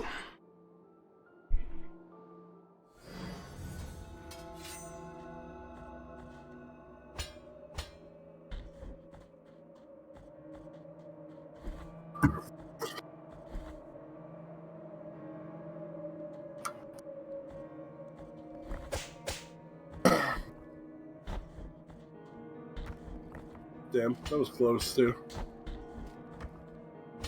Seems like every time you get slightly further, something just dicks you.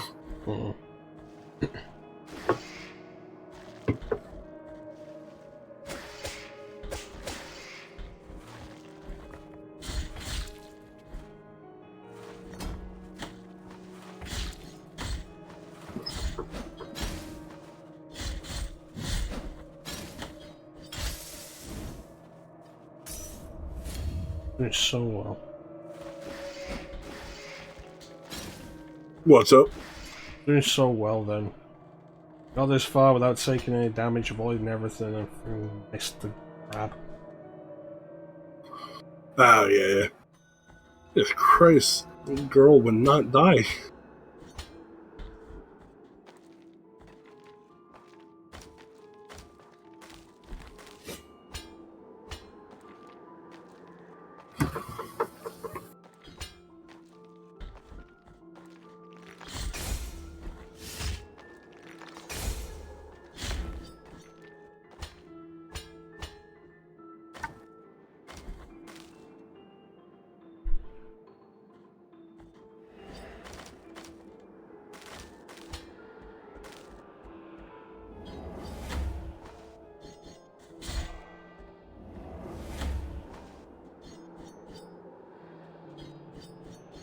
Fucking hit the damn thing.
Why all these monsters gotta be in the snow? Ain't they cold?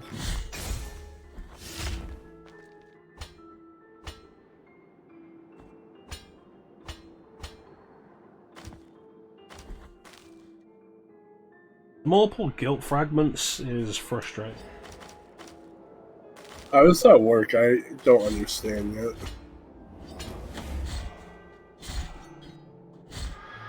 I'm not entirely sure. I think having like a guilt fragment reduces how much of the Tears of Atonement you get per kill. And then multiplied by how many you've got out, I'm not entirely sure.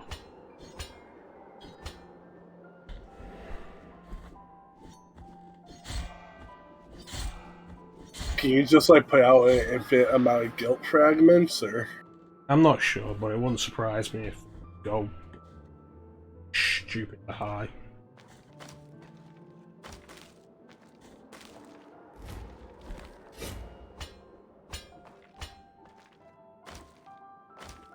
You can get rid of them without catching them. Oh yeah. If you get to a statue that will absolve you of your guilt. Okay.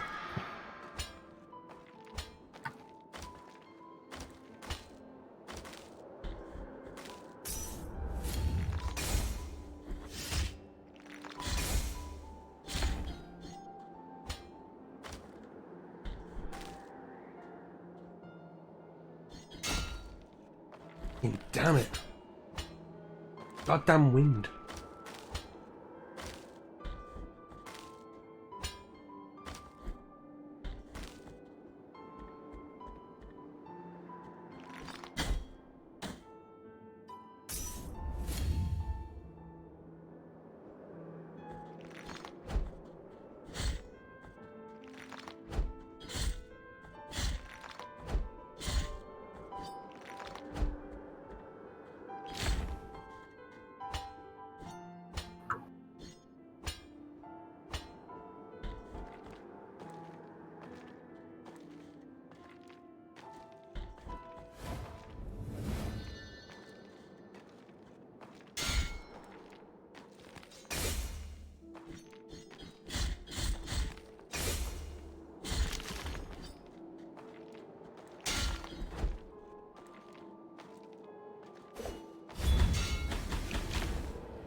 If I could get like some kind of save point, that'd be.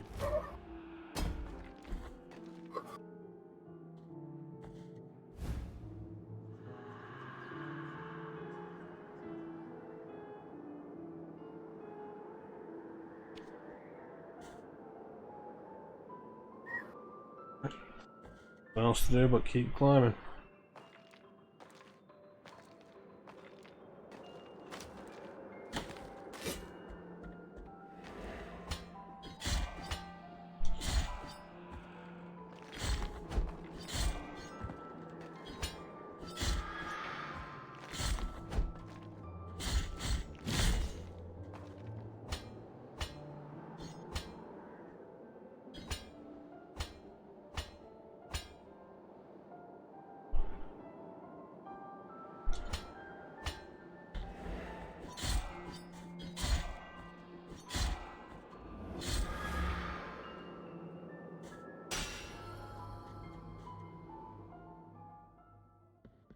So you ain't taking no shit from them no more.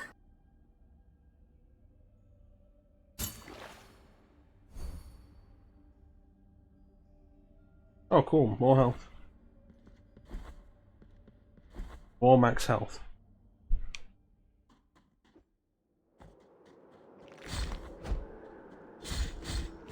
Wait, is that what that blue bar is? No. Ah, shit, you're right. That's gone up. There's more magic, not more health. Oh, okay. Damn it.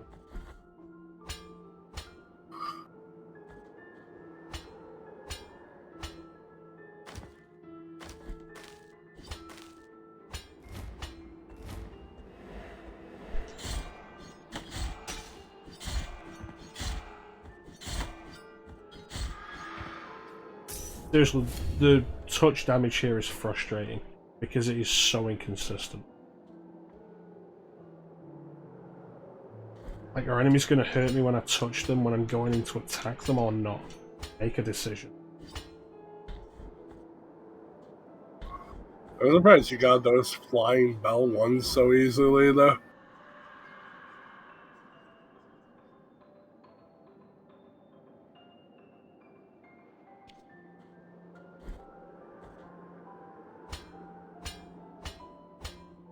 Most of it's about placement. Like, the trouble I was having with one earlier was because it was near one of those walls I can climb. So I pressed the attack button to attack it and I stick to the wall instead.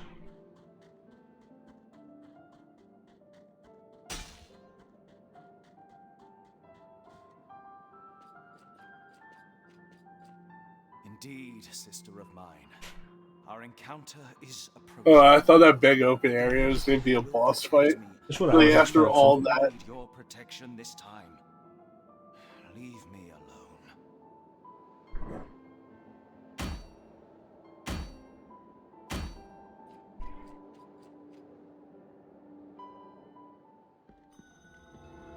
Convent of Our Lady of the Charred Visage.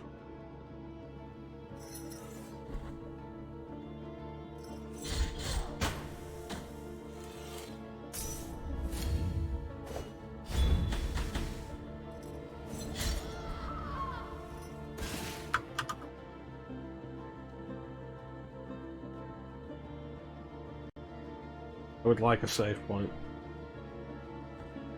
Good.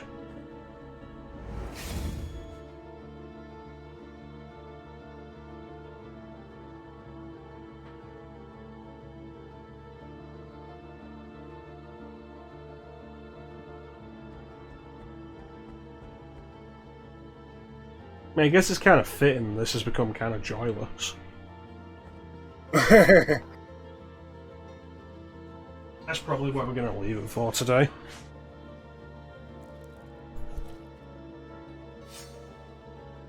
We've made progress.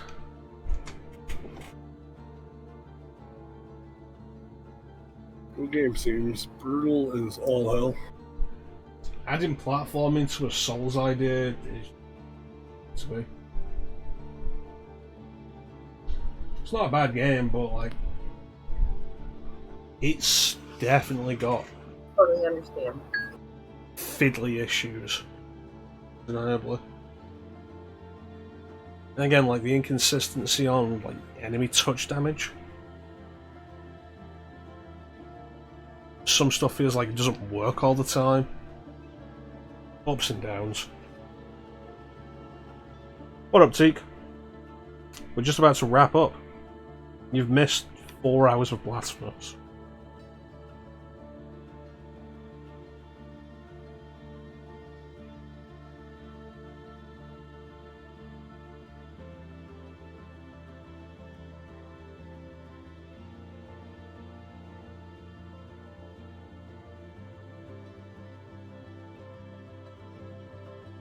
I've been running, I appreciate that too.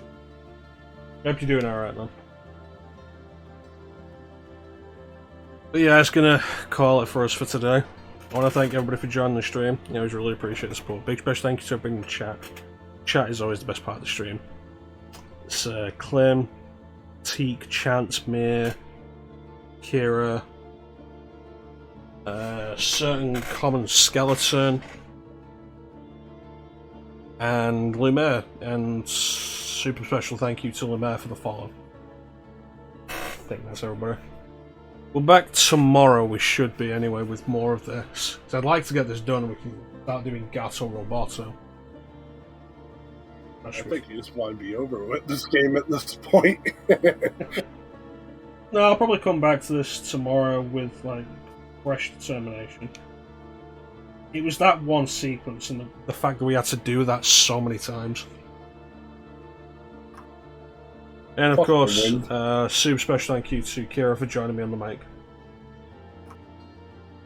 Heyo. Kira doesn't stream, so you can't check him out anywhere. You check me out in your minds. Turns out Kira was actually Chris Angel. I ain't free. But yeah, it's gonna do it.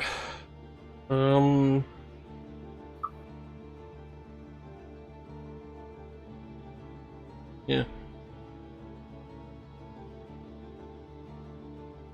Chrono, you're my hero. I do. Hey. But yeah, we'll continue with this. That'll be Gato Roboto. Domo Origato Gato Roboto. There was always the risk of like doing so many Metroidvanias that I've not done before. Of like, this could be rough. So I at least expected trouble.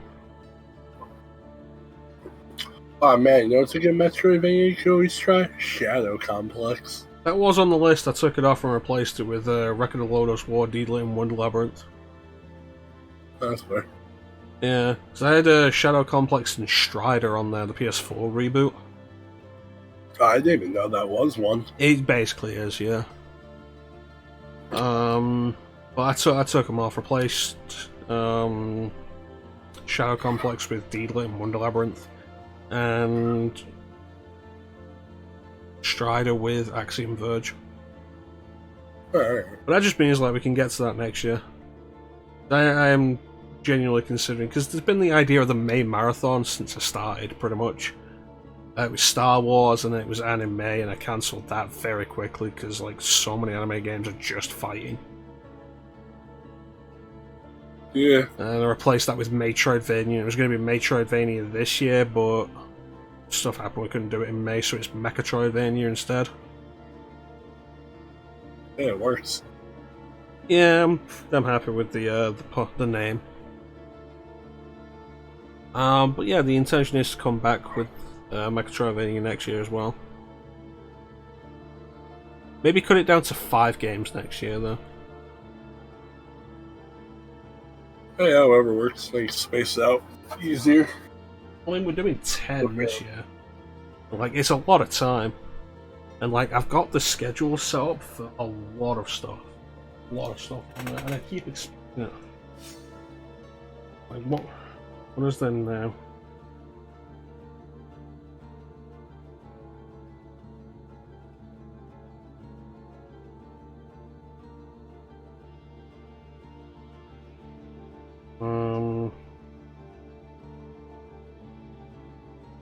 I did Crash Bandicoot.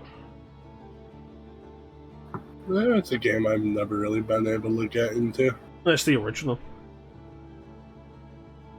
Like, not even the PS4 general. version, like, straight out doing the original. Well, just in general. Like, I was never really interested by it when I was a kid.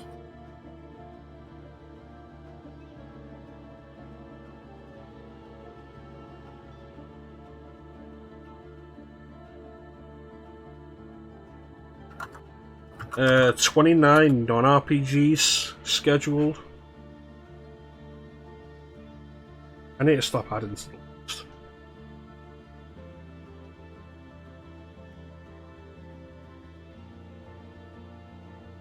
14 RPGs scheduled.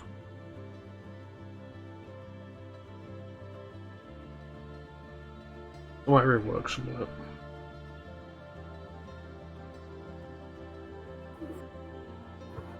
But yeah, a lot of stuff. Like I want to get through a bunch of it, and like do a bunch of it before we start the Sonic Marathon. Not best marathon.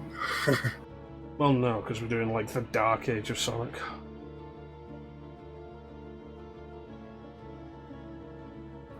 There's no Sonic the Fighters. I call bullshit. Sonic the Fighters was still in an age when people had hope for Sonic. I mean, I do unironically like Sonic the Fighters. Probably also like Fighters Mega Mix.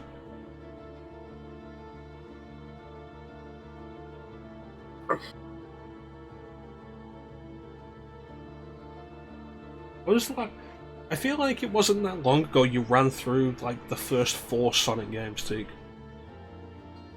In one sitting. I feel like it was maybe what, a month or 2 ago. I remember you were doing it when I went to bed and I woke up for work the next day and you were still doing it.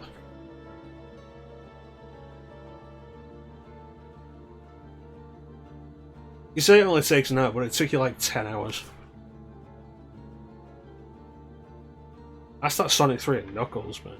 That runs too long.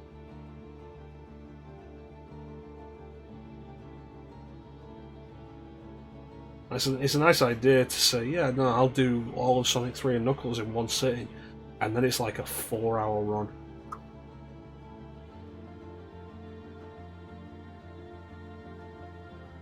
I remember that first time I played Sonic Episode 4 Part 1. It was so disappointing. Sonic 4 just isn't on my schedule at all.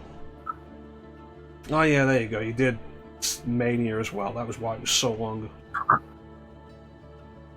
I did the extra game. But yeah, Sonic 4 just isn't on my list.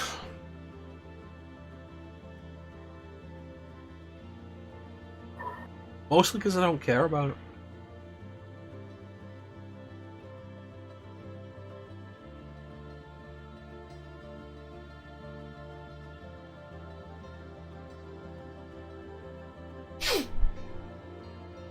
But yeah, the Sonic Marathon should at least be enjoyable, and North Kira will be joining us for that.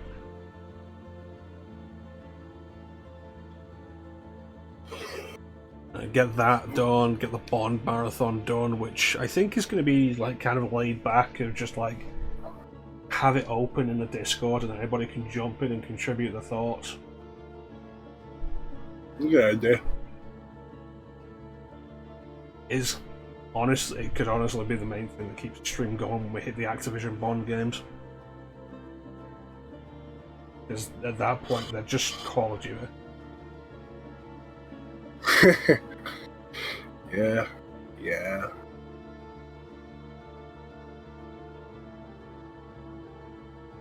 Nothing. No, go on. I was thinking about Everything or Nothing. I remember it had that like interesting co-op mode. I never finished that because it was constant combat, and you share lives. I play it with one of my siblings. It's constant combat, and you share lives, and it just keeps going and going. It has an ending, but like it's just combat sequence after combat sequence after combat sequence. And I think one of the strengths of the base game, the single player campaign, was its variety.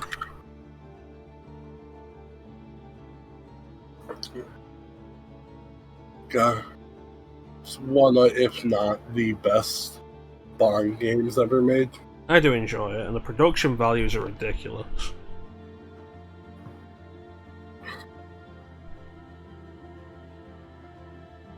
I think the thing that made great was the first Bond game where you actually truly felt like a spy that I can recall. Yeah. GoldenEye had its moments, like they all tried to do stuff like that with a little more. Most of it was just shooting, but some of them try to do other stuff. Nightfire was.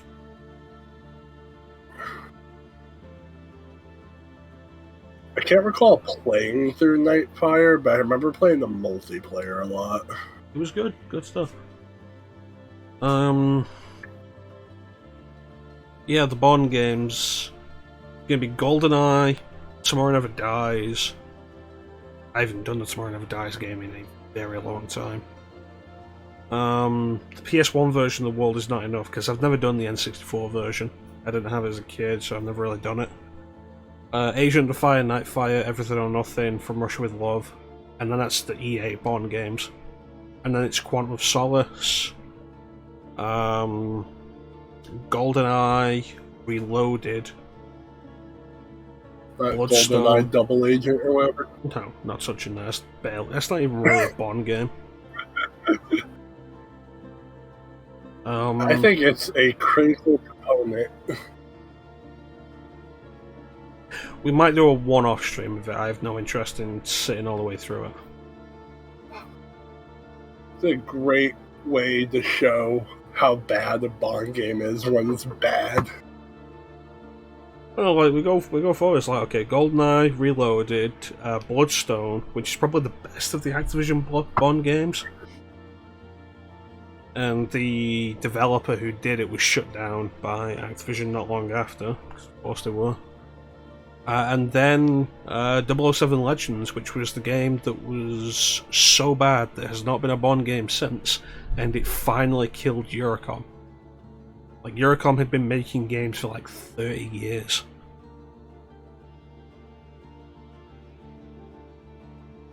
And then, because you guys know I don't like to end these things on a down note, after that we're going to do the N64 version of World Is Not Enough, which I've heard is great and somewhat comparable to GoldenEye.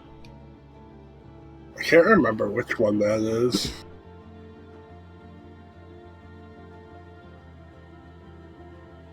It's like how the Sonic Marathon isn't going to end with Sonic Forces, it's ending with Sonic Pocket Adventure.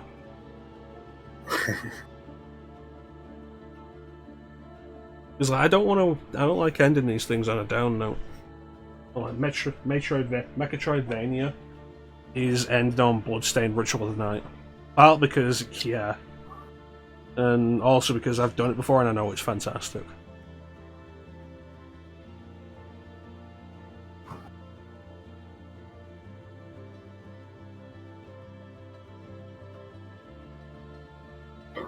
I've not played Bloodstained yet. I feel like I'm missing out. It's a good game. I own it twice. I got it on Switch. I got it cheap on Switch, and I've heard they've fixed most of the issues, and it seems very playable now on Switch. Alright. Originally, like, I was going to get it on Switch, but it was delayed for a week. And I was like, I don't want to wait a week to play this, so I bought it on Xbox. That's fair. It turned out to be the right idea. Because, like, the Switch was infamous, like, the Switch version was infamous for its problems. But it's worth noting that Bloodstained Ritual of the Night when it came out was technically very shoddy. Mechanically it was fantastic, technically it was really shoddy.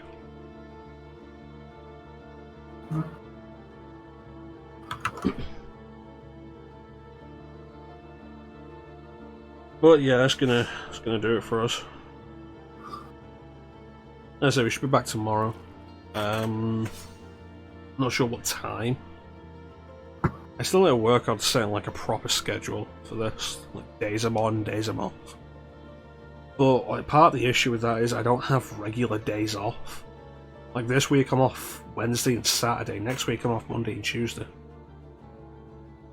Yeah, I feel that. My shit's all weird too. Yeah. Like, just regular days off would be great. I work retail, so like, they just give us one day off. I work retail. They give us 2 days off because they'd have to pay us more otherwise. That's fair.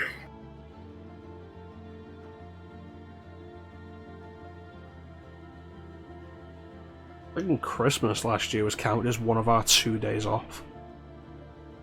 That's shit.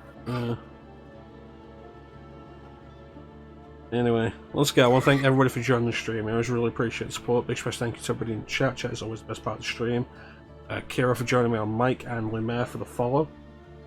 Back tomorrow at whatever time I come on at. Around 6:30, 7ish maybe, we'll see. Anything you want to say before we go, Kira? I got nothing. But thank you for the stream, Chrono. It's always entertaining. Thank you for being here. But yeah, with that, thank you all for watching. Have yourselves a fantastic time of day. And yeah, catch you next time, guys. Bye. See you.